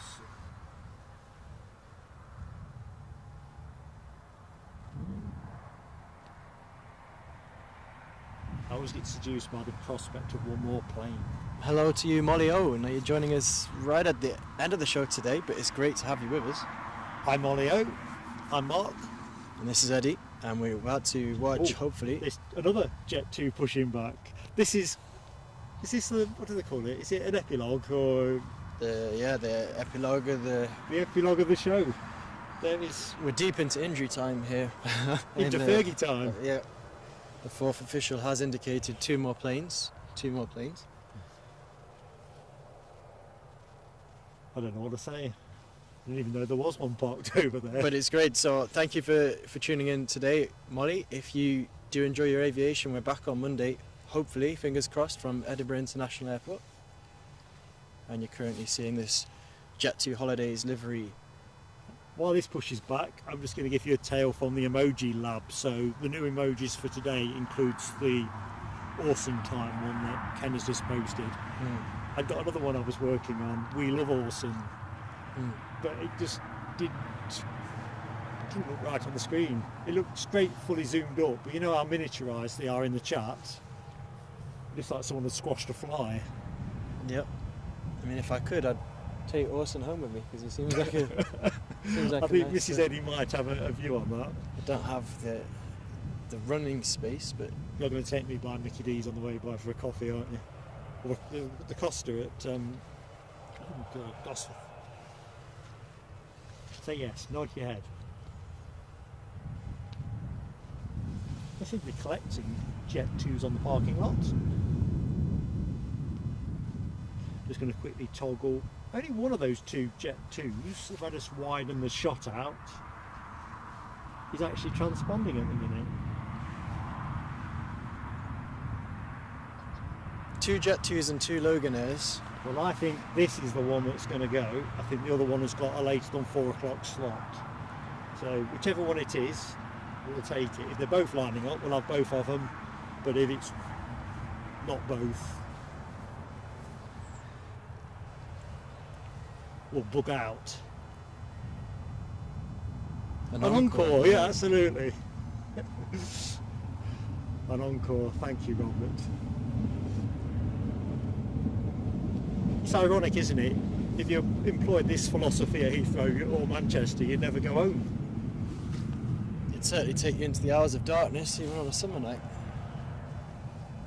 I'm enjoying the atmosphere of an autumnal stream, you know, that kind of clocks go back weekend, because it's quite dark. It almost feels like it's night already. I mean, the cold weather's a bit of a pain, and certainly a bit of a pain on the pockets of the heating and stuff, but I think autumn is quite a charismatic season. I like the changing of the seasons, and autumn's no exception to that, if I'm honest, but I don't like being cold, and the older I'm getting, the less I like it. I think in the northeast in particular, well, my only experience being, I lived in obviously Leicestershire growing up, but I think, I don't know, I really, maybe I'm just older and appreciate these things, but the colours of the foliage is quite eye-catching here. Checking out Nature Watch with Eddie. But you are right, it is quite... or maybe I just was ignorant when I was when I was a bit younger and didn't really When you're younger, you don't notice stuff like that. When you're older, you do. That's what I did when I say, life is like an ashtray, full of little doubts. So, Ken Alloway bangs the drum, bum bum bum bum. Last plane of the stream, a 737 to Jet 2 737 to Fuerteventura. I think they must have painted up their, or given them a good wash, because the white looks really white on the aircraft today. It's kind of surreal because there's no sunshine coming from anywhere now, is there? If anything, it's starting to get a bit drizzly again.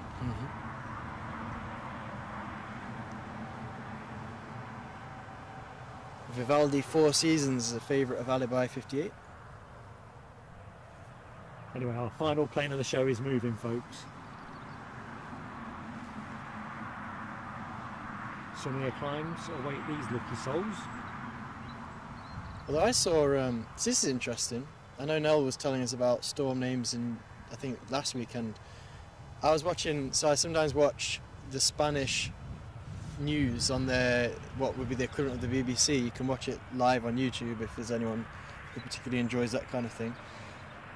Aside from the fact that often you get different perspectives on different nations' news, on the same news stories, what I found very interesting was they were being battered by a storm front that they called Storm Bernard, or Bernard in Spanish, which was really interesting, because I wondered, because it can't be the same name for us, because we've already done Babette, so the next storm will be beginning with C for us. So it's just interesting to know that clearly that's the second storm that's reached them, and then they were talking about that storm coming up to us, so I don't know, have we had our storm C? Are we living that? Well, sure. I don't know.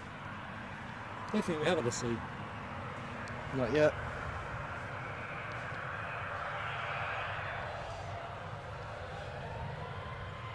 I've got a hunch somebody said on the last stream They what listed the allocated name names, was. yeah, they did list the names.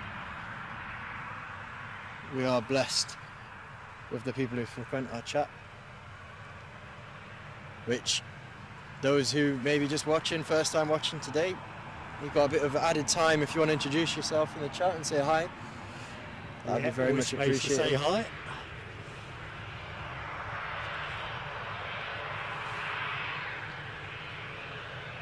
Nice easy roll out.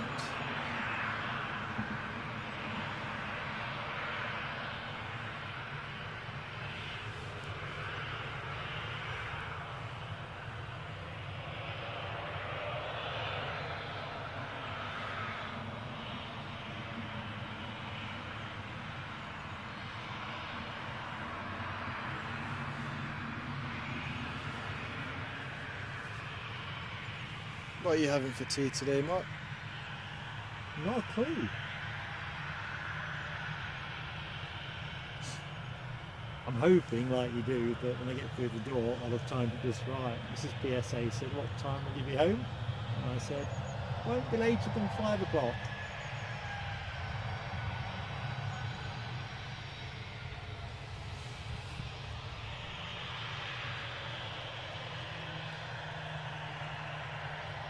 I just want to get in front of the fire, to be honest. They're not for your Q&A.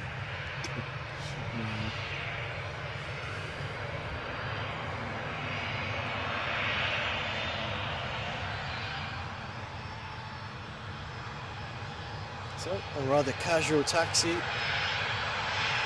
from this aircraft.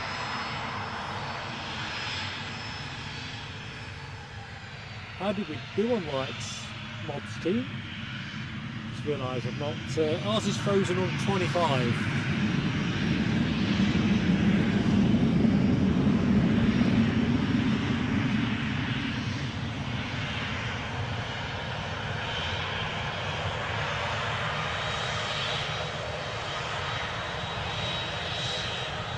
Boom Ventures, Ken. Let's see. Package holidays you can trust. Blazing on the side of the aircraft.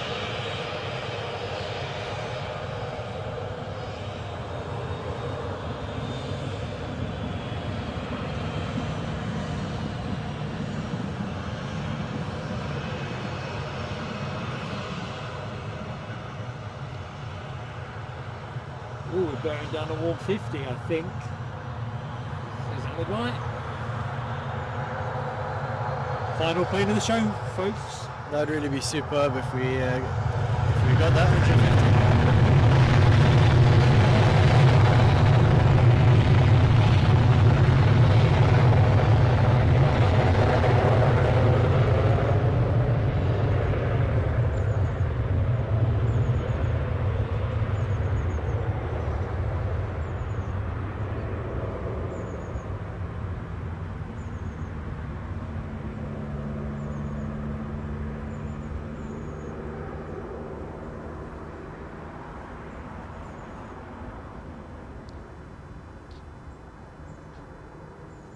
Hello to you, Maurice Quirin from Lexington, Kentucky.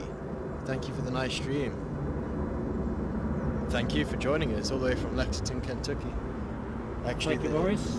The setting of one of my favourite TV shows, I like Justified, which the first series set there before the latest one in Detroit. Right, folks.